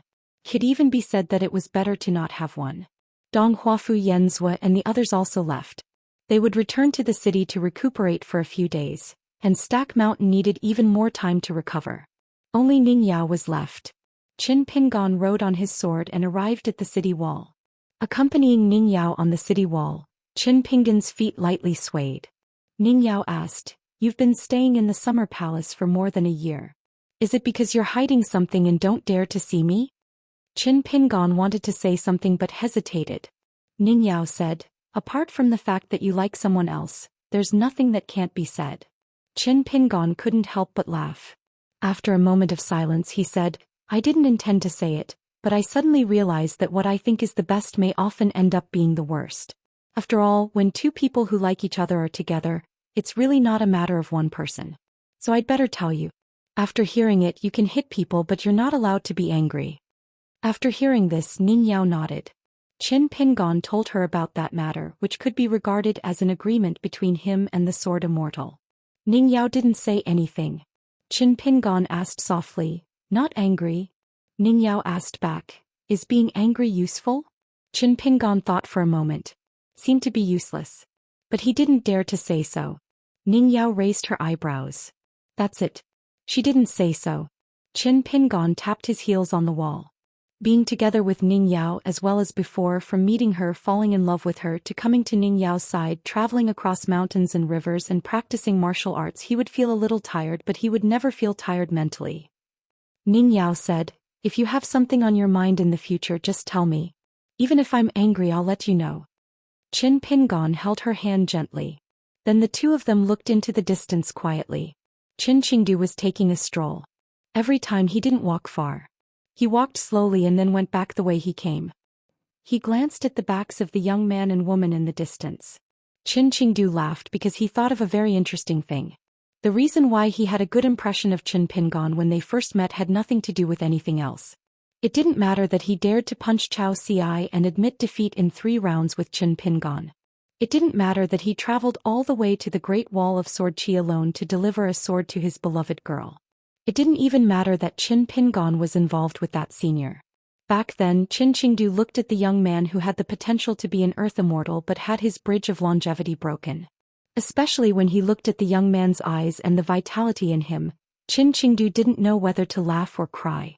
Unlike many old men in the Jianghu and seniors on the mountain, Qin Qingdu was probably the only one who saw Qin Pingon without any lethargy and was full of vitality instead. Back then, Qin Pingon, who was still a young man, seemed to be silently asking questions. Moreover, he was asking the world in high spirits. Can I really become a great sword immortal? Can I make the girl I like me and always like me? Can I protect the girl I like in the future? Can I definitely not disappoint someone? I can definitely do all these, right? Qin Qingdu felt that this was very good. No wonder that old scholar kept asking Qin Qingdu shamelessly before he left. Is my reclusive disciple kind or not? Are you envious? You're kind and envious, right? Sigh, it's a pity that there's no point in being envious. If I were you, old brother Qin, I would have been punched in the face. Otherwise, it would be hard to quell the jealousy in your heart.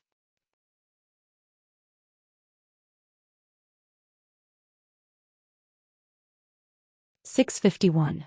At the Oxhorn Mountain Ferry, there were no longer only Dali military ferries coming and going. More and more commercial ferries were coming and going. Pei Qian's eyes lit up when he saw this. It was all divine money rolling into his master's pocket. Because this long trip was on their own territory, the little girl in black beside Pei Qian felt that she couldn't be more impressive with a pole on her shoulder and a walking stick in her hand.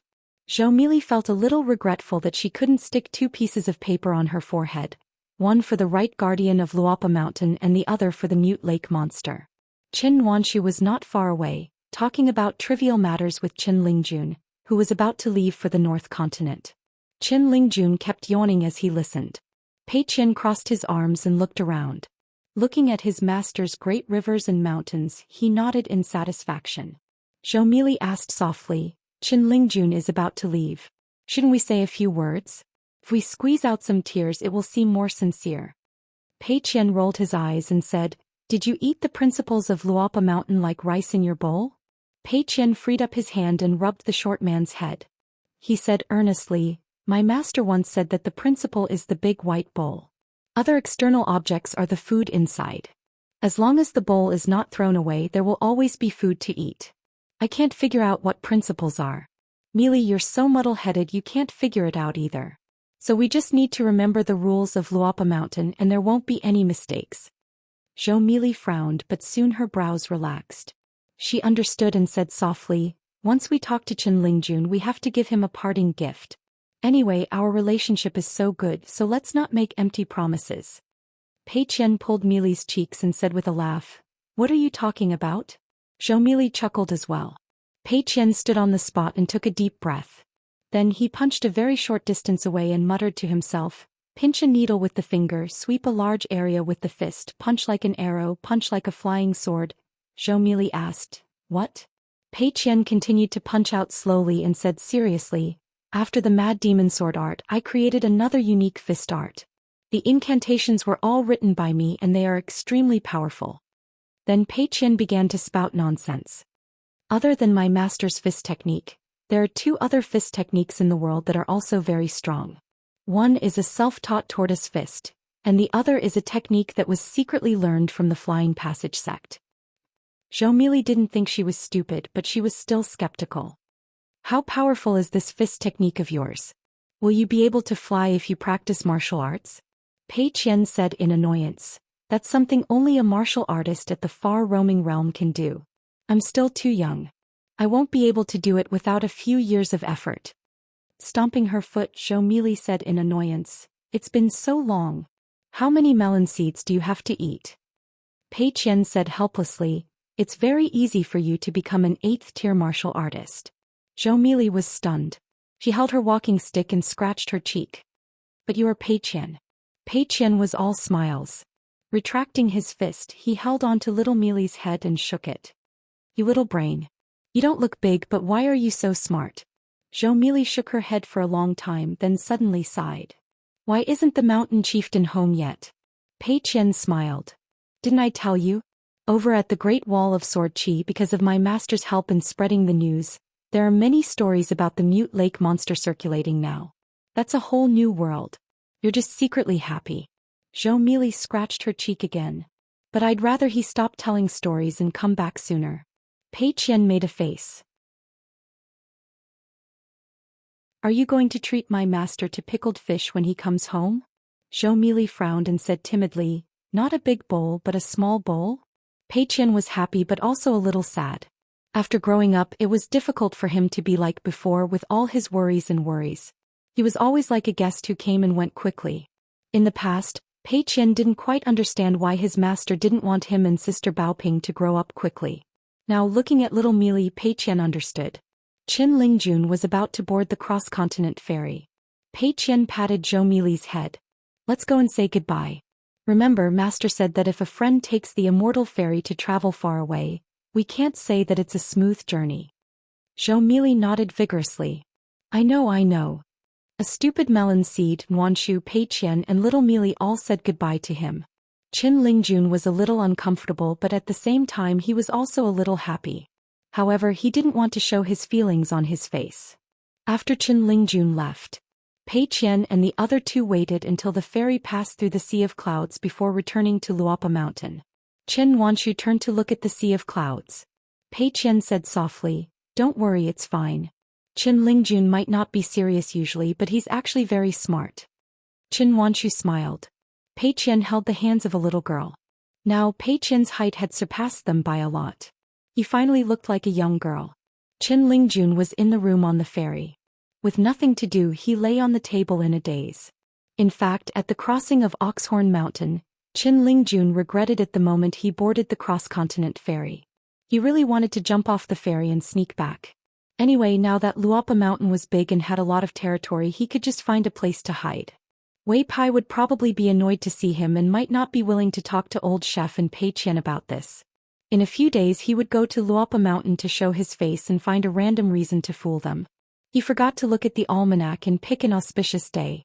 He was worried about Yellow Lake Mountain and forgot to go to the Imperial River to say goodbye to his friends in the pugilistic world. There was nothing wrong with concentrating at home, working hard and cultivating diligently. There was a big bamboo box on the table. In fact, it was rare for Lord Wei Shan to be so generous and lend him something close to him. In the bamboo box there were many maps of the North Continent. There were maps drawn by the immortals on the mountain, as well as many secret treasures of the imperial court. In addition, there were a lot of messy local chronicles and a few booklets written by Qin Pingan. They were all things to take note of. In old chef's words, it was as if he had written down everything except where to pee and poop. If he still couldn't succeed in crossing the river, he might as well drown himself.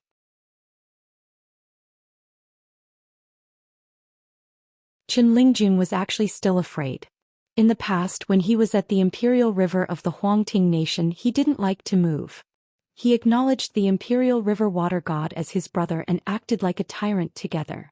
When he arrived at Luopa Mountain, he still didn't move. Pei Qian and Xiaomi would occasionally go to Red Candle Town for a stroll. Qin Lingjun only went around the mountains of Luopa Mountain, touring the scenery and chatting with the old immortals. He brought the black snake with him and patrolled the various places in a carefree manner. Ever since the blind old Taoist named Jia Qing moved from the Dragon Riding Alley to the Yellow Lake Mountain to cultivate, Qin Lingjun often went there as a guest. They hit it off very well. If bragging really worked, the entire vast world would be their private garden.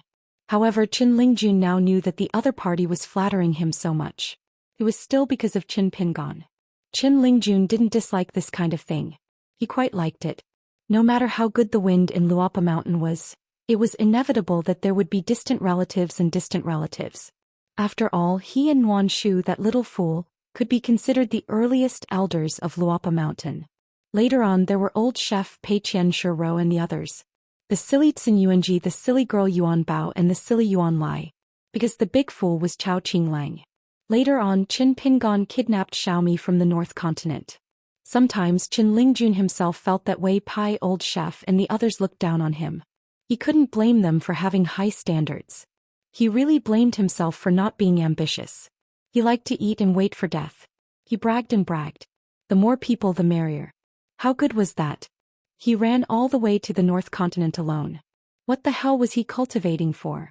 Skeleton Beach, Hemp Sect, Mural City Sect Master Zhu Quan, 2 honorary consecrators of Luopa Mountain, Mute Lake, Willow Jiqing, Spring Dew Garden, Cloud City, Jide, the Central Dragon Palace, the westernmost mountain, Lion Peak, Li Er and his wife, Li Huai's sister, Li Lu. Little Treasure's brother, Li Shixing. Old Master's friend, a fire deity temple, Tai Hui Sword Sex, Lu Jinglong, his disciple, Little White Head. Am I going to cultivate for a bright future? I'm going to visit people and give them gifts, okay? I have no choice but to jump on the ferry. Qin Lingjun packed his luggage and slipped from the second floor to the first floor of the ferry. In the end, Wei Pai appeared near the railing of the ferry. Qin Lingjun laughed and said, "Mountain Lord Wei, why are you being so polite? You don't have to send me off." Wei Pai laughed and said, "The entire North Peak continent is under my jurisdiction. Have you forgotten?" Qin Lingjun ran over to massage Lord Shan's arm and said, "How would I dare to forget? Even if I have to pee, I'll hold it in. I'm afraid I'll taint the great rivers and mountains of the North Peak." Wei Pai said, "The North Peak Crown Prince's Mountain is located at the northernmost tip of the Aquarius continent. I'll greet the mountain god and watch the ferry leave. It won't be too late for you to jump then. I won't care. You can take your time to return. As for whether you'll go ashore in the East Peak continent or Ganzhou Mountain, it's up to you." Qin Lingjun was dumbfounded. The prosperous Clear Breeze City had been singing and dancing for hundreds of years. The dynasties had changed, the mountains and rivers had changed, but the Clear Breeze City that was built at the foot of the mountain had remained unmoved. All the emperors and monarchs had always been respectful to the Su family. Because of the Su family's ancestor, the Su family was able to sit on the Fox country, which was equivalent to half a blessed land. It was rumored that the fox immortal that the Su family's ancestor met had 7 tails, but no one knew if there was an additional one now. The fox skin beauties produced by the Clear Breeze City's Su family were expensive, but they were rare and in short supply. It was a specialty of the Aquarius continent. As the number of cross-continent ferry ships in the North Continent increased, the Clear Breeze City's Su family became more and more wealthy. Especially a few years ago, the Su family's patriarch changed the ancestral law and allowed the Fox country to activate the mirror flower water moon, causing the price of a fox skin talisman to double. The Su family hired a master painter to draw the 4 beauties painting and the 18 ladies painting. They were either meticulously engraved or copied. Along with the scattered 4 marquises and folding fans, they were all sold out the moment they were released. Some of the immortals on the mountain who were not on good terms with the Clear Breeze city said sarcastically. The Su family was only short of selling erotic paintings. If Su Hun dared to sell them, he would be a true hero. They purposely belittled Su Hun as a man who rolled in a pile of women. However, this man was indeed a true nascent soul realm military cultivator. After obtaining the strange Swansea armor, he was like a tiger that had grown wings. His combat power was extraordinary. He was one of the few people below the upper 5 realms in the Aquarius continent with outstanding killing power. In a private room of a restaurant in the downtown area of the Clear Breeze city, a young man continued to eat. A scholar in a green robe had already put down his chopsticks and got up to stand by the window. He looked at the bustling crowd outside. There were indeed many good-looking women. Lu Qiqing waved his folding fan and smiled. This couple in the Clear Breeze city, one concentrates on cultivation while the other manages the household to earn money. They are a perfect match. The young man just buried his head in eating. Lu Qiqing rarely moved his chopsticks but ordered a large table of dishes. There was a lot of food left on the table. Lu Qiqing turned to look at the young man and asked with a smile, "Guken, you didn't say why you came here and deliberately left Xing Yi and Ma Di out. Can you tell me now?" Guken wanted to talk to someone, so he put down his chopsticks and swallowed the food. He looked up and said, "I have a friend who was almost beaten to death by a man named Lu Jingchun. This Lu Jingchun is a descendant of the Lu clan on Fortune Street. He seems to be doing well in the Su clan in the Clear Breeze city." In the Pearl Grotto heaven, the Song, Li Zhao and Lu were the top families of the 4 great clans. However, the Lu clan in the small town had too much to do with the destroyed dynasty, so they had the most miserable ending. After the Pearl Grotto heaven fell, the Lu clan in the small town had no achievements to speak of. Only Lu Jingchun had followed Mistress Su of the Clear Breeze city and left the town together. The Su family had treated him well and had given him quite a lot of cultivation resources, and had even given him the status of a direct disciple of the ancestral hall as a protective talisman. All of this had been given to Mistress Lu. Lu Qiqing was not interested in Lu Jingchun. He just asked curiously, "Someone like you also has friends?" Guken nodded and said, "Yes, I do." Lu Qiqing smiled and said, "In fact, there is only one Qin Pingon?" Guken shook his head and said, "Since I was a child, he has never treated me as a friend. The age gap between us is too big. I am the same. I can be considered half a relative. As for Lu Xianyang, who is more generous than the sky, he is close to me only because of Qin Pingon. Otherwise, he and I have never been on the same path. We were not in the past and we will not be in the future. We can barely be considered friends." When Lu Xianyang returned from the Qin clan in the South Sa continent, he should be the direct disciple of Wan Qian of the Dragon Spring swordsmanship sect. Lu Xianyang was taken away because his ancestor was the tomb keeper of the Qin clan. There was one thing about Lu Xianyang that Guken admired the most. He was born to do as the Romans do. He never had any situation where he was not acclimatized. As for himself, after arriving at the Book Slip Lake, even his greatest strength, patience, had been completely lost. Guken looked back at the seemingly glorious years on the verdant canyon island and found that he was walking on the road to death step by step. Being young was not an excuse at all. Guken looked at the dishes on the table and continued to pick up the chopsticks to eat. Lu Qiqing suddenly said, "When you go to the White Emperor city in the future, you should break these relationships if you can." Guken looked as usual. He just ate without saying anything. Lu Qiqing didn't think that he could change Guken's temperament. He was afraid that it would depend on his senior brother's teaching methods. So he changed the topic. "What do you mean by doing okay? Since he is the same age as you, is he a Jindan sword cultivator? Or a nascent soul chi cultivator?"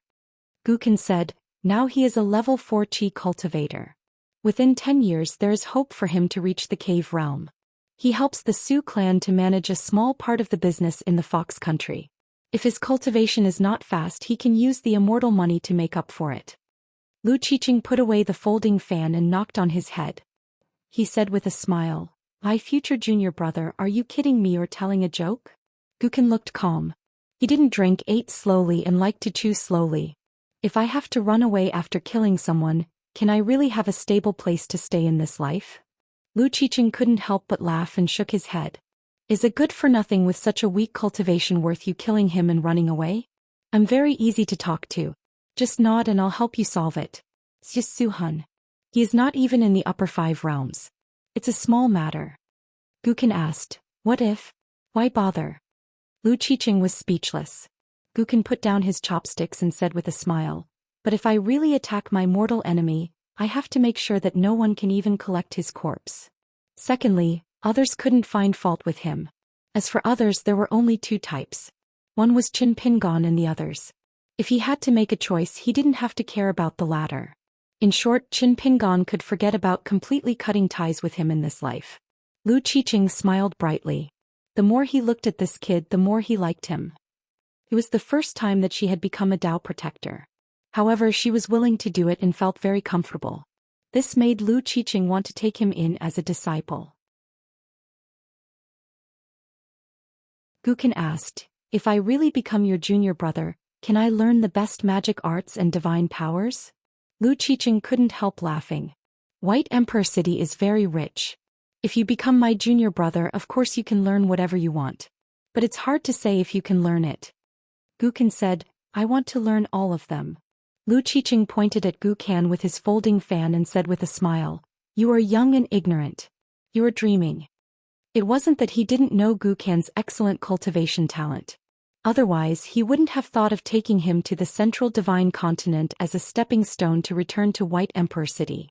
However, White Emperor City established by his senior brother was not an ordinary Taoist field. It was true that Lu Qiqing had a deep hatred for his senior brother.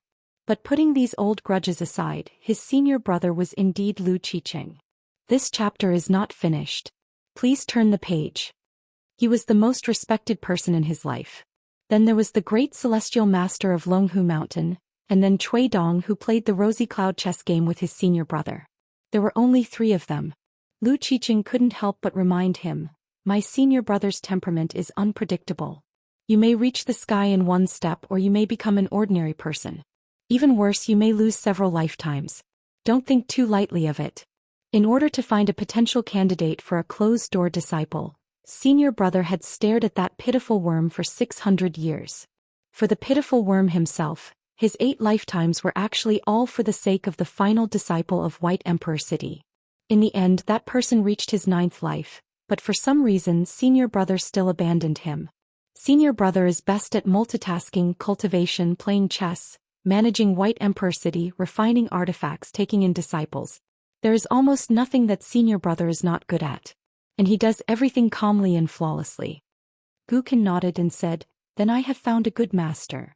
Lu Qiqing laughed. Gukin stood up and paid the bill. Lu Qiqing suddenly said in surprise, what a beautiful girl. Gukin didn't care. Lu Qiqing said in surprise, not common, not common. He has a great background. If I'm not wrong, that silver gourd is one of the 7 highest-ranked blade strengthening gourds. Gukin frowned, walked quickly to the window, and looked at the young woman who was leading the horse slowly. She was dressed in red, with a wine gourd and a narrow knife hanging from her waist. It was Li Baoping. Why did she come to Qingfeng City? Gukin said, we are not in a hurry to leave. Let's wait until she leaves Qingfeng City. No matter what happens during this period, I owe you a favor. Lu Qiqing asked doubtfully, do you know this woman? Gukin was silent. Lu Qiqing counted with his fingers and suddenly cursed. He quickly covered his nose, but blood still oozed from between his fingers. Lu Qiqing looked dignified and restrained his cynicism. He said in a deep voice, don't get involved. Just take it as a suggestion from me to your future junior brother. Gukin stared at the back of the woman in red and said, if you want to get involved, something really happens, you save her and I will take care of myself. Lu Qiqing said angrily, what do you want? Gukin closed his eyes and began to calculate all the inside stories about Qingfeng City. Lu Qiqing leaned against the window and said self-deprecatingly, alas, I have a hard life. Before Jing Dafeng went to the Yang family's shop, he went to the wine shop. He was familiar with the woman who was selling wine, but he was still not close to her. The woman was shrewish and the people in the town called her Huang Ernyang. They had long forgotten her real name. In the early years, there was a drunk man who knocked on the widow's door at night. The woman opened the door and threw a kitchen knife at him, almost killing him. After that, the man had to pay a large sum of money. But after that, the man who squatted on the wall and talked dirty and climbed over the wall to steal clothes disappeared. It was not worth sacrificing one's life for the second son. Moreover, Huang Ernyang did not mind the dirty talk in the wine shop at all. Most of the time it was the men begging for mercy. When she served the dishes and wine, she touched the hands of the drunkards, only to be kicked and scolded by her. This was a good deal. If it was the more handsome young men who came to drink, the treatment would be different. If they were more daring, they would not even get a supercilious look. In the end, it was hard to say who was taking advantage of who. The business of the wine shop was booming and it was overcrowded. Master Yuan, who had transformed from a blacksmith to an immortal, often came here to buy wine. After a while, Huang Ernyang's wine shop became the golden signboard of the small town. Many foreigners were willing to come here and take advantage of the immortal aura of Saint Yuan, the chief consecrator of the Li dynasty. The business of the wine shop and the pastry shop in the Riding Dragon Alley were doing very well. Zheng Dafeng stood at the door of the shop and was a little worried. With so many sloppy men staring at her, he guessed that Huang Ernyang was shy and would not dare to flirt with him. Now that the shop was bigger and they hired 2 workers to do odd jobs, Zheng Dafeng felt that the taste of wine was not as good as before. It was completely different from the time when the business of the shop was poor and he was a big customer here. Huang Ernyang was leaning over the counter. Every time she saw him, it was as if she saw her man coming home. Every time she would sway her waist, walk around the counter and call him Big Brother Feng. Sometimes she would pinch his arm and curse him in a low voice that he was a heartless bastard. He almost turned into a piece of peach blossom cake. She still had to hold his arm and walk into the shop with him. How could there be such a heavy hidden weapon in the world? It was very hurtful. Zheng Dafeng was afraid of hurting his arm. Every time he sat down he had to rub his arm for a long time before he could lift the wine bowl. 7 or 8 tables were full. Zheng Dafeng planned to come again when there were fewer people. He did not expect that there would be a table full of local men.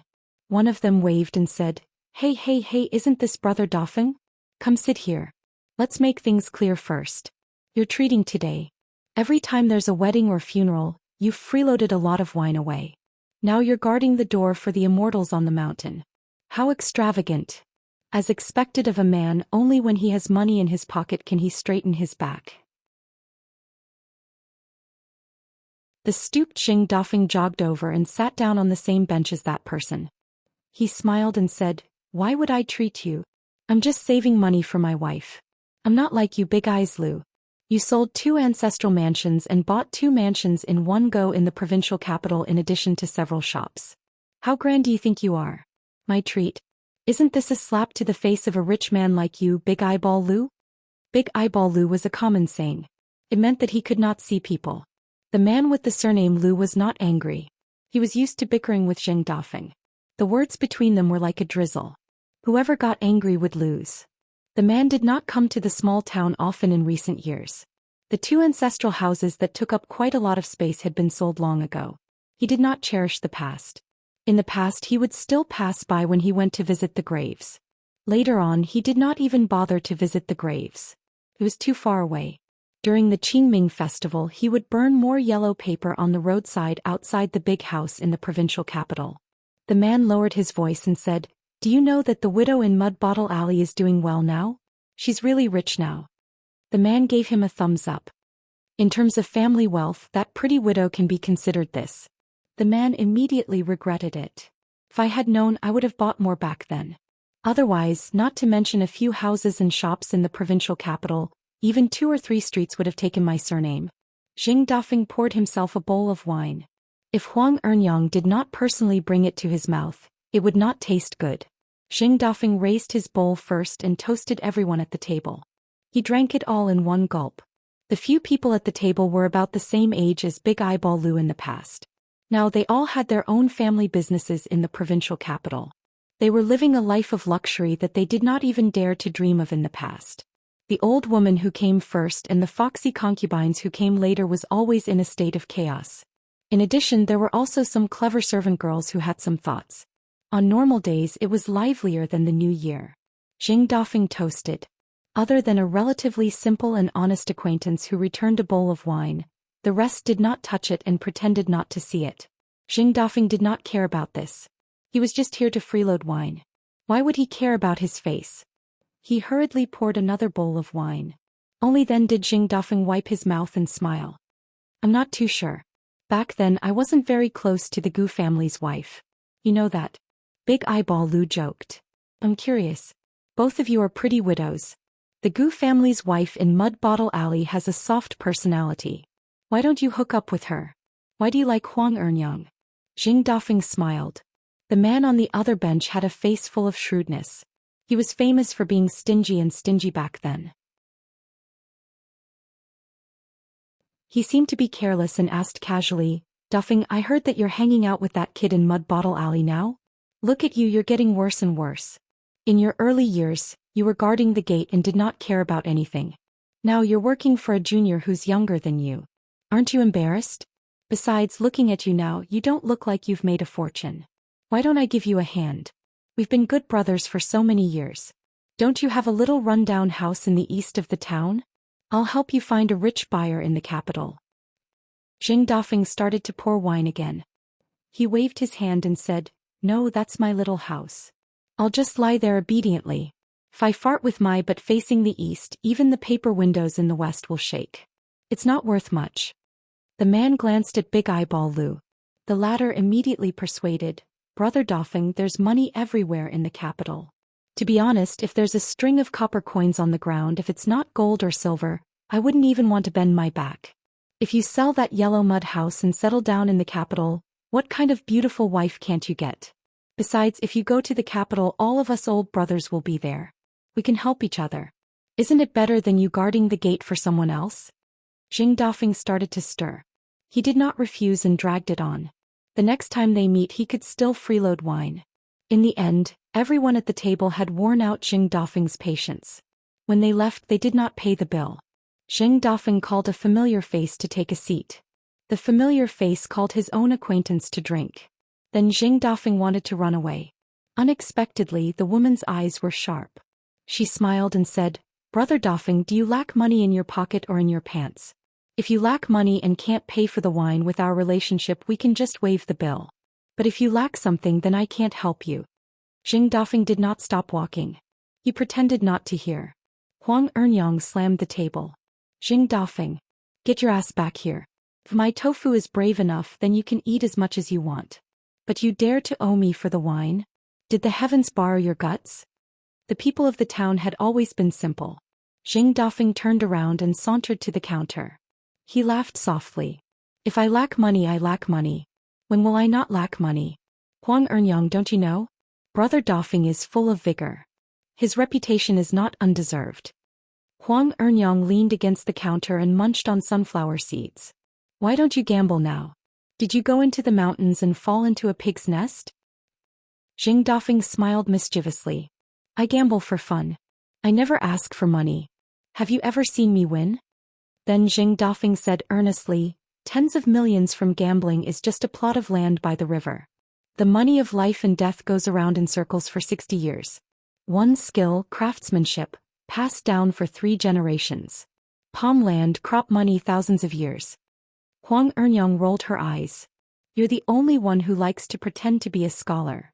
Xing Dafeng glanced at the woman's clothes and extended his hand. Sister, what kind of cloth is that? So sturdy. Let Brother Dafeng take a look. The woman only munched on sunflower seeds and did not dodge. She did not believe that this guy would dare to touch the cloth on her chest. Sure enough, Xing Dafeng resentfully retracted his hand and pretended to find a way out for himself. He wiped the table and complained, Sister, it's not that I'm nagging you, but you don't even know how to find a diligent worker. Look at this table, it's so oily that even a fly wouldn't be able to move its feet. If you're not careful, wouldn't you be crushed to death by 2 mountains? The woman only sneered. You have the nerve to call me sister? Count with your fingers. How long has it been since the shop took care of business?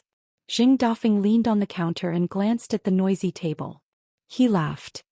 What's there to take care of now? You don't need my few bowls of wine. The woman took advantage of the stooped man's turn to look elsewhere. Her eyes reddened, but she quickly covered it up. It was as if many years had passed in the blink of an eye. When she first opened this shop, she was still a young woman. She was even prettier than she was now. She didn't have wrinkles at the corners of her eyes, and her hands were very tender. Thinking back to those days when she mustered up her courage to serve wine to the customers, almost all of the drunkards' eyes would glance at her chest. Only one young man also looked at her chest, but he also liked to look at her small hands. He would say a lot of pleasing words, just like the words in books. She didn't really understand what he said, but it made people feel happy. The reason why the shop was able to survive the early bleak years was because of this man in front of her. It was not as simple as drinking wine. It was just that when she was at her best, she was embarrassed by those words. Now that she was older and knew more about the ways of the world, she was not as beautiful as before. She only felt that Jing Dafeng was different from ordinary men. His eyes and mouth were not honest, but his hands were honest.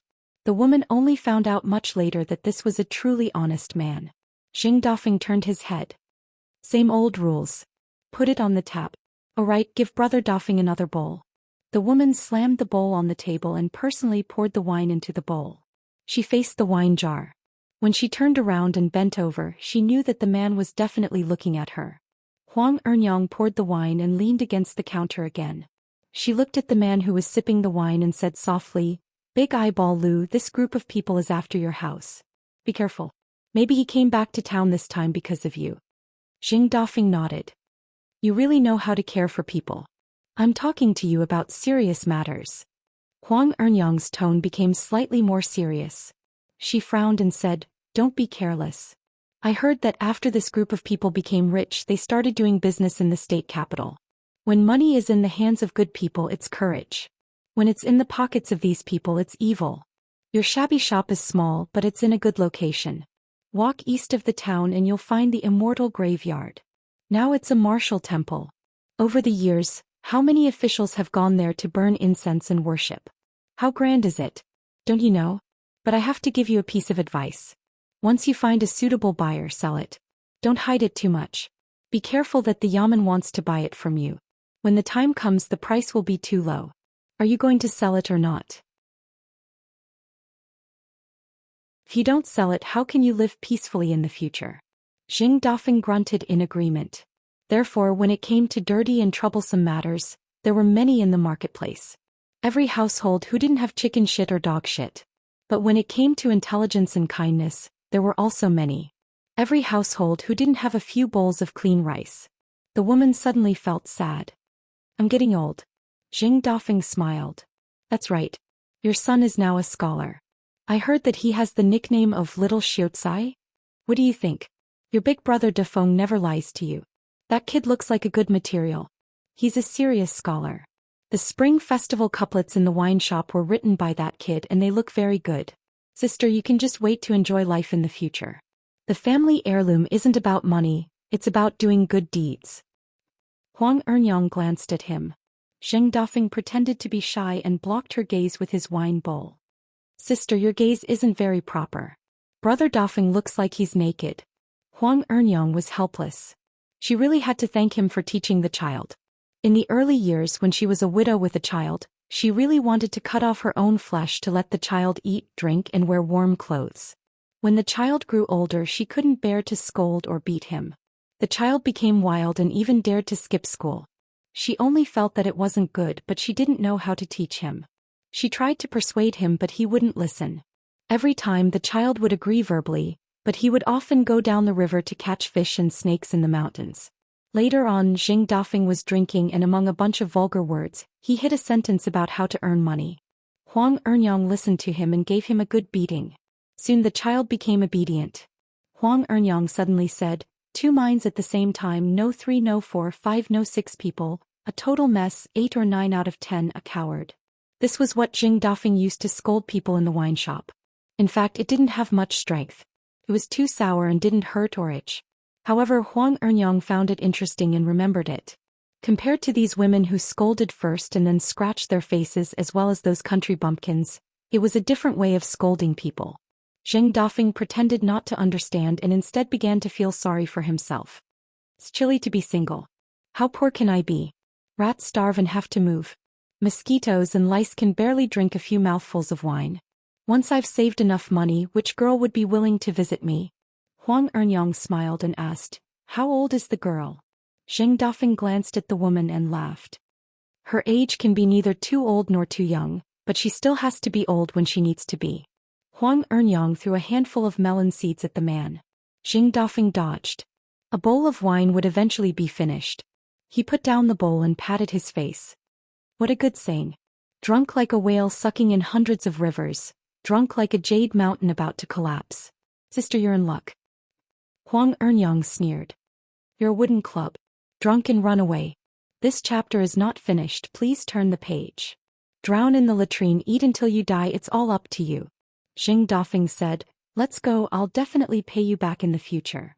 Huang Enyang suddenly asked, going on a long trip again? Zheng Dafeng said, it's not too far. The blessed land of lotus roots was near Luopa Mountain, but it was also far away. Huang Enyang lowered her voice. Haven't you suffered enough? What's so good about the outside world? Zheng Dafeng turned his head and smiled. I once read a sentence in a book. Huang Xinyang's house is full of flowers, but it's not as good as Huang Enyang. Huang Enyang asked, can't you just not leave? If you owe me money for the wine, then so be it. Zheng Dafeng shook his head and left. The woman watched as the man with his arm around her gradually disappeared into the distance. She couldn't see him clearly anymore. Zheng Dafeng came to the Yang family's shop to help out temporarily. The precocious junior sister, Su Biao, and the unenlightened junior brother, Lingshan, had both left to gain experience. Currently, there was only one Yang family disciple looking after the shop. Zheng Dafeng was much more thick-skinned now. Even if his master still didn't like him, he just stayed at the front of the shop and didn't bother the old man in the backyard. As he neared the shop, Zheng Dafeng quietly dispersed the smell of alcohol on his body and entered the shop. The young shop assistant was dozing off. When he heard the sound of Zheng Dafeng moving a small stool, he woke up and went back to sleep. The Yang family disciple had been annoyed by Zheng Dafeng for a long time and didn't want to have anything to do with him. He was just a bachelor who went on a long trip, lost half his life outside and came back dejectedly to continue guarding the door. How good could he be? If it wasn't for the Yang family's old master saying a few words, a sloppy man like Zheng Dafeng wouldn't even be able to rely on his relationship with the old man in the backyard to help out at the shop. The Yang family had not been doing too well in recent years. Even the descendants of the Yang family were not doing too well. In the past, apart from a few of the 4 surnames and 10 clans who had directly moved to the capital of the Great Li dynasty, as long as there were still some people left in their hometown, each one was doing better than the other in the provincial capital, raking in large amounts of money every day. Therefore, those who were young and had some ambition were more envious and passionate. The old master of the Yang family, on the other hand, was secretly cold-hearted. He was unwilling to care about this group of descendants who were not doing well, so he let them do as they wished.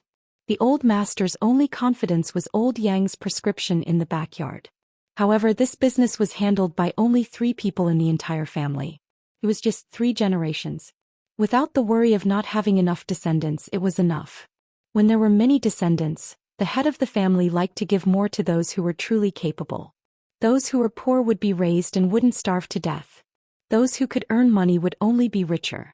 Zheng Dafeng moved a stool and sat at the entrance of the shop. Basking in the sun didn't cost any money. He didn't need to be tanned.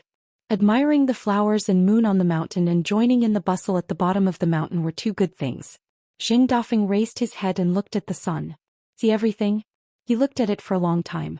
It had been like this since he was young. After looking at it for a long time, it didn't hurt his eyes and he didn't feel anything. Later on, when Zheng Dafeng learned boxing and martial arts, he didn't think too much about it. Zheng Dafeng retracted his gaze and patted his knee. Last year I hoped that this year would be better. This year it's still a lousy cotton padded jacket. This year I hope that next year will be better. Next year. The young man at the counter muttered, so noisy. Zheng Dafeng turned his head and smiled. Are you dead?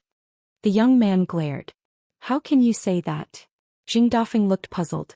If I don't use my mouth, do I use my buttocks? The young man slammed the table. Zheng Dafeng, you better watch your mouth. Zheng Dafeng smiled.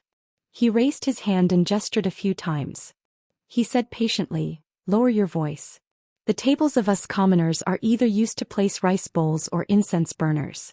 It doesn't matter what other things are used for. For example, the abacus. It doesn't matter. So don't slam the table. It's disrespectful to the gods of heaven and earth. That's unacceptable. The young man sneered. Don't King spout nonsense here. You're a cripple with a rotten hunchback. You'll be a lowly watchdog your whole life. Do you really think this shop is your own home? Stabbing someone with a sharp knife was worse than stabbing someone with a sharp horn. However, Zheng Dafeng didn't spar with his senior brother Li Er the most. Instead he sparred with his mouth. There weren't many commoners in the town, but there were many experts in the art of talking. Clay Bottle Alley and Apricot Blossom Alley were places full of outstanding people and experts. That taciturn Qin Pingon didn't make any moves during his youth. In fact, this skill was accumulating internal energy day after day. Zheng Dafeng was immediately happy. Su Dian was too stubborn, Shi Lingshan was too simple-minded. Finally, there was someone who knew how to talk. Zheng Dafeng moved a stool closer to the door and laughed. Xianxia, I heard that you love to burn incense at the Tiefu River Water God Temple? Don't you know the real rules of burning incense? Let's not talk about other things. For this kind of thing, do you have to pay attention to the rules? Do you know why you have to hold the incense with your left hand? Do you know that you're left-handed? If that's the case, it won't be good. The young man named Xianxia was a little shaken, but his face was still full of disdain. He was too lazy to talk. Zheng Dafeng laughed. 15 loves the woman next door. 30 loves other people's children. 50-60 is his good daughter-in-law. The third branch of the Yang family has good family style. Xia's face immediately flushed red. He picked up the abacus and threw it at that bastard. The head of the Yang family's third branch indeed had a bad reputation in Fulu Street and Peachleaf Alley. He was the kind of rich person who didn't have a knot in his belt. Zheng Dafeng reached out and caught the abacus. This is your Yang family's money-making tool. It can't be lost. If it's broken, who will pay for it? I'm a barefoot man and you're a little rich. Even if you throw dirty water at me, will it work? Who do you think will pay in the end? You're waiting to wade into muddy waters and go to the provincial capital to earn that heartless fortune. In my opinion, it's better not to go. The rise and fall of a family depends on etiquette and righteousness, not on wealth or poverty. Study hard. If you can't do it, give birth to a few more children. There's still hope for you to rely on your descendants to bring glory to your ancestors. Xia's face turned ashen. He was so angry that his whole body trembled. Zheng Dafeng shook his head and raised a hand. Don't fight with me. I don't know how to control my strength. If I punch you, you'll probably start practicing drunken boxing. The kind that doesn't need a teacher. Xianxia was about to walk around the counter. It wasn't a fight. It was time to go home. Suddenly the curtain was lifted. The old man said, Xianxia, you're competing with a doorman. Don't you find it embarrassing? Xianxia snorted coldly. However, now that he had a way out, he still had to leave the Yang family's shop. He just slowed his steps and walked more steadily. When Xianxia stepped over the threshold and finally disappeared into the distance, old Yang, who rarely walked to the front of the shop, came to the door and said, Is it fun to compete with a piece of trash? Does he understand human language? Zheng Dafeng had already stood up and straightened his back as much as possible. When an old man took in a disciple, it was of utmost importance to respect his master and his teachings. Zheng Dafeng followed the old man to the backyard. The old man lifted the curtain. When he passed the threshold, he casually put him down. Zheng Dafeng gently supported him. When he passed, he still supported him and gently put him down. Old Yang sat on the steps of the main room. He tapped his pipe and picked up the tobacco pouch at his waist. Soon he began to puff again. The thin bamboo pipe had been given to him by someone else, while the tobacco leaf had been given to him by that little brat Li Huai. After all these years, the pipe had changed from its original verdant color to a faint bamboo yellow. Old Yang said, It's just a tiny lotus root paradise. Even if you go, what's the point? Zheng Dafeng said, It's still a vast world. Old Yang gave his disciple a sidelong glance. Being too smart was never a good thing.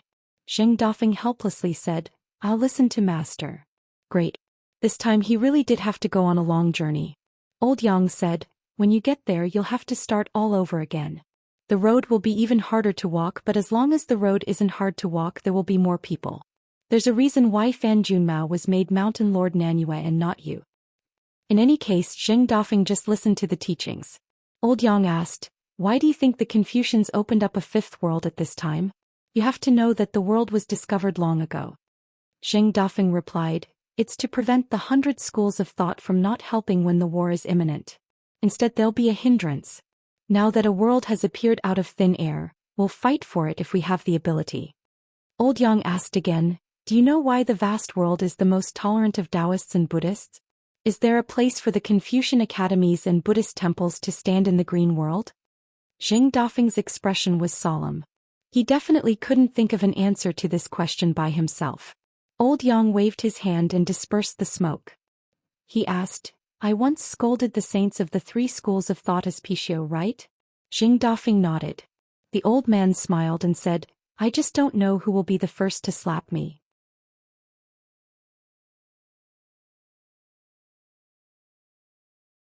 Old man Yang raised his hand and shook his sleeves, throwing out the small temple that he had refined and put away.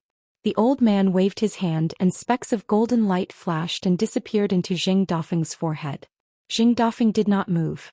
Old Yang said, it's returned to its owner. Leave it with me. It's not an eyesore. I won't look at it anyway.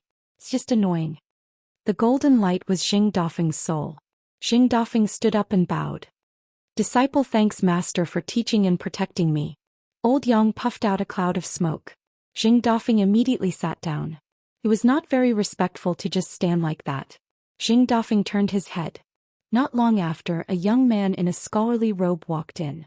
He carried a bamboo chest and held a walking stick. Zheng Dafeng's face was tense. The travel-worn young man walked quickly to Old Yang's side. He squatted down and rubbed his shoulders. He said, don't worry, don't worry. Your muscles and bones are still strong like a young man. It's not too much to get a wife. Dafeng, you're really something. How can you be a disciple and not help your master find a wife? It's hard to find a wife, but is it hard to find a wife? Old Yang did not care. Zheng Dafeng was not surprised. In the entire world, probably only Li Huai dared to treat the old man like this. Old Yang asked, you're going to Mount Cloud Forest and Deer Academy to study again? Li Huai sat down on the ground. This is secondary. I'm going to fight with Pei Qian. Of course it's a fight. We haven't seen each other for a few years. She and I have accumulated a lot. Isn't this a battle at the square outside the ancestral hall of Jisei Peak? It's a Jianghu event. He went to the Great Wall of Sword Qi and met at the academy. She said she had to pack up her treasures and fight later. Li Huai said regretfully, it's a pity that Li Baoping went to travel alone. It's fine if I lose to her, but if I win against her without Li Baoping's help, I'm afraid I won't be able to leave Luopa Mountain. Zheng Dafeng laughed. There's someone you're afraid of? Li Huai nodded. Yes, I'm afraid of Mr. Qi Baoping Pei Qian. There are so many teachers in the academy. I'm afraid of them all. Zheng Dafeng joked, is Qin Pingon afraid? Li Huai thought seriously and said, with him I'm not afraid. Falu Street. There was the scholar Li Shixing who traveled to North Continent. Li Baoping who was studying in the Cliff Academy of the Great Sui Kingdom. Zhao Yao who went to Central Continent. Peach Leaf Alley. There was Xie Ling, a direct disciple of the Dragon Spring Sword sect. Tao Ya, a servant of the Wei family who went to the capital of Dali. There was also Lin Shui who cultivated and studied peacefully.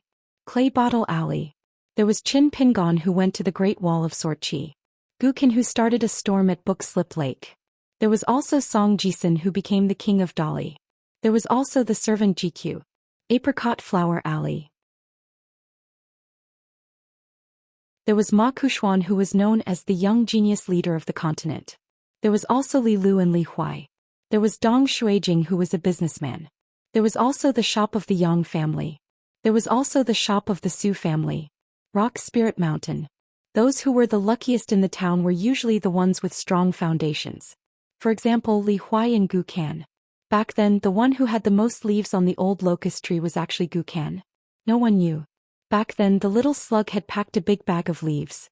When he returned to Clay Bottle Alley and was reminded by Qin Pingon, he realized that there were so many locust tree leaves in his bag. The one who had the toughest life was probably Qin Pingon. However, in the blink of an eye, Nearly 15 years had passed for the children and youngsters in the streets and alleys of the Pearl Grotto heaven. Everyone had their own encounters, opportunities, and achievements, but it was not a smooth journey. Unknowingly, 15 years had passed. Many children in the town were already in their 20s. The group of young people back then was already in their 30s. End of chapter.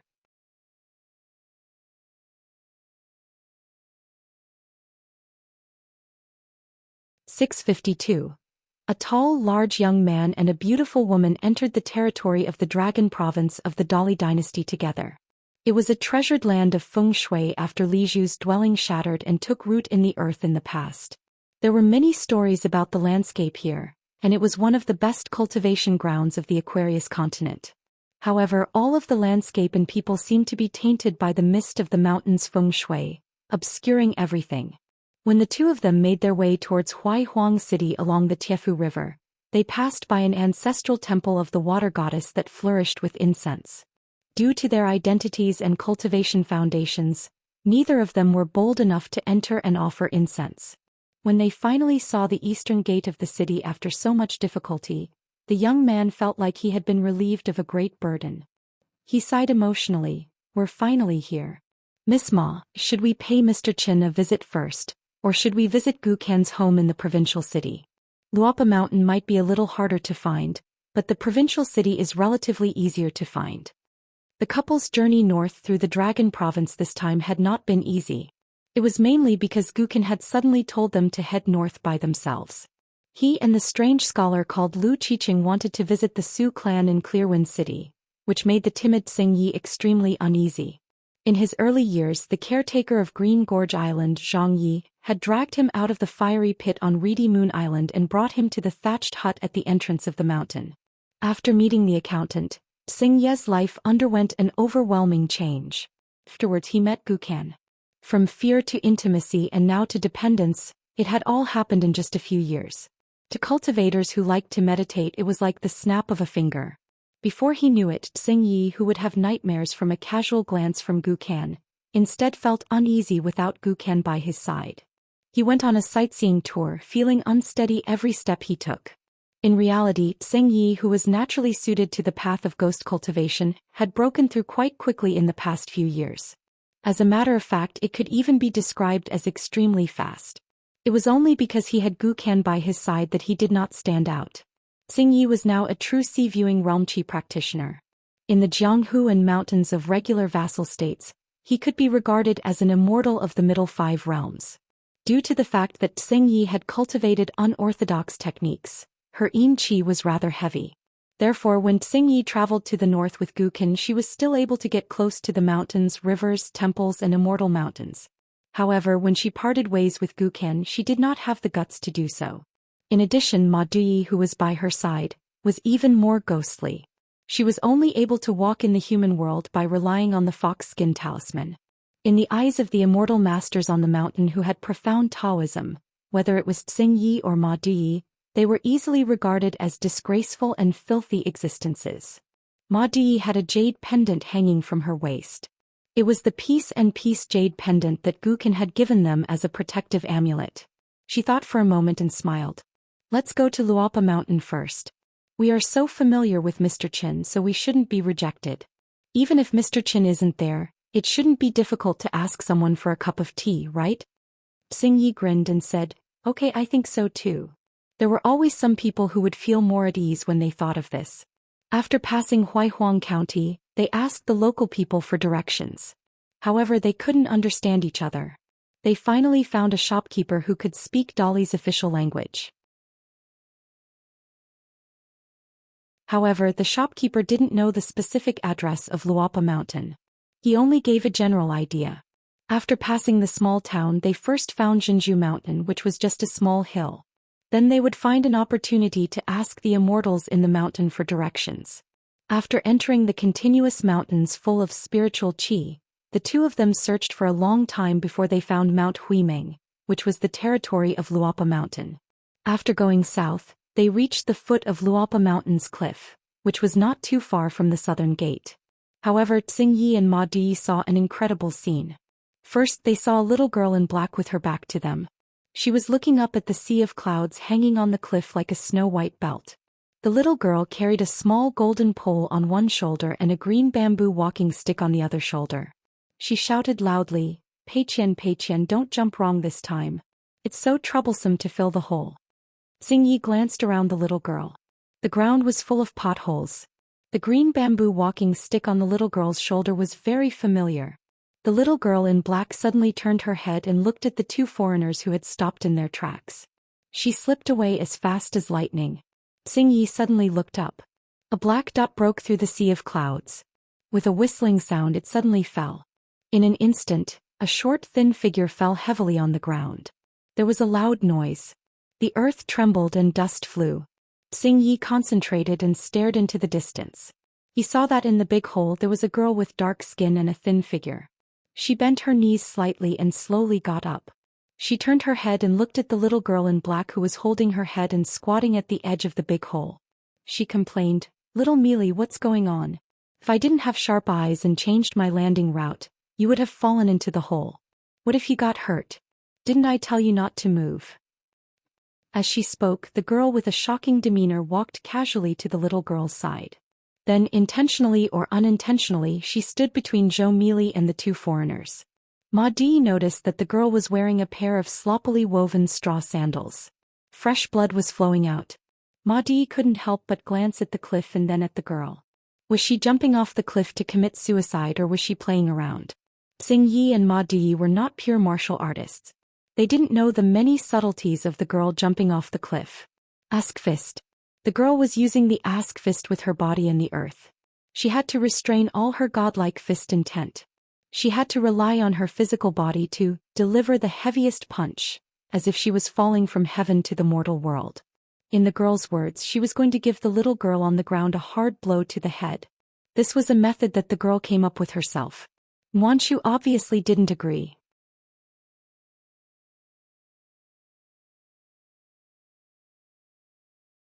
Now young Yuan Lai was temporarily staying there and was in charge of guarding the gate. Sun Yuanji just happened to practice martial arts from the top of the mountain to the foot of the mountain. She was now a fourth realm martial artist, but breaking through the third realm bottleneck was a bit difficult. It was not good either. Old chef said it was very good, but Sun Yuanji was not very satisfied. No matter how good her relationship with Yuan Bao was, both of them were pure martial artists. There would definitely be competition. Women were often like this. No matter how good their relationship was, there would be a little competition between their cute eyes and sweet smiles. This was human nature. Compared to the competition between men, it was more graceful and moving. Moreover, Yuan Bao and Yuan Lai's master was Liu Baixiang, and Sun Yuanji had always regarded old Mr. Zhu as her teacher. Old Mr. Zhu and Liu Baixiang seemed to be of the same generation in Luopa Mountain. The two seniors didn't compete for anything, but as their disciples she and Yuan Bao still had to compete. The green-robed youth, Yuan Lai, took advantage of his sister's absence to sit by the wall and read. When Sun Yuanji reached the foot of the mountain, he was no longer in the mood to read and looked at Miss Xin. Before Uncle Jing left, he left a lot of books for Yuan Lai in the study room of the house. He also told the young man that when he was older he could go to old chef's private library. The books there contained a lot of knowledge. The youth was somewhat fascinated. Seeing Pei Qian and the others, the youth could only pull his mind out of Miss Xin's beautiful eyes and hurriedly walked to the Mountain Gates Memorial Arch. After listening to Pei Qian's introduction, he bowed to the two guests who were old friends of the young mountain lord. The youth suddenly realized that this was the etiquette of a scholar. If his sister knew, he would be scolded again. Yuan Lai hurriedly cupped his fists and smiled. After Sun Yuanji greeted them, she continued to practice her martial arts and climb the mountain alone. Old Mr. Zhu had once told her that if she walked on the right path, she could make up for it with hard work. She could not practice until she was dead.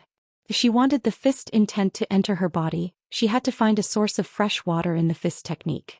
This was the so-called martial artist who practiced martial arts to reach a high level. In the end, old Mr. Zhu asked Sun Yuanji to think carefully about what she wanted from practicing martial arts. If she understood, practicing martial arts would not be a difficult task. When they reached the mountain, Pei Qian realized that old chef was not at home. Fortunately, Qin Wanshu was there, so she did not have to worry about neglecting the two guests. As long as they were guests of Luopa Mountain, There was no difference in status. Zhou Xian went to the sword prayer platform.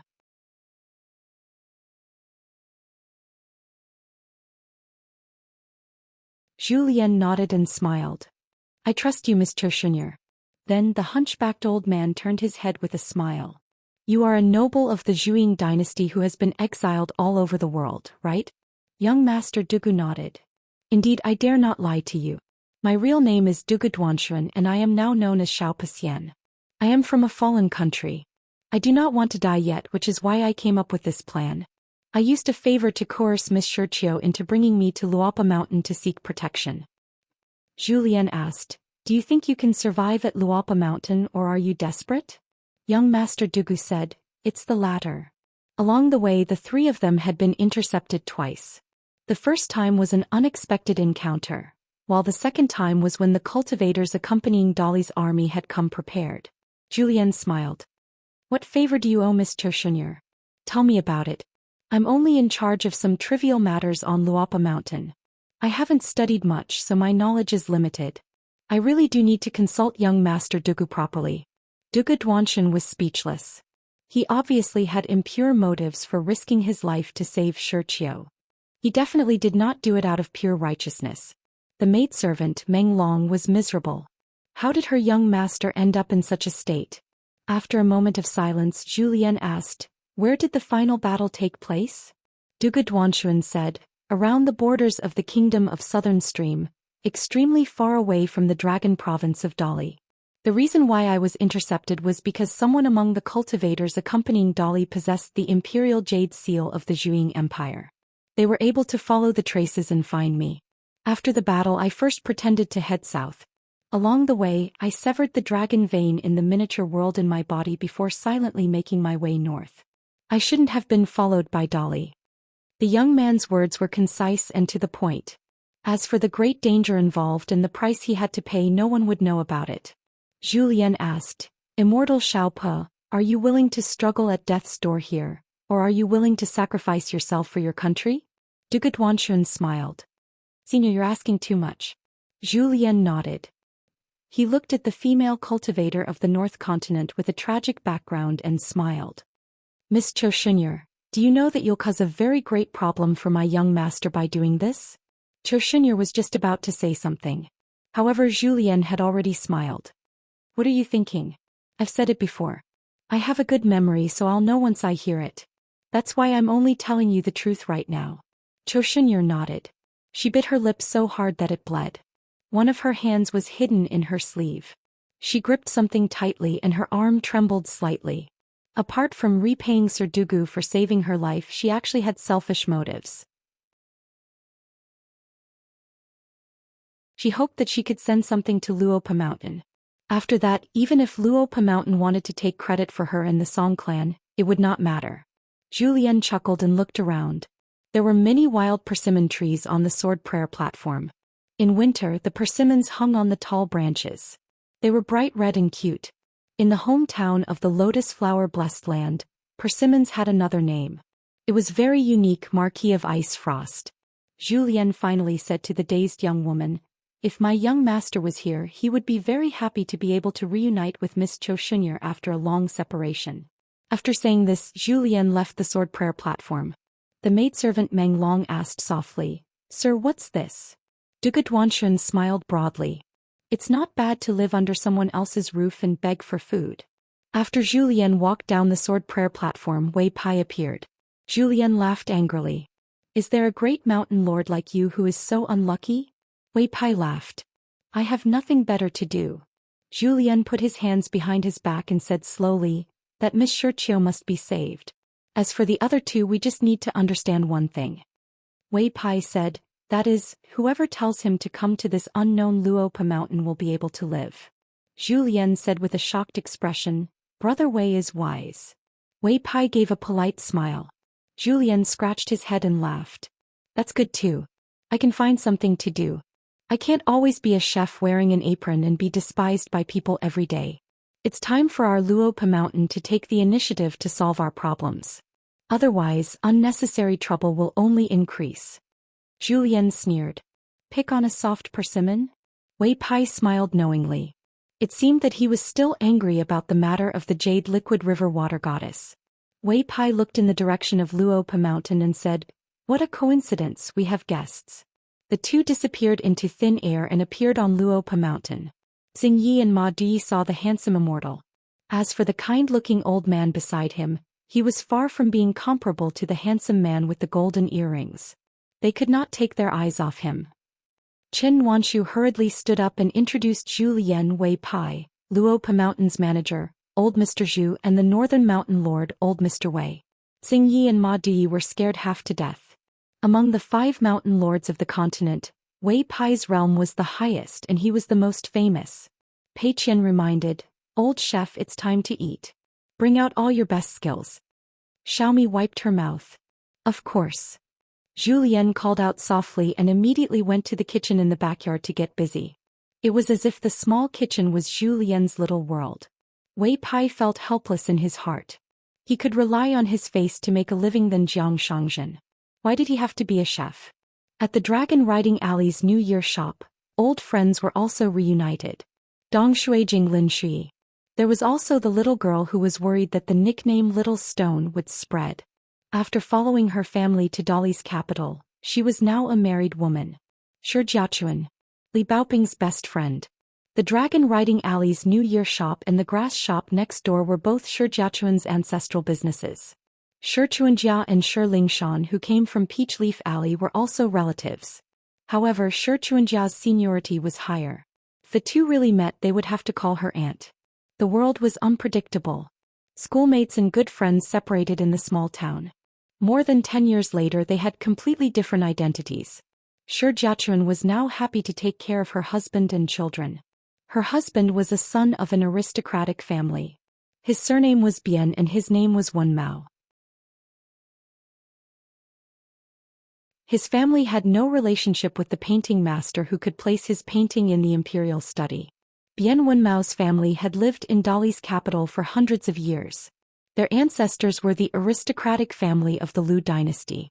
Probably because the family's influence lasted for a long time, the family that took root in Dali was not prominent in the officialdom. However, most of their identities were very noble. Many of the family's advisors were scholars who had a small reputation in the literary circle in Dali. There were also the honorary members of the family of the immortal on the mountain. They were even more extraordinary. One of them was an elder of the Eternal Spring Palace's ancestral hall. The other was unlucky.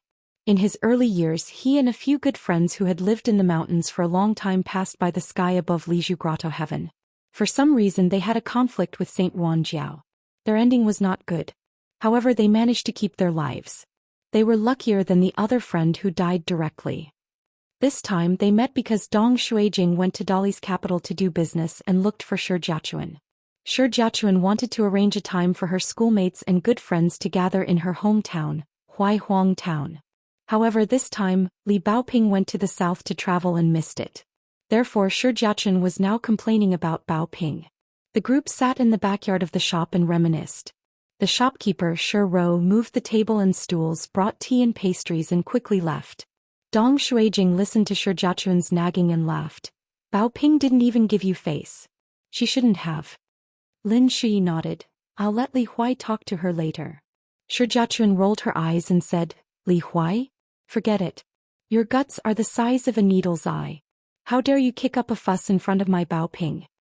Suddenly realizing that her husband was sitting beside her, Shi Jiachuan quickly sat up and restrained her expression. Bian Wenmao was a distinguished and elegant scholar. His elders gave him an excellent name. Now he was compiling history books in the Hanlin Academy. He was an outstanding talent among Dali's native officials. Although he was not considered outstanding, he was able to gain a foothold in the literary world of Dali's capital at such a young age. He was also working in the Hanlin Academy, which was known as the place of Prime Minister. Once he was sent out, his official position would not be small in the future. It was only in Huaihuang County, where the Chao and Yuan surnames were bound to compete. In other places, Bian Wenmao would be a first-class yeoman's guest. Bian Wenmao's impression of these two young men was very ordinary, and the other was passable. The ordinary one was Dong Shuijing, who came from a merchant family. The passable one was Lin Shi, who was studying at the Great Sui Kingdom's Cliff Academy. As for their family background, Shi Jiachuan had briefly mentioned it, but it was all unintentional. Dong Shuijing's family background was not too good, but he had started his career early. As for the matter of him starting a family, it was a bit uncertain. Lin Shuyi's father had worked under 3 dragon kiln supervisors. It was said that he was now working in Dali's capital, but he did not have much contact with the Shi family. Bian Wenmao also did not feel that it was worth making friends with a foreign Lin family.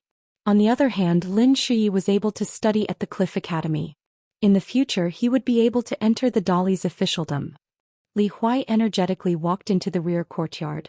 "Well, little Shi Tu, we haven't seen each other for so many years, but you're speaking ill of me as soon as we meet?" Shi Jiachuan turned his head and was stunned for a long time. How did the dignified Li Huai suddenly grow into a tall young man?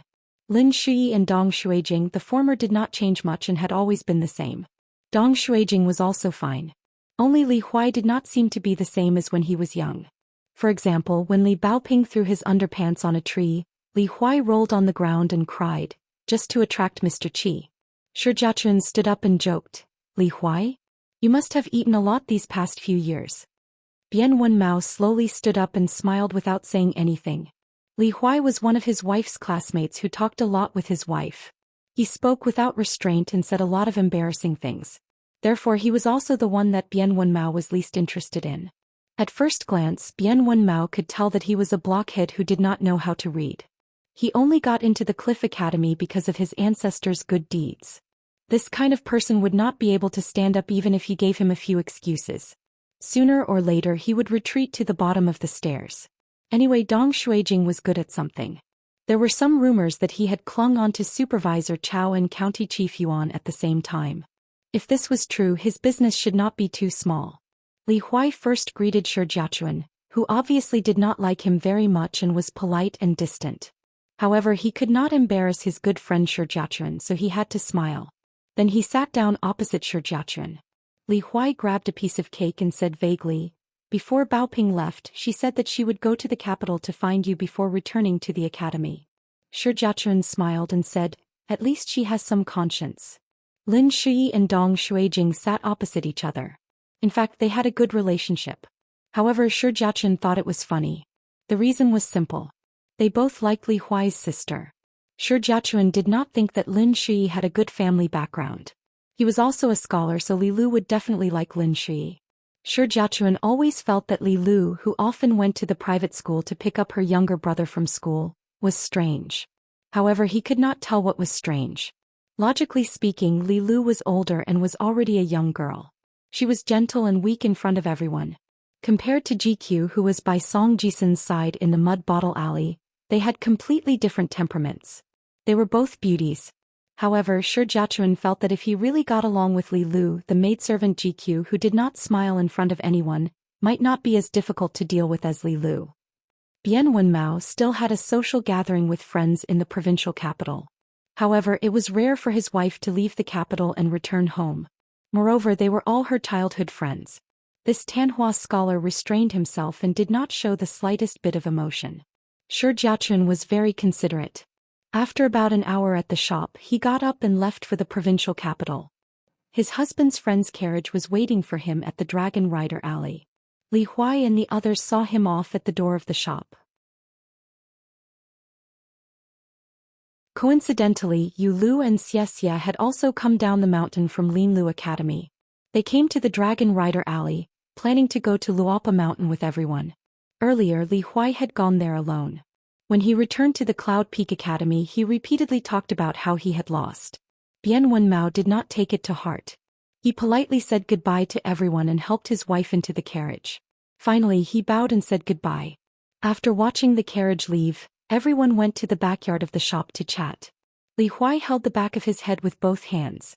This Bian Wenmao is so arrogant. Lin Shuyi said indifferently, Shi Jiachuan is looking for a husband. As long as Bian Wenmao really likes her, it's fine. Shi Jiachuan is not looking for a good friend for us. Dong Shuijing nodded. Li Huai pursed his lips. I just think that Shi Jiachuan can find someone better. Lin Shuyi shook his head. It doesn't make sense. Li Huai suddenly became worried. Is it really okay for Baoping to wander the Jianghu alone? She is not a cultivator. Lin Shi thought about it but still did not reveal the secret. Yu Lu and Xianxia had similar thoughts. The only one who was kept in the dark was probably Li Huai, who was unlucky and could only see if there was dog shit on the ground. Before Lin Shi went to Luopa Mountain, he asked Li Huai and the others to wait for a while. He went to the ancestral house to clean the courtyard and the ancestral hall. The young scholar was alone, silently reciting his family's teachings. Finally, he lit 3 incense sticks and murmured, "Thank you to the ancestors." Li Huai was impatient. He said that he would go to Jinju Mountain first and wait. When he arrived at the small hill not far from his ancestral house, Pei Qian and Zhou Mili were already waiting there. Pei Qian said, "The general of a defeated army." Li Huai quickly said, "It's an honorable defeat. I don't dare to say that I'm brave." Pei Qian nodded and said. Pei Qian asked, "Where are the 2 minions of our branch?" Li Huai said guiltily, "They wrote the wrong articles and were scolded badly by the headmaster. Now they are chewing their pens." Pei Qian shook his head and then pointed to Zhou Mili beside him. "Zhou Mili will be the deputy chief of our branch from now on." Zhou Mili was stunned on the spot. Good news. Now she had a lot of official titles. Li Huai was overjoyed. The branch, which originally had a total of 3 people, finally had a strong army. Then everyone went to Luopa Mountain in a mighty manner.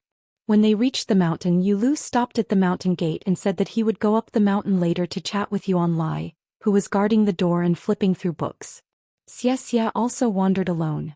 At the mountain god temple at the top of the mountain he met Sun Yuanji, who was practicing martial arts, and the girl Yuan Bao, who was practicing martial arts. Xianxia looked a little absent-minded. It was as if he saw himself in the early years of his carefree cultivation on the mountain. After that, Pei Qian brought Xiaomi to Lotus Root Blessed Land after Old Chef and Wei Ba nodded their heads. They followed the path they had taken before, trekking through mountains and rivers until they reached the capital of the Nanyuan Kingdom. They passed by Zhuangyuan Alley and went to the temple to burn incense. Then they sat in the corridor in a daze. Zhou Mili just accompanied Pei Qian. When Pei Qian was happy, Zhou Mili would talk more. When Pei Qian was not happy, she would be silent. In the end, Pei Qian chose a private house which she secretly bought with money. Old Chef also knew about it and turned a blind eye to it. That was the quiet house where the great demon Ding Yingye and Zhou Shi of the Spring Tide Palace stayed. Pei Qian sat there cross-legged and rolled up her sleeves like her master. She closed her eyes to rest and nourish her fist intent. The reason why she came here was to break through the bottleneck of martial arts. Pei Qian wanted to take back as much of the martial arts fate of Lotus Root Blessed Land with her own ability. And when the time came, Wei Pai would open the gate of the Blessed Land. Pei Qian would also follow her master and scatter all the martial arts fate she won from the vast world to nourish Lotus Root Blessed Land. Grandpa Chui had left and there was no way to go home. Then she would take the martial arts fate left behind by Grandpa Chui back to Luopa Mountain. In the central area of the Aquarius continent, they had already started to dig an unprecedented path into the sea. It involved dozens of rivers and dozens of mountains with mountain shrines and local temples. Such a big project made even the elders of the fallen country sigh. That Dali barbarian really dared to think about things that no one else dared to think about. The Dali imperial court was so wasteful and the young emperor was so greedy. Wasn't he afraid that he would die suddenly? When the time came, wouldn't it be the people who would suffer?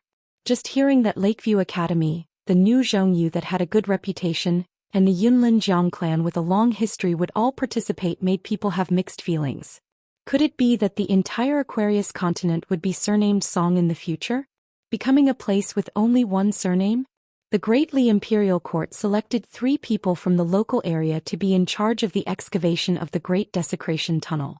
They were Guan Yiran, the direct descendant of the Guan family of the Upper Pillar State, Lu Xuanmei, the general of the capital, and Lu Qingfeng, the civil official of the Qingyuan state. Except for the last one whom he had never heard of, the 2 young people, Guan Yiran and Lu Xuanmei, were no strangers to the officialdom of Dali's capital city. Firstly, both of them came from high families. Secondly, they were both outstanding figures among the younger generation. Especially Guan Yiran, who joined the border early and grew up in a pile of corpses as an army cultivator. Lu Xuanmei was not bad either. She had fought her way to the south to become an official. The Guan clan had been in charge of Dali's Ministry of Personnel for many years. They were known as stable as a mountain as well as smooth as water. Generally speaking, assistant ministers, especially the left assistant minister, were transferred to other places to serve as officials of the border. Even if their ranks were the same, it was still considered demotion. Therefore, the left assistant minister of the Ministry of Personnel was a joke in Dali's officialdom. It was said that there were once two officials who left the capital to become officials of the border. They were both from the same background as the left assistant minister of the Ministry of Personnel. However, the Dali imperial court was extremely unfamiliar with Lu Qingfeng. In fact, even the Ministry of Personnel, where Master Guan was in charge, didn't know much about Lu Qingfeng. The vassal Qing Wan's reopening of the water transport, the Ministry of Personnel's evaluation was only good. He didn't make any contributions, but he worked hard to be in charge of a region. He was transferred to a border county to serve as a governor. He never thought that he would immediately have to go up north to deal with a large group of unreachable mountain and mountain gods. He was promoted from primary 4th rank to secondary 3rd rank. The Dali imperial court granted him a temporary position of great blasphemy supervisor. Guan Yiran and Lu Xianmei's ranks didn't change, so they instead seem to have been reduced to the assistance of a small vassal state civil official. However, Lu Qingfeng was not the first to be promoted from a vassal state to a high official of Dali. Wei Li, the governor of a county in the Great Sui Kingdom's old vassal state of Huangting, skipped several ranks and was promoted to the current governor of Dali's Dragon Province. Among the mountain and mountain gods, a certain local lord in the confluence of the 3 rivers in Red Candle Town was promoted to the city god of a province's city god pavilion. These were all strange stories in officialdom. It was said that the governor of Qingwan Wei Liang also showed signs of being promoted.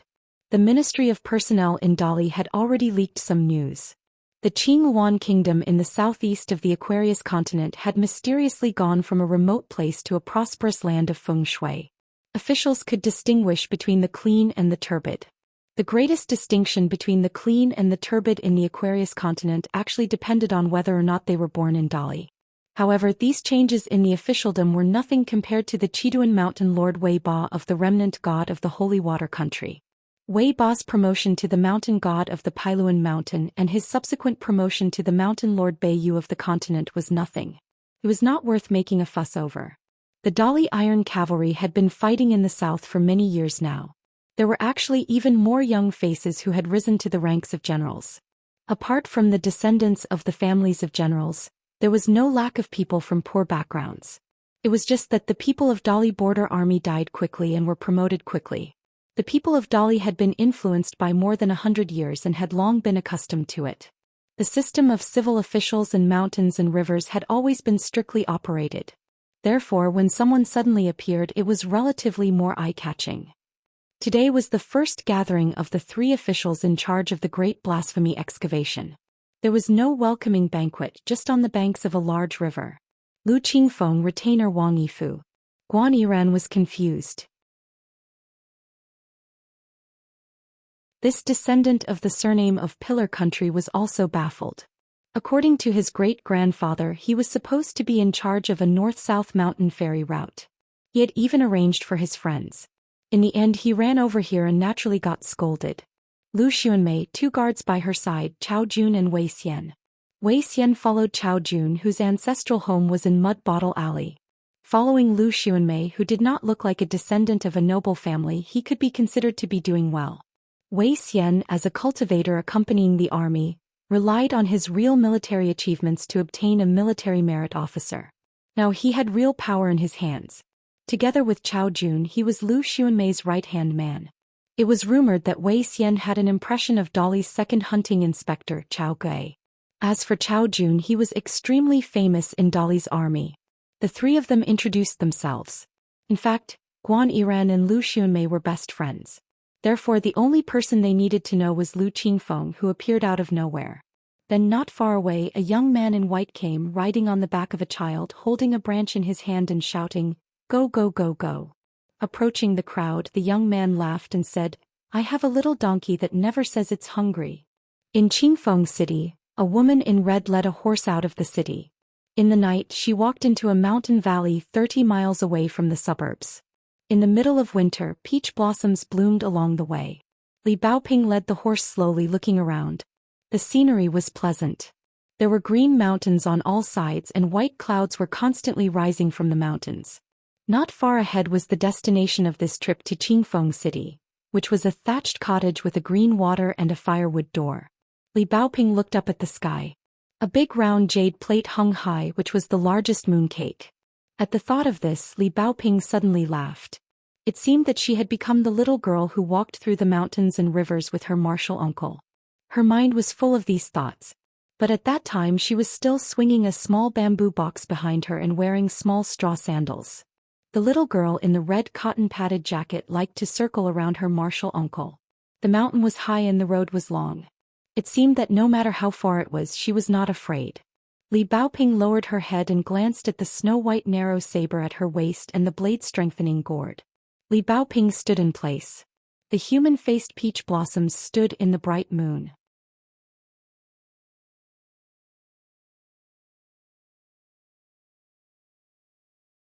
"6:53. Li Baoping was leading the horse. The person she was looking for was an elder from her hometown and her grandfather's chess friend. One of them claimed to be the best chess player in Fulu Street, while the other claimed to be the best chess player in Peachleaf Valley. Every time they played chess they were very serious, as if they were betting on the reputation of their respective streets. However, Li Baoping didn't like playing chess. It was hard to tell whether the two elders were good at chess, but they always changed their excuses and couldn't be compared to Mr. Cheese. Back then the old man's ancestral home was at the end of Peachleaf Alley, not far from Fulu Street. Of course, for the little girl in the red cotton-padded jacket at that time, the town was not far away.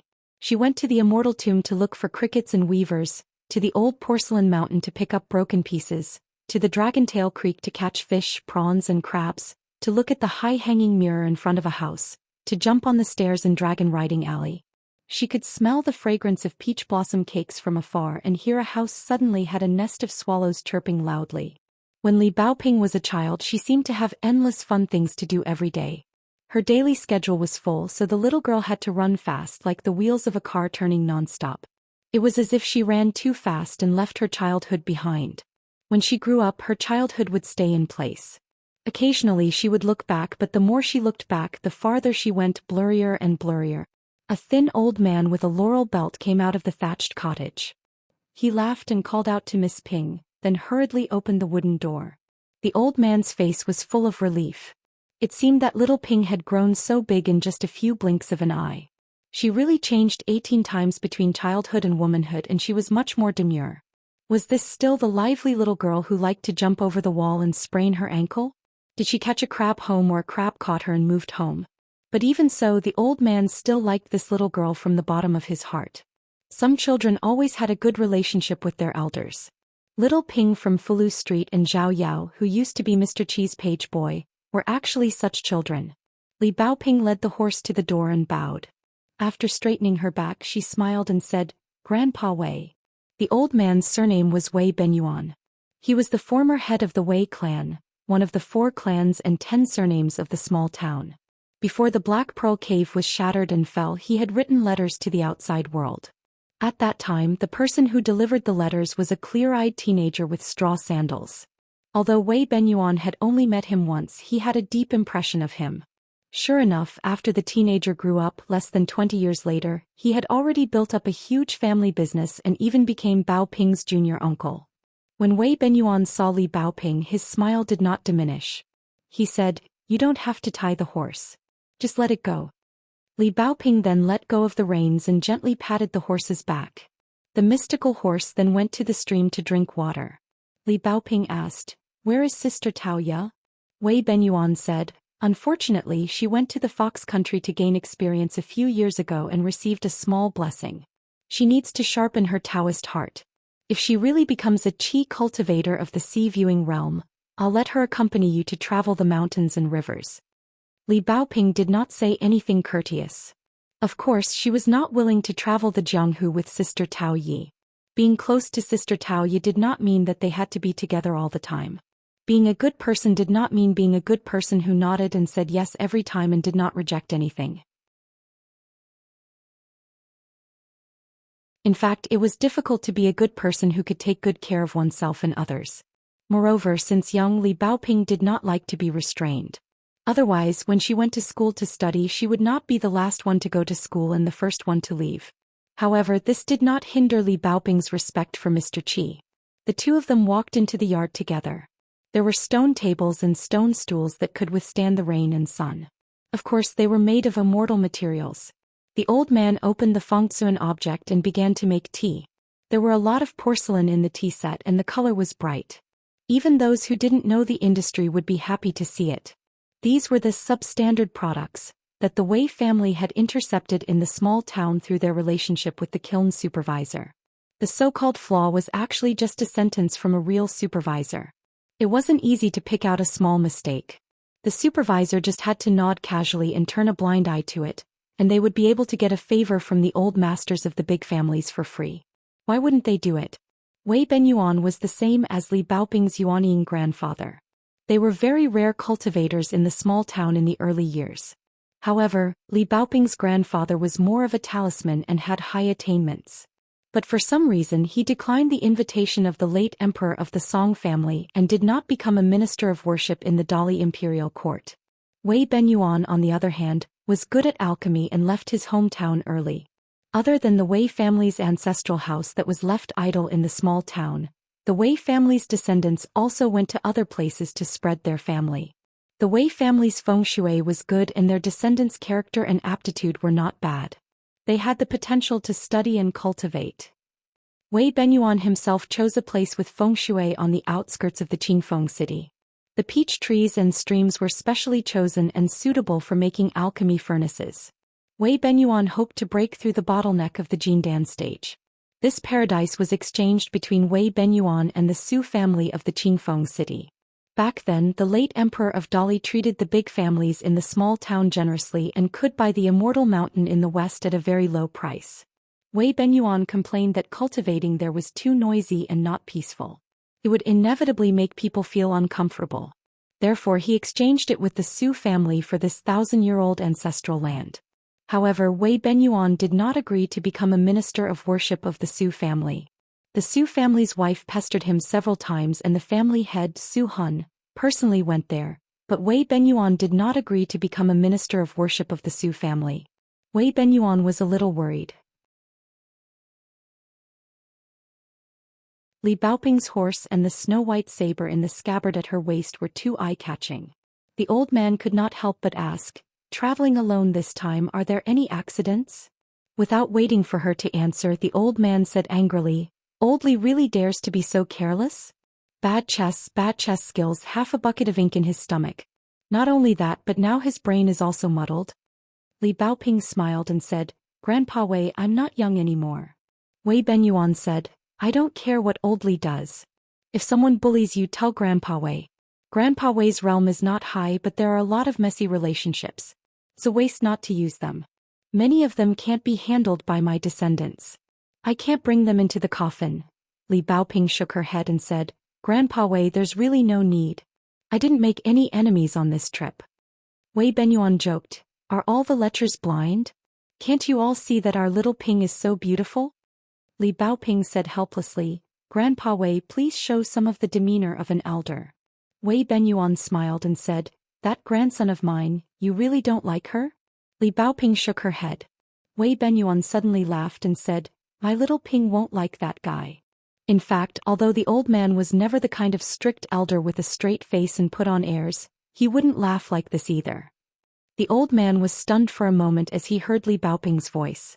The old man nodded and replied with his mind, indicating that there was no trouble here and there were no spies of the Su family in Qingfeng city. The peach garden itself was a protective array. Even a normal nascent soul cultivator might not be able to enter quietly. Even if Su Hun was not a normal nascent soul cultivator, the head of the Su family had a strong physique and was proficient in attacking spells. He also had the mace armor and was known for his fighting skills. Therefore, there was no need to worry about someone using the Mountain View Abijna in the cottage. Li Baoping then took out 2 green talisman and handed it to the old man. She explained, "My brother sent this from the North Continent." The letter didn't say much except for the names of the two talisman. One is the Core Formation Talisman and the other is the Mud Pill Talisman. My grandfather should have sent it personally, but since I was going to travel he asked me to bring it with me. Wei Benyuan took the talisman. After hearing the name of the talisman he put it on the table and shook his head. He said, "Little Ping, although you're a cultivator, you might not know that these two talismans are priceless. I can't accept them. If I accept them I'll never be able to repay them in this life. It's a good thing to have a high level of cultivation but it makes me feel awkward. After weighing the pros and cons, I decided to give up my cultivation and keep my heart." Wei Benyuan smiled and said, "I'm the one who's being awkward. I appreciate your brother's kindness. You're indeed the sage she who I've been teaching since I was young. I'm not being polite on purpose. Little Ping, don't you know what kind of person Grandpa Wei is?" The two green Taoist talisman on the table, the Core Formation Talisman, and the Talisman Gallbladder were like a small house blessed by fortune.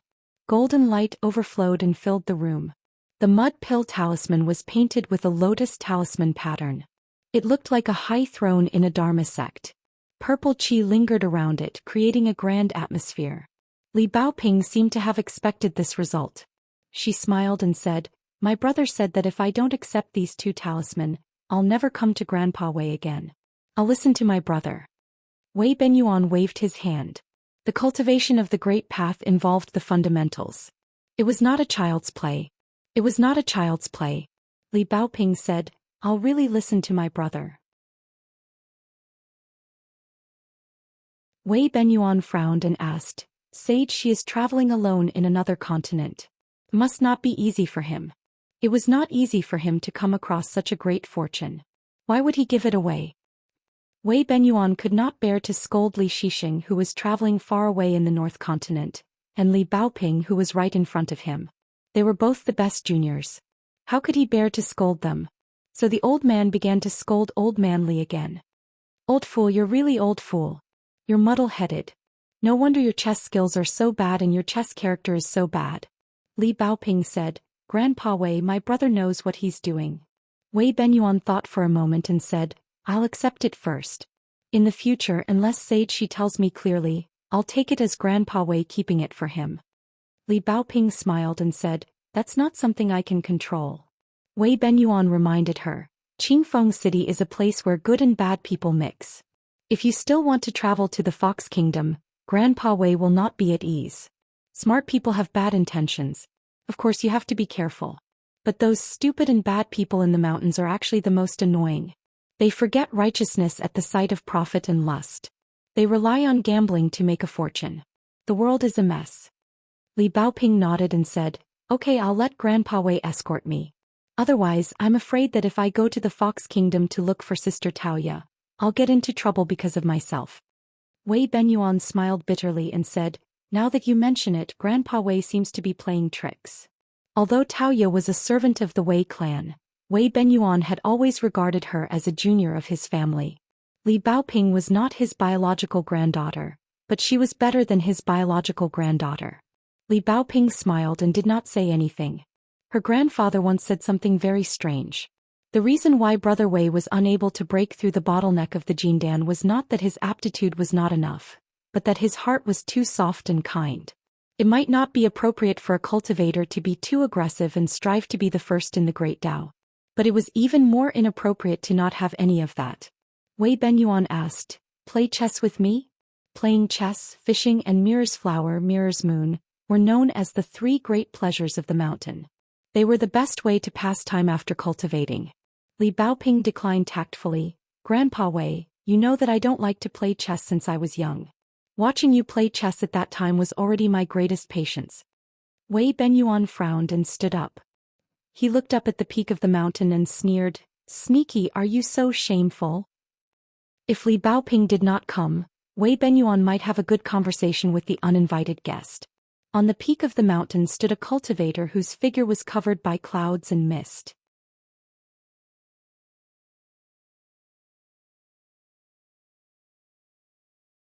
On the other hand, the cultivator at the peak of the mountain knew very well and knew the name of the knife. He followed Li Baoping and obviously showed up because he was very confident. The opponent should be at least at the bottleneck of Jindan. If he was the old Yuanying immortal who had been dormant for countless years, it would be very troublesome. Wei Benyuan regretted it. If he had agreed to become a consecrator of the Su family in Windy City, he could have called Su Hun to help him with the communication method that could connect to the city's array. Perhaps the opponent would not dare to be so bold. He did not expect that the array that blocked the outside world would become a prison. Wei Benyuan took a deep breath and calmed his Taoist heart. He tried to calm his voice and said to Li Baoping telepathically, "Baoping, don't be afraid. Grandpa Wei will protect you and leave. Breaking the elixir furnace will cause a huge commotion. The Windy City will definitely notice. After you leave the peach garden, don't look back. Just go to the Windy City. Grandpa Wei is not good at fighting, but with the right time and place, it will not be difficult for me to protect you." That person shook his head and said, "I think it will be very difficult. It is so difficult to break through the bottleneck of Jindan, there is not much meaning in staying alive." Wei Benyuan felt as if he had fallen into an ice cave. It must be the Yuanying immortal with profound cultivation. Dali's cavalry trampled the mountains and rivers of the continent. This caused many hidden cultivators to leave the mountain and enter the world. There were many people who took advantage of the situation. Li Baoping said, "Grandpa Wei, I should have sent the talisman to you." Wei Benyuan laughed angrily and said, "What nonsense are you talking about?" Li Baoping did not explain anything. The ripples in her heart would still listen. There were some things that should not be talked about. That cultivator's gaze was more focused on Li Baoping's narrow saber. The beauty of the mortal world, compared to the Tao of immortality, was as small as a mustard seed. It was not worth mentioning. He happened to recognize that narrow saber. It was called the auspicious symbol. It was the trump card of the divine water country of the ancient Shu kingdom. It was a well-deserved national treasure. It could suppress and gather martial arts fate. This magic treasure could already be classified as a national treasure. Although it was a magic treasure, it was actually a half-immortal weapon. The blade's strengthening gourd could only be seen to be of high quality. It was hard to say how good its appearance was. Anyway, after he got it, he might as well travel to other continents. Anyway, the current Aquarius continent did not look like a place suitable for wild cultivators.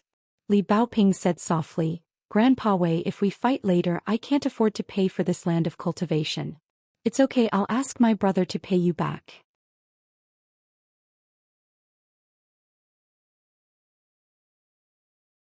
Wei Benyuan smiled bitterly. Was this the time to talk about this? The cultivator on the mountain peak had already found a way to completely break the formation. He was still careful and felt that all the accidents were within his calculations. When the immortal master of records went down the mountain to experience the world, he liked to pay his respects to the masters of the mountain first. Since this little girl's backer and background were people like Wei Benyuan, she was not even qualified to be an honored guest of Su Hun in Qingfeng City. A nascent soul cultivator had no choice but to be cautious.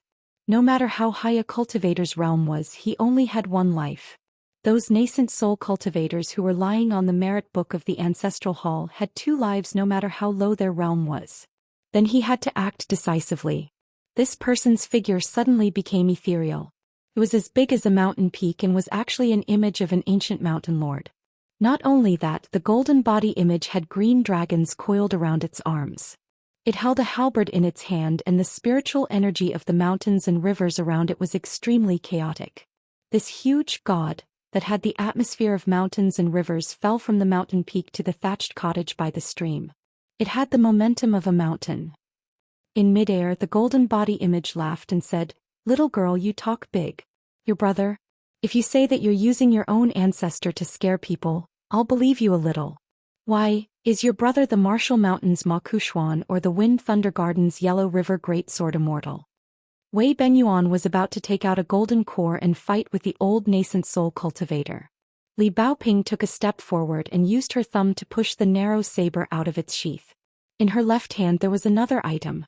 After this item appeared, it did not have any chi ripples, so it was not as eye-catching as the unsheathed narrow saber. But at this moment, for some reason, the golden body image floated in the air and didn't go up or down. It wasn't a little girl jumping over a wall.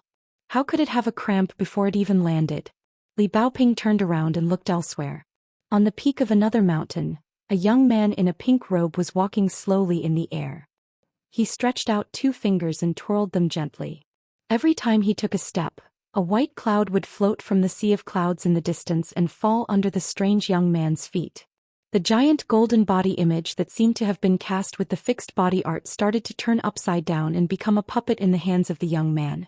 Wei Benyuan was shocked. What a powerful person on the peak of the mountain. Was there such a handsome deity in the Aquarius continent? Taoist Gaozhen? Heavenly Lord Qizhen of the Shimgua sect? It was impossible.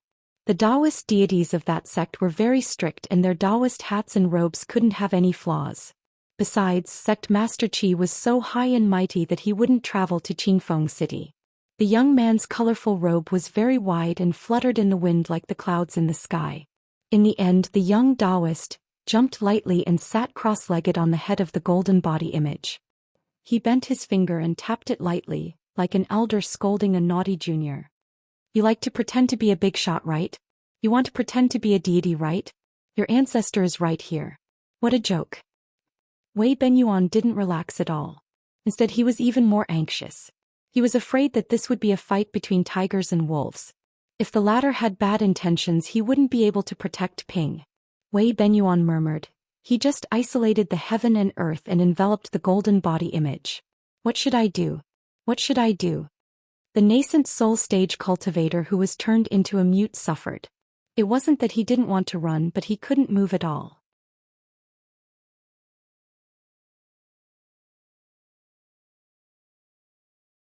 Li Baoping wrinkled her nose secretly.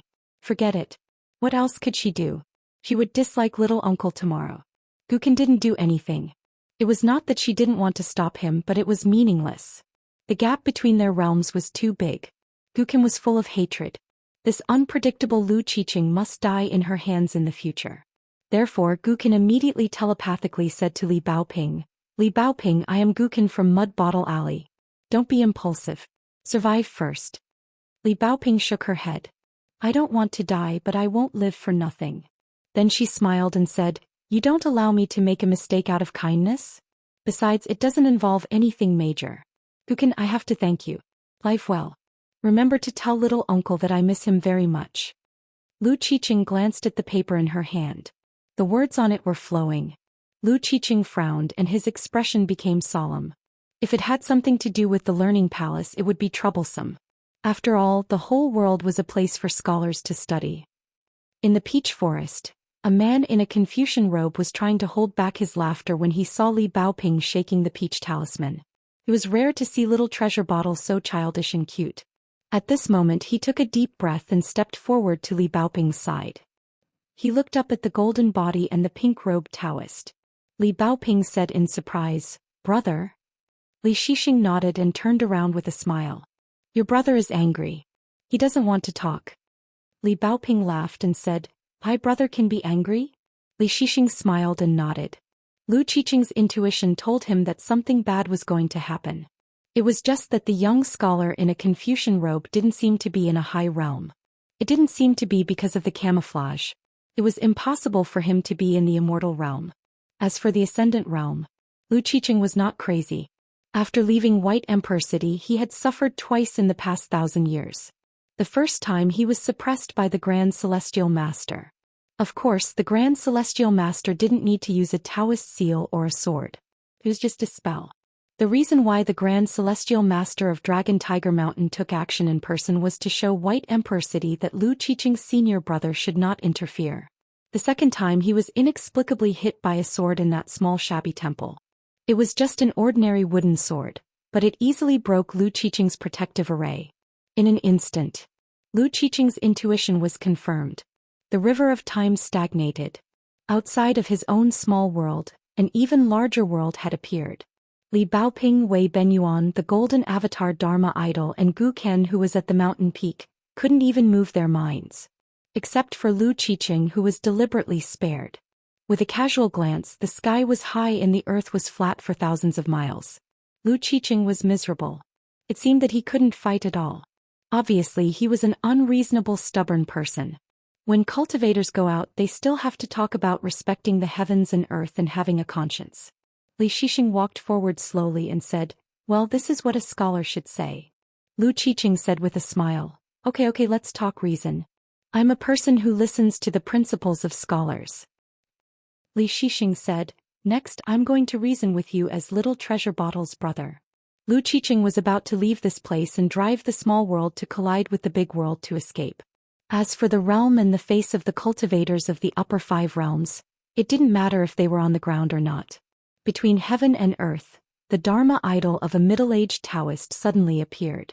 Lu Qiqing's legs went soft and he sat back down. He was still desperately suppressing his Taoist heart that almost collapsed on the spot.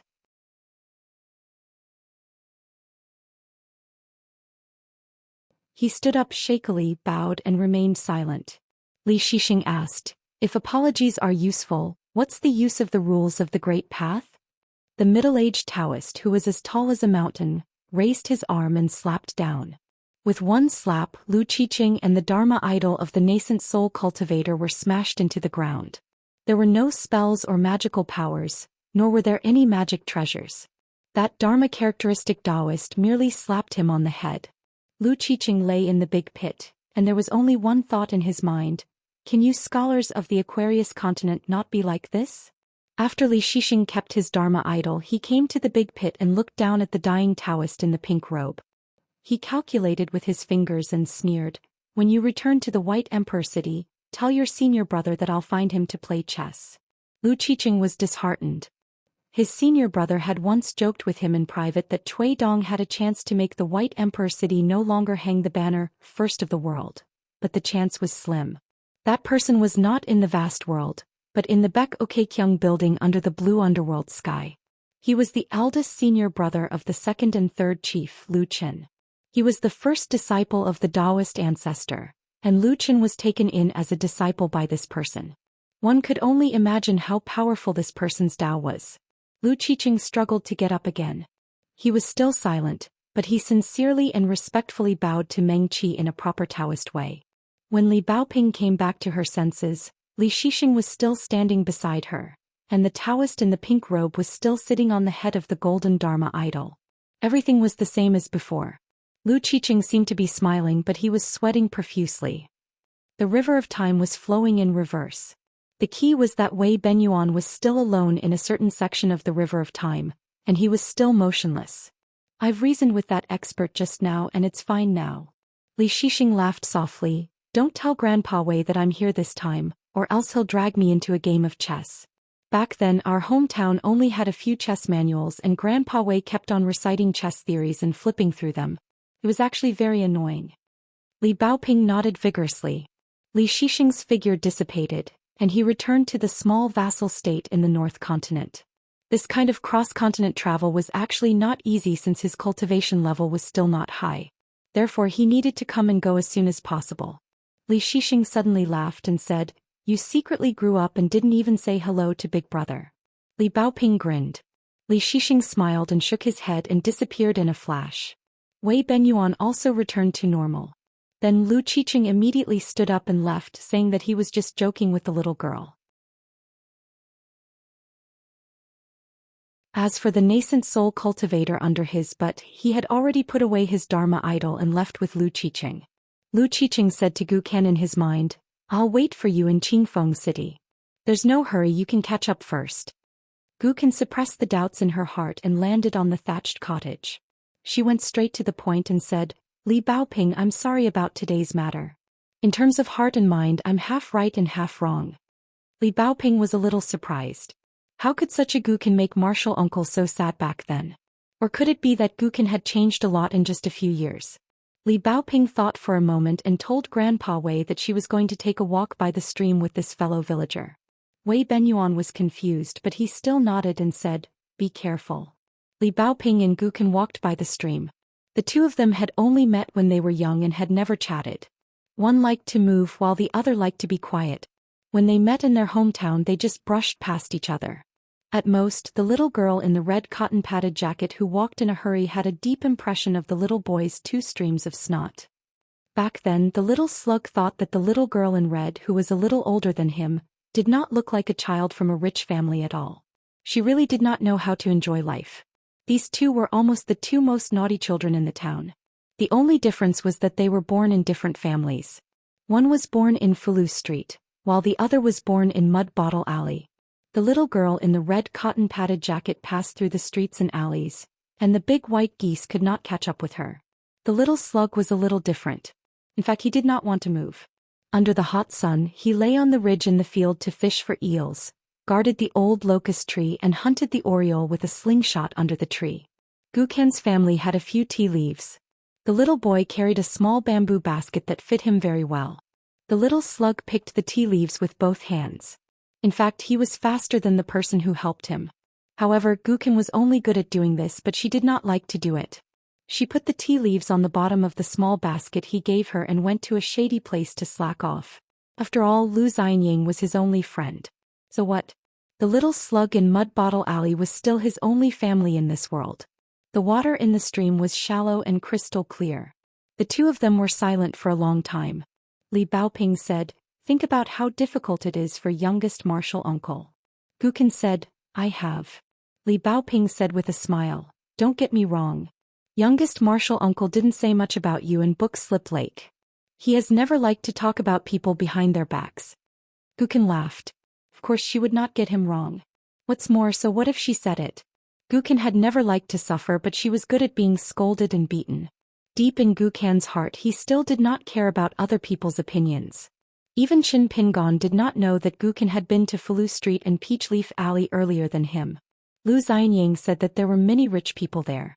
Their money bags were too full and they often dropped money on the ground. Guken had tried to pick up the money, but she didn't manage to pick it up even once. Even Guken had run out of patience. She was so angry that the little slug had been sneaking around Peachleaf Alley, kicking one peach tree after another. From beginning to end, Guken had taken care of all of them. During this period, whenever he encountered pedestrians, he would immediately pretend to squat under a tree and watch ants.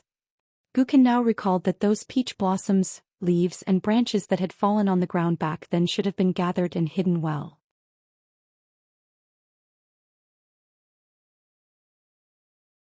Li Baoping continued, "But youngest martial uncle is so familiar with you.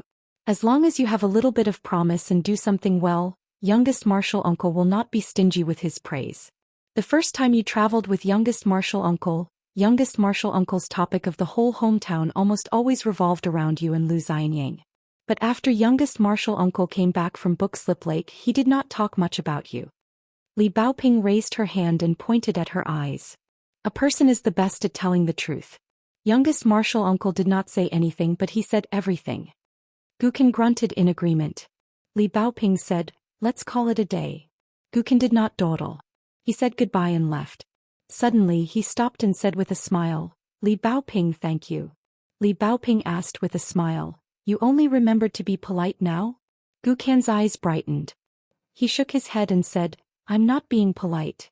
It's because you were the first person to accompany him out of his hometown. If Li Baoping had not been at his side back then, he might not have been able to reach Guken's side." Li Baoping smiled.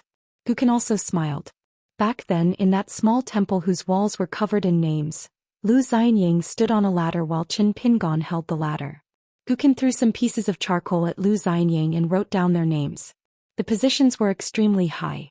Finally, Guken said, "Li Baoping, you will probably meet Qin Pingon earlier than me.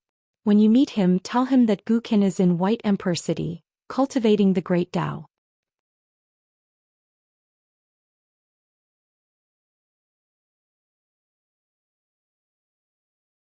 "654. Outside the Clear Breeze City on a small hill in the wilderness under a lone mountain peach tree, a pair of big eyes stared at each other. Lu Qiqing stared fiercely and wiped the blood on his face. Lu Qiqing's pink Taoist robe was as beautiful as the peach blossoms.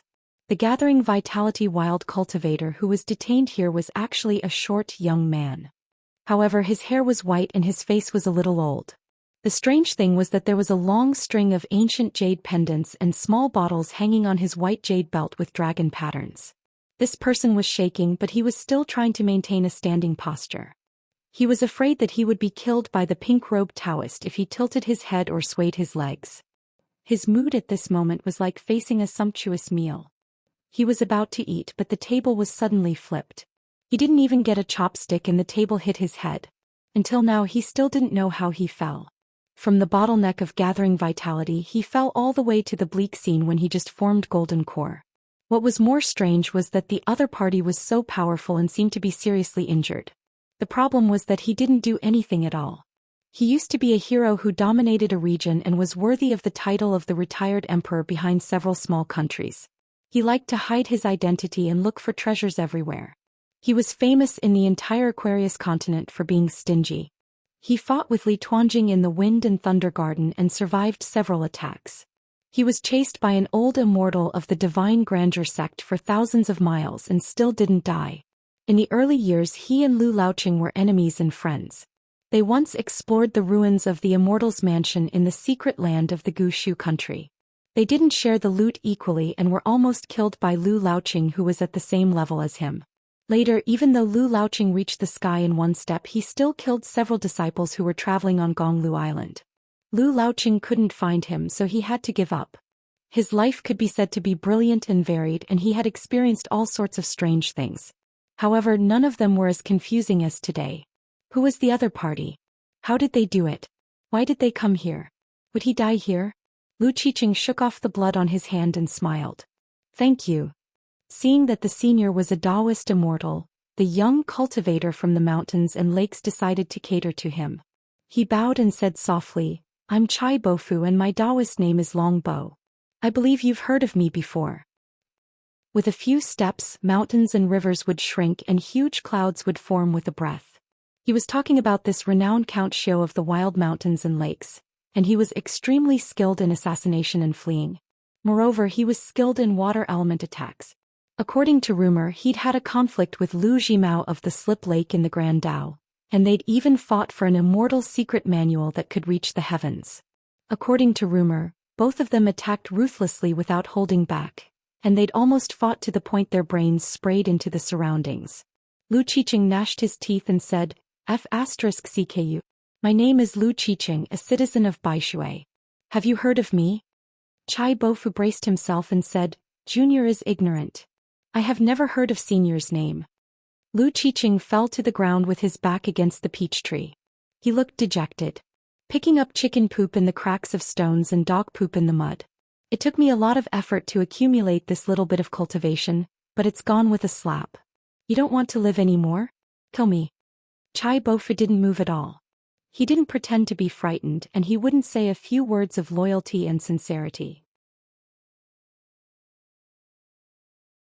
When dealing with this kind of cultivator who had extremely high cultivation and was not well known, the most taboo was to act smart and draw legs on a snake. Lu Qiqing began to close his eyes and rest. He knocked the peach tree with his head again and muttered, Cut the peach tree and spoil the scenery. Then Lu Qiqing slapped his own face fiercely as if he had been awakened. He smiled and said, I should be happy. There's no one in the world who can survive a disaster like me. There will be good fortune in the future, great fortune. Lu Qiqing stood up. He changed from dispirited to high-spirited in an instant. He straightened his back, shook his sleeves and took out 3 incense sticks. Then he looked at the wild cultivator who was standing there stupidly and began to stare at him. Why don't you get away from me? You're disturbing me from burning incense and praying to immortals. Lu Qiqing suddenly took a deep breath. No. I have to be kind to others. I have to treat people with courtesy. I have to be educated. Chai Bofu moved away step by step. He didn't dare to stand still until he was 50 or 60 feet away. He didn't feel aggrieved at all. Qi cultivators who were born in the mountains and could reach Chai Bofu's position were all shrewd. In the Wind Thunder Garden, Li Tuanjing once joked that the most profound cultivator in the world was not an immortal master but a wild cultivator. It was a pity that he had to take the unorthodox path. Otherwise he would be able to reach the Tao. Lu Qiqing collected his thoughts and abandoned all distracting thoughts. He began to chant. Then he rubbed the tip of the incense stick with his fingers and slowly lit it. Lu Qiqing seemed to bow 3 times to heaven and earth. In fact, he bowed first to the Hall of Ancestral Masters in White Emperor City who had taught him Taoism. He bowed second to the blue-robed Confucian in the ancient temple who gave him a sword. His swordsmanship was so high and his righteousness was rare. He bowed third to the middle-aged Taoist who had great power just now. Gukim was cautious. When he was riding the wind, he saw Lu Qiqing, who didn't deliberately hide his breath. He landed near the mountain peach tree. After Lu Qiqing bowed 3 times, he said, "What if? Why bother?" Lu Qiqing was silent. When the incense stick in his hand burned out, he regained his usual demeanor. He said with a smile, "Okay, don't sprinkle salt on my wound. My heart and liver are aching now." Guken didn't look at the wild cultivator at all. However, his second sentence showed his true nature. "Why should I keep him?" Lu Qiqing asked with a smile. "Guken, do you want to be my junior fellow apprentice or my junior nephew?" Guken said, "It's not up to me to choose. Don't talk about him." All these years, if strangers met Guken for the first time, they would think that he was a gentle and respectful scholar, a young man with a good family education. However, Guken and Lu Qiqing had traveled to the north hand in hand. They had spent a lot of time together. They both knew what kind of people they were. Guken was insulting Lu Qiqing when he said that he didn't hold a grudge against him today. Guken said directly, "You said yourself that Mr. Qi had done you a great favor. He gave you some valuable advice and showed you the way to break through the barrier. That was how you reached the upper 5 states. You also promised Mr. Qi that when Qin Pingon visited White Emperor City in the future, you owed Mr. Qi a favor. Therefore you would certainly show him kindness. Now you should consider the consequences. What you did today was ungrateful. Secondly, you made an enemy of me. Lu Qiqing, you are indeed a master of White Emperor City. You do as you please. I am looking forward to White Emperor City more and more. This is probably the only thing you did right today." Guken didn't talk to Lu Qiqing secretly in his mind. Lu Qiqing squinted at the wild cultivator Chai Bofu, who was determined to die. He withdrew his gaze and said helplessly, "Do you want Brother Longbow to die so badly?" Guken didn't say anything. Lu Qiqing explained patiently, "First, yesterday's matter is yesterday's matter. Tomorrow's matter is tomorrow's matter. For example, if Qin Pingon wanted to argue with me, I would use my senior brother. If Qin Pingon died, I would push the boat with the current and use Mr. Qi's favor. It would be equivalent to saving Qin Pingon's life. Wouldn't that be returning the favor? Second, let's not talk about today's result. My thoughts at that time were very simple. Compared with helping my senior brother to reach the top, making an enemy of you is your own choice. Guken, if you were me, what would you choose? Finally, I respect and fear my senior brother, but I love and miss White Emperor City. I don't want it to be just a stepping stone. I need someone to appear and give my senior brother a reason to convince himself." Except for Lu Qiqing's last sentence, Guken understood everything. Regardless of whether Lu Qiqing's reason was wrong or not, it was a reason that Lu Qiqing sincerely agreed with. Lu Qiqing was speaking from the bottom of his heart to Guken. Guken could not agree, but he had to show the reason that he did not agree with. Fists, Taoist techniques and words were all acceptable. In the end, Lu Qiqing had been looking down on Guken. What he thought and what he saw was the highest point of White Emperor City. It was his senior brother and his fellow disciples who were of the same generation as Lu Qiqing. Lu Qiqing wanted to accept disciples on behalf of his master. His biggest enemy, or rather the barrier, was actually his fellow disciples. Chai Bofu felt a chill down his spine. On the path of cultivation he had experienced many ups and downs. It was the first time in his life that he felt so desperate. The 3 words White Emperor City were like a mountain pressing down on his heart, making Chai Bofu unable to breathe. In the 9 continents, there were millions of cultivators. In their hearts, there was only one holy land, and that was White Emperor City of the Central Divine Continent. The city lord was recognized as the #1 figure in the demonic path. Yet this pink-robed Taoist and this young man kept calling him White Emperor City, senior brother and junior brother. Therefore Chai Bofu waited for the 2 to fall silent before asking, "Senior Lu Guken, how can I not die?"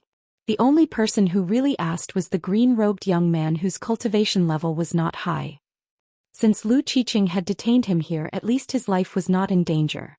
However, this guy Guken had some old and new grudges with him. Chai Bofu had heard of the name Guken before, mainly because of Lu Jimao's true monarch cutting river.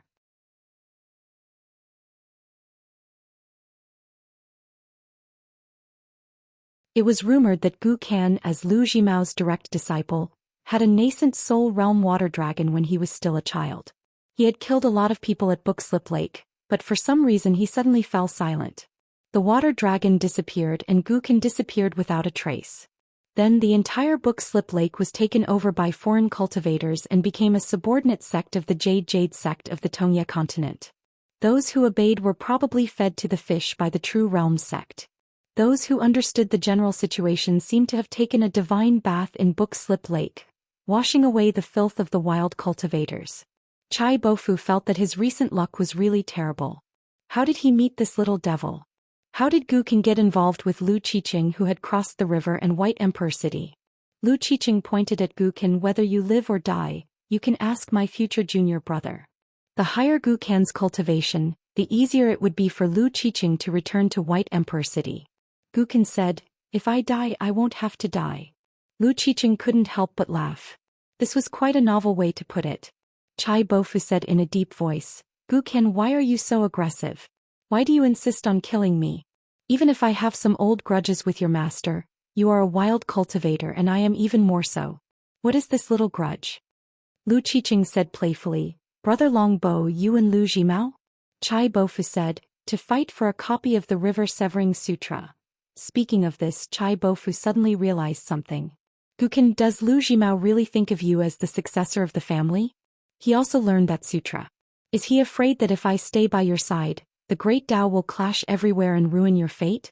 Chai Bofu said to himself, Lu Jimao is the most narrow-minded person. He can't wait to kill all the cultivators in the world. How could he be willing to teach you the fundamental method of the great Tao? Gukin naturally wouldn't reveal the inside story. Back then Lu Jimao didn't have much confidence in breaking through in seclusion. It was very likely that he would die. Otherwise, Lu Jimao wouldn't have been willing to give Gukin the water technique sutra. Gukin wouldn't have been approached by the true owner of the sutra, Lu Qiqing. After Lu Qiqing was schemed against by Cui Dong, he once took in a registered disciple. That young man was old Demon Mi's disciple. His name was Yuan Tian. Unfortunately, Lu Qiqing spent some effort, but the results weren't good. He was too embarrassed to keep him by his side, so he threw him on a small mountain and left him to fend for himself. The young man also had the little fox demon by his side. When Lu Qiqing parted with them, he didn't give any alms to his registered disciple. Instead, he gave the little fox demon a cultivation method and 2 protective items. However, she probably wouldn't be very diligent in her cultivation in the future. As for whether Yuan Tian could learn the cultivation method from her, and what kind of grudges they had in the end, Lu Qiqing didn't care. On the path of cultivation, everything depended on luck. Lu Qiqing didn't mind being a wild man for beautiful women, but he didn't want to be a wild father for anyone. In the early years, Lu Qiqing helped the little fox demon not because he pitied her fate, but because he pitied himself. After Lu Qiqing left Yuan Tian, he traveled alone. He didn't expect that his River Severing Sutra would fall into the hands of a wild cultivator, Lu Jimao. He was quite successful and got the title of River Severing Lord. On the path of life, there were always flowers that didn't bloom, but willows that were unintentionally planted would grow. Gukin glanced at Chai Bofu and suddenly smiled. Forget it. In the future, when we travel together, we can learn from each other. Since Lu Qiqing didn't want to kill people and Gukin didn't have much confidence in killing him, it was better to keep him by his side. In fact, Lu Qiqing didn't care about Chai Bofu's level. Even if he returned to the nascent soul realm, what could he do? Even if he worked for Lu Qiqing, what was the point of coming to White Emperor City? Cultivating in White Emperor City was not the way of cultivation of ordinary immortal sections. They didn't pay attention to huddling together and sharing the same breath and branches.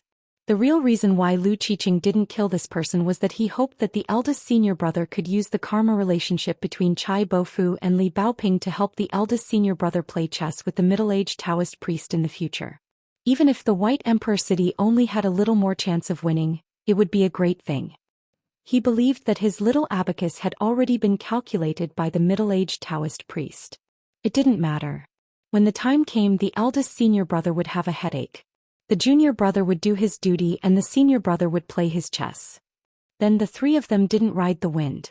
They walked together to Qingfeng City. Lu Qiqing said casually, Brother Longbo, your 6 natal items are all gaudy. 2 of them are only at the level of spiritual weapons. What's going on? Chai Bofu smiled bitterly. It's the most difficult to start cultivating in the mountains and lakes.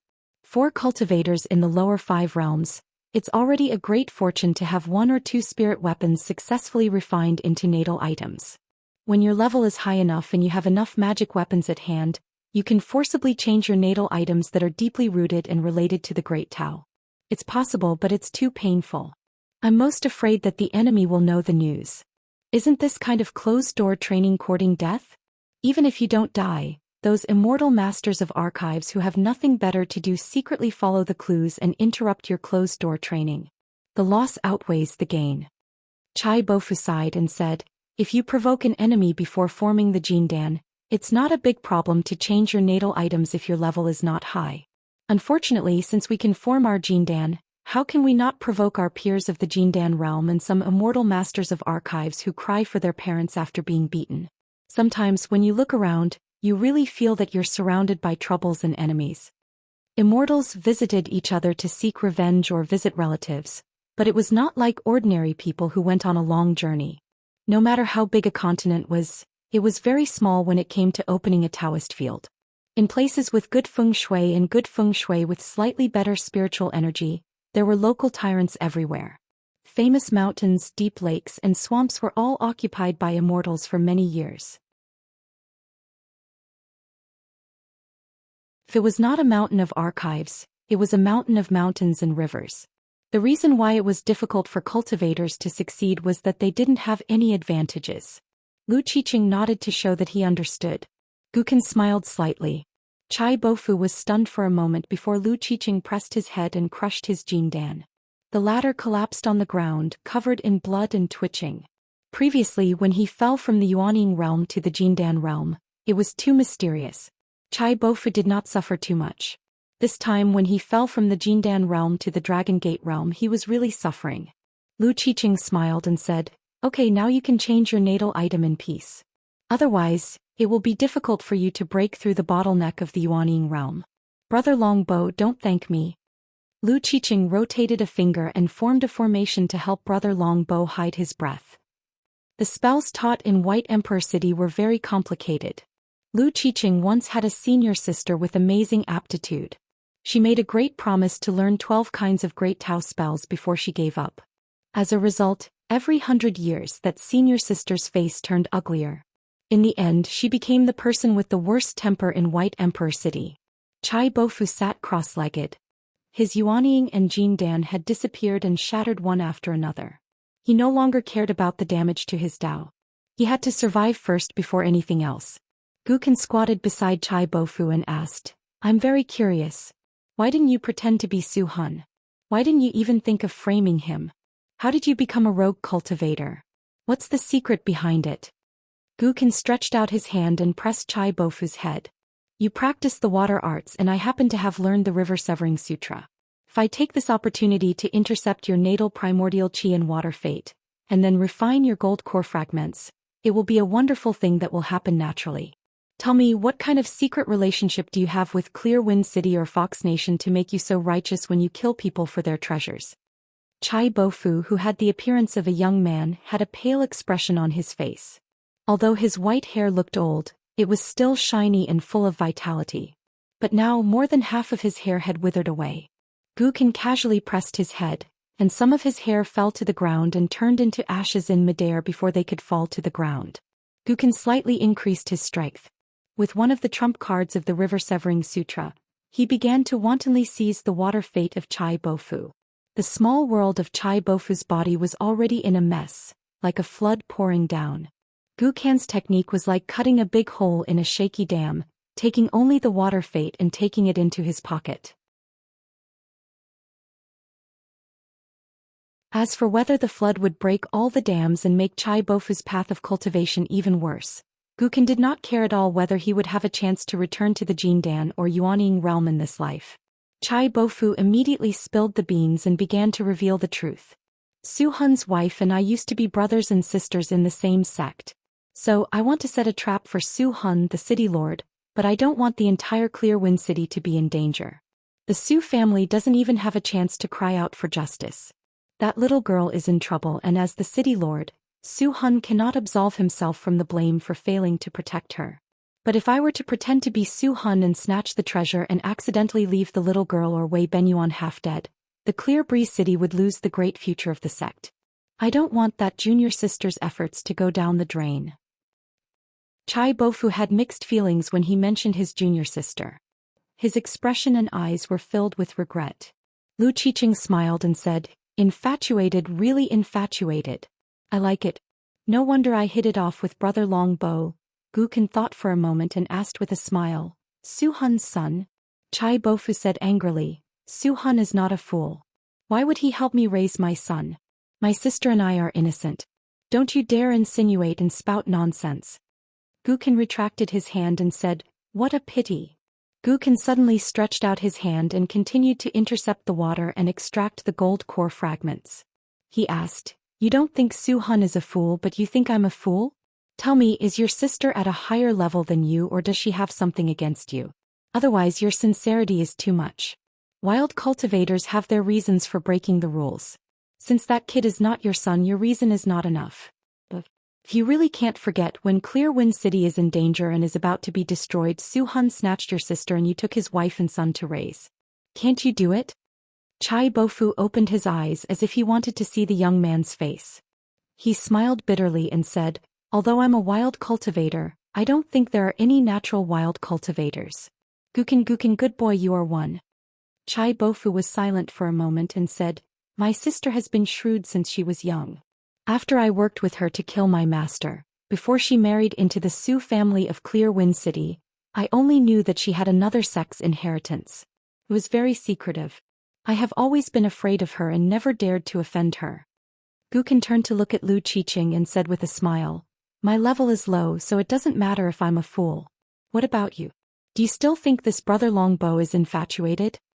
Lu Qiqing said with a smile, "It doesn't matter. I'm a fool." Gu Kan retracted his hand and stood up. He looked at Clear Wind City, which had a high chance of becoming an immortal sect. Uncle Chai's heart turned to ashes. After being tormented by that little bastard Gu Kan, even his Dragon Gate realm was going to have holes everywhere, and it was going to be very difficult to mend them. Gu Kan said, "Let's not go to Clear Wind City. Let's go back to the town." Lu Qiqing said with a smile, "Up to you." Gu Kan said, "When we're in my hometown, I advise you to take it easy." Lu Qiqing's face was extremely ugly. Back then Qin Pingon, Qi Jingchun, and today's Li Baoping and the Sage of Lust. In addition, there was Gu Kan, who was too lazy to hide his killing intent, Ma Kushuan, who had joined Marshall Mountain, and Song Mu, the young lord of Dali. They were all F***king people who had walked out of that **TTY place. Lu Qiqing immediately changed his mind. "Let's go north first. Then Brother Longbo and I will wait for you at the border of Pearl Cave Heaven. We won't go to the town with you."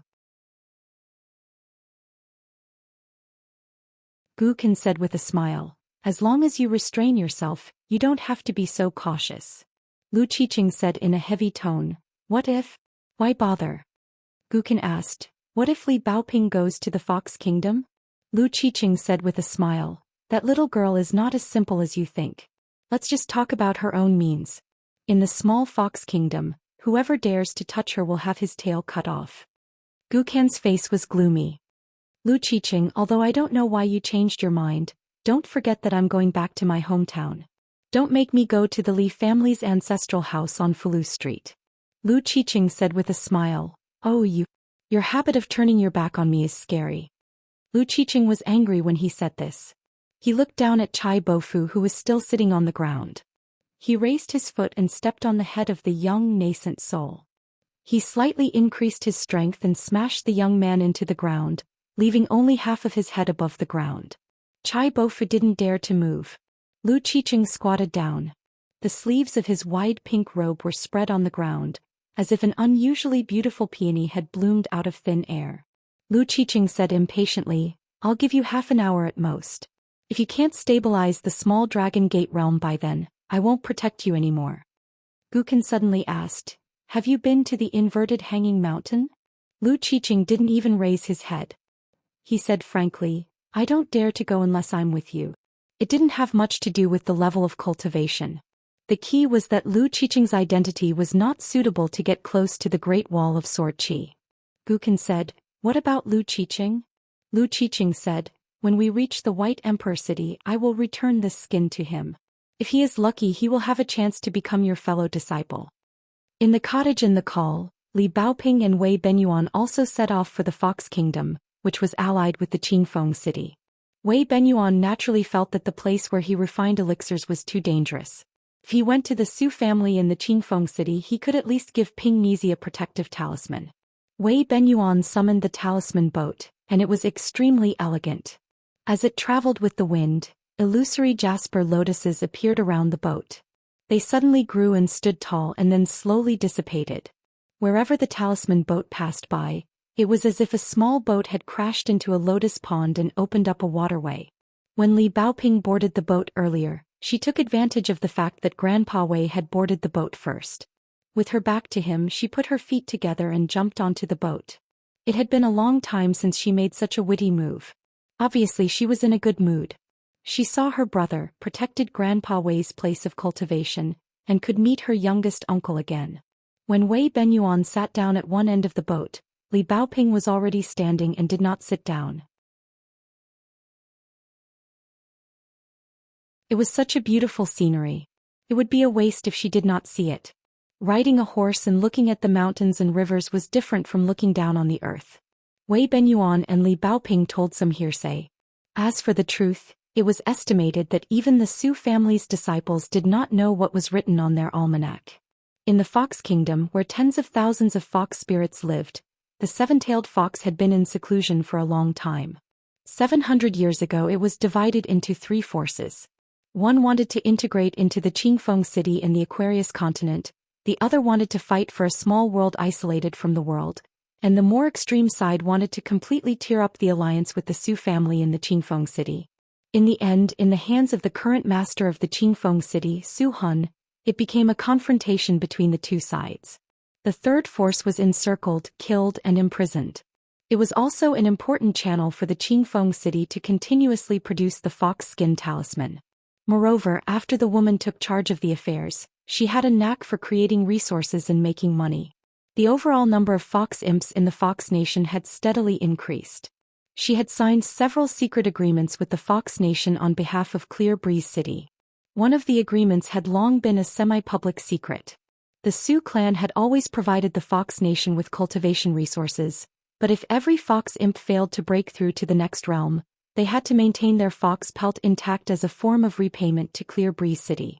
Then there was the Qingfeng city in the Fox Kingdom, which built many mansions for tourists to enjoy. There were immortal masters who went down the mountain to travel, pure martial artists who roamed the Jianghu. Husbands, elegant scholars, they were all distinguished guests who did not need to pay out of their own pockets, all for the sake of making the fox spirits fall in love. Within the Fox Kingdom, the Su family had painstakingly built scenic spots everywhere. There were cliff carvings by calligraphy masters, poetry inscriptions by literati, and old residences of immortals who had achieved Tao.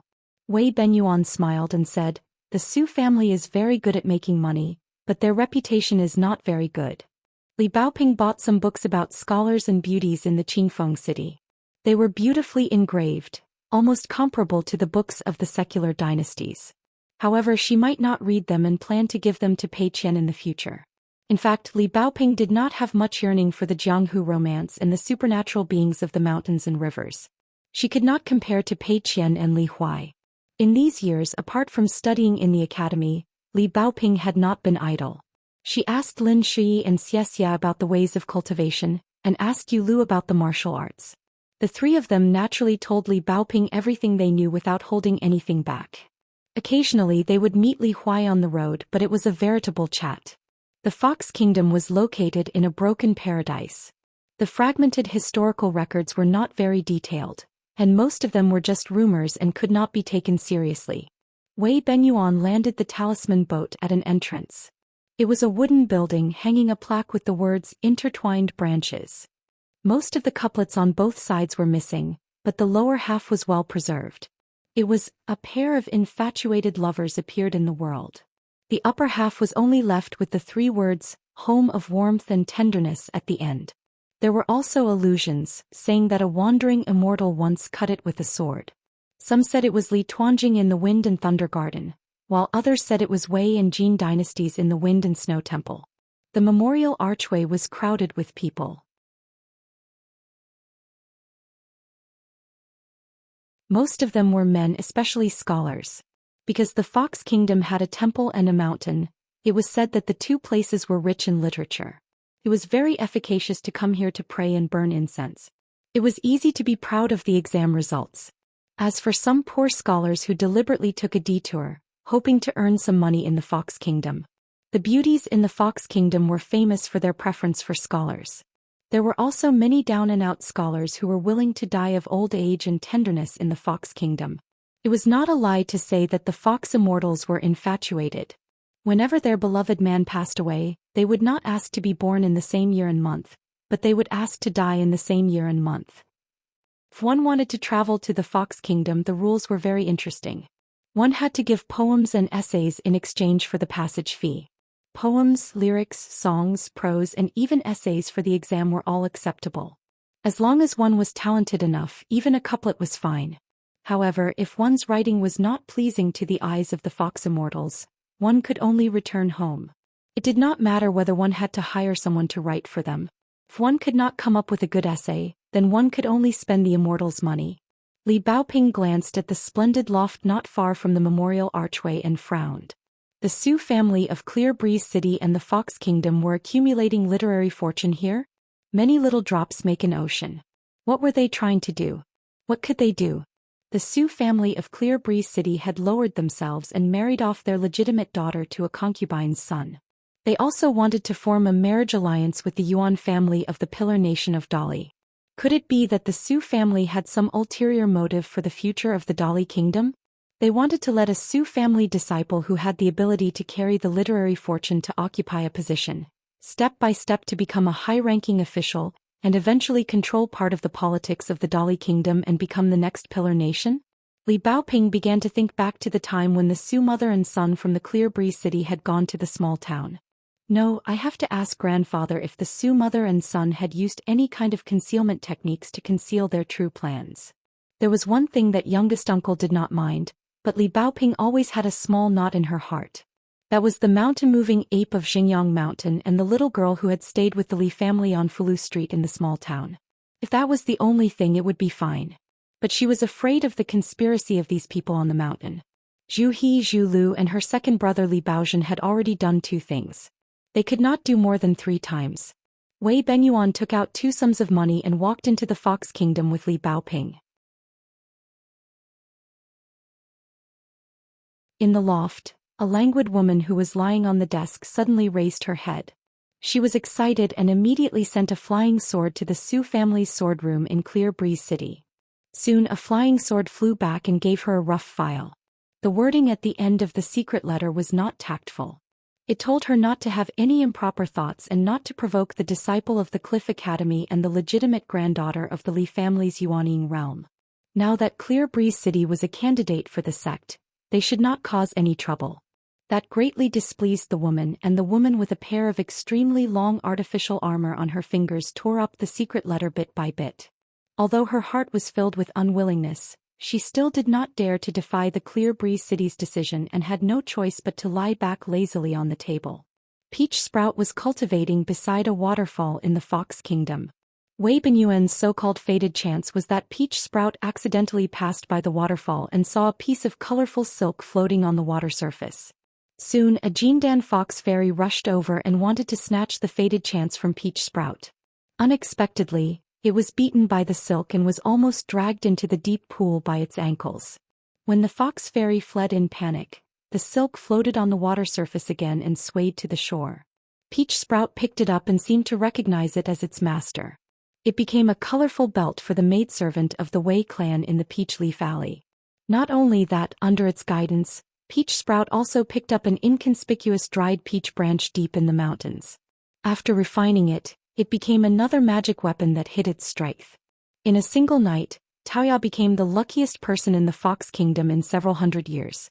Within the borders of the Fox Kingdom, it was not allowed to travel by wind or take ferries. One could only walk. Fortunately, there were 3 entrances to the Fox Kingdom. Wei Benyuan chose the gate closest to Taoya, so he hired a carriage and rented a horse for Ping Mizi. One of them drove the carriage himself while the other rode the horse with a saber. They enjoyed the scenery along the way, stopping every now and then, so the journey did not seem boring. When they arrived at the waterfall halfway up the mountain, Taoya, who had already grown to be very fresh, could not help but feel a little ashamed when she saw the current Li Baoping. In the end, after the three of them drank tea, Li Baoping finished reminiscing about the past and got up to leave. She said that she wanted to return north and go to the capital of Dali to find a friend. As for the horse she had left by the stream in the valley, she could just let it be. It had accompanied her through thousands of mountains and rivers, so it should take a rest. Wei Benyuan did not know whether to laugh or cry. Taoya was also caught unprepared. Wei Benyuan asked, "Change to the horse at the foot of the mountain." Li Baoping patted her head and said with a smile, "I forgot to tell Grandpa Wei that I am also a Qi refinement warrior now. My realm is not high, but I can ride the wind." Li Baoping added, "I can ride the sword too. I don't like it under normal circumstances. The wind is strong in the sky and my cheeks hurt when I talk." The old man and Taoya looked at each other. Li Baoping thought about it and did not want to hide it. "I have some papers. The words on them are close to me and can be turned into a talisman boat. It's just that Mr. Mao does not want me to take them out easily." Wei Benyuan asked helplessly, "Do you have more?" Li Baoping shook her head and said, "No, I only learned some boxing skills from a friend. I am not a pure martial artist at the wind-controlling realm. I can't rely on my physique to travel far away." Wei Benyuan got up and said, "Then let Taoya send you out of the Fox Kingdom. Otherwise Grandpa Wei will not be at ease. Taoya's realm might not be as high as the old man's for the time being. However, her two natal items were too mysterious. They could attack and defend and could be regarded as the cultivation of a golden core cultivator." Li Baoping smiled and said, "Forget it. I won't delay Sister Taoya's cultivation." He winked at Sister Taoya. Taoya understood and blushed. He was even more puzzled. How did little treasure bottle know that she had a man she liked? If she did not have a man she liked, why would a woman who lived alone put on light rouge? As for the old man, if he did things with Taoya's cultivation, he would be very attentive. As for such details, why would he care? Li Baoping said goodbye and left. From the south to the north, they traveled through the mountains and rivers and passed through the Fox Kingdom. On the way there was a heavy snowfall. A young woman in a red cotton-padded jacket stood beside a cliff and stretched out her hands to breathe. The narrow saber and the blade-strengthening gourd at the woman's waist were compatible with the heavy snow. Therefore, at that moment, it was as if there were only two colors in the entire world: the bright snow and the woman's beauty. In the capital city of Nanyuan Country, Lotus-blessed land, a young girl stood up and went to the yard. She opened the boxing ring and said to the little girl squatting on the railing, "Little Mealy, I'm going to punch. You go to Zhuyan Alley and buy some melon seeds." The little girl in black was a little reluctant. "I'll just take a look. I won't say anything. There are still some melon seeds in my pocket." In fact, it was her duty. She was the right guardian of Luopa Mountain and also the deputy leader of the branch. How could she not help Pei Qian at this time? The young girl glared at her and said, "I don't know how to control my punch." "How can it be? Martial arts don't have eyes. They come over like knives falling from the sky. How big is the pot of pickled fish tonight?" Zhou Mili quickly got up and jumped down from the railing. She took a small pole and a walking stick and ran far away. Suddenly she stopped and turned around to ask, "How many kilograms of melon seeds do you want? I heard from Sister Nwanshu that if you buy more it'll be cheaper. If you buy less you won't get a discount." Pei Qian said helplessly, "It's up to you." Zhou Mili frowned and raised the small pole high. "Then I'll pick up a sack at the end of the pole?" The little girl felt that she was already so clever that she was out of control. Pei Qian nodded. In fact, she was already speechless. Zhou Mili looked at Pei Qian and knew how to control the situation. She immediately tiptoed and jumped over the courtyard wall. After Zhou Mili left, Pei Qian stepped out and stomped the ground. Almost the entire capital of Nanyuan Kingdom shook. To be able to cause such a phenomenon, it was naturally not something that a fifth realm martial artist could do with a stomp.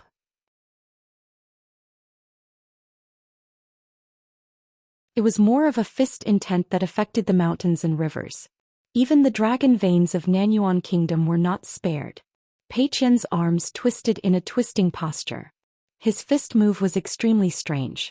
After a slight pause, he gently punched out the deity drum beating style. After a moment, Pei Qian's whole person seemed to be following the fist. He was pulled by the fist intent but also seemed to be punching out from his heart. He wanted to go to the highest point to deliver the last punch. The girl's figure suddenly rose. She stepped on the air and then flew towards the sky. Her figure was as fast as lightning. Finally, she arrived at the sky of the lotus root blessed land. It seemed to be the place where the sun was hanging in the sky. Pei Qian finally delivered the last punch. After the punch, under the girl's feet, the vast golden sea of clouds under the sun suddenly dispersed. Almost all the qi cultivators in the lotus root blessed land who had stepped on the path of cultivation and were the first to enter the middle 5 realms subconsciously raised their heads to look at a certain place in the sky. Then the heroic spirits, ghosts, and monsters that were born in this new blessed land also looked up at the sky in a daze. At the same time, the martial temples in Dali, the martial temples in the Aquarius continent, and some of the other large martial temples in the other 8 continents all sensed something. 8 streams of martial fate surged towards the Aquarius continent. In the end, they merged with the martial fate of the Aquarius continent and crashed into the Tongyi umbrella that was held by the mountain lord Wei Pai on Luopa mountain. All the large martial temples in Dali, especially the one in the immortal graveyard that was closest to Luopa mountain, the golden deities took the initiative to appear. They bowed and cupped their fists towards Luopa mountain. Wei Pai's snow-white robe fluttered. He tried his best to stabilize his body. His feet were rooted to the ground. He actually directly activated the mountain river divine art and connected himself with the entire Luopa mountain. Previously he wanted to help cover up the aura. Now there was no need to cover up. Just standing firmly and holding the Tongyi umbrella was already very strenuous for Wei Pai. This mountain lord of a continent still did not understand why Zhou Xian wanted him to hold the Tongyi umbrella. Now Wei Pai was angry and amused. Zhou Xian. *CK. Regardless of the reputation of the mountain lord Wei who held several night banquets, just the demeanor of a deity was excellent. Who knows how many female deities and fairies fell in love with him. As for the old steward of Luopa mountain, forget it. Once you see his face you will forget it. At most you will remember his identity. Zhou Xian stood on the edge of the cliff near the bamboo building, smiling with his hands behind his back. The martial arts fate between heaven and earth surged and rushed towards Luopa mountain. Even though Zhou Xian had the protection of his fist intent, his long robe was still torn into pieces by the countless flying sword-like martial arts fate. Over time, the skin that had covered Zhou Lian's face for many years peeled off bit by bit, and finally revealed his true appearance. Zhou Lian stretched out 2 fingers and twirled a strand of hair. He smiled with squinted eyes. The young Zhou Lian with such a face he could charm the hearts of beauties. You're tuning in to the Zhou Xian's Legacy YouTube channel. Don't forget to subscribe and join us on this journey to catch the most captivating stories.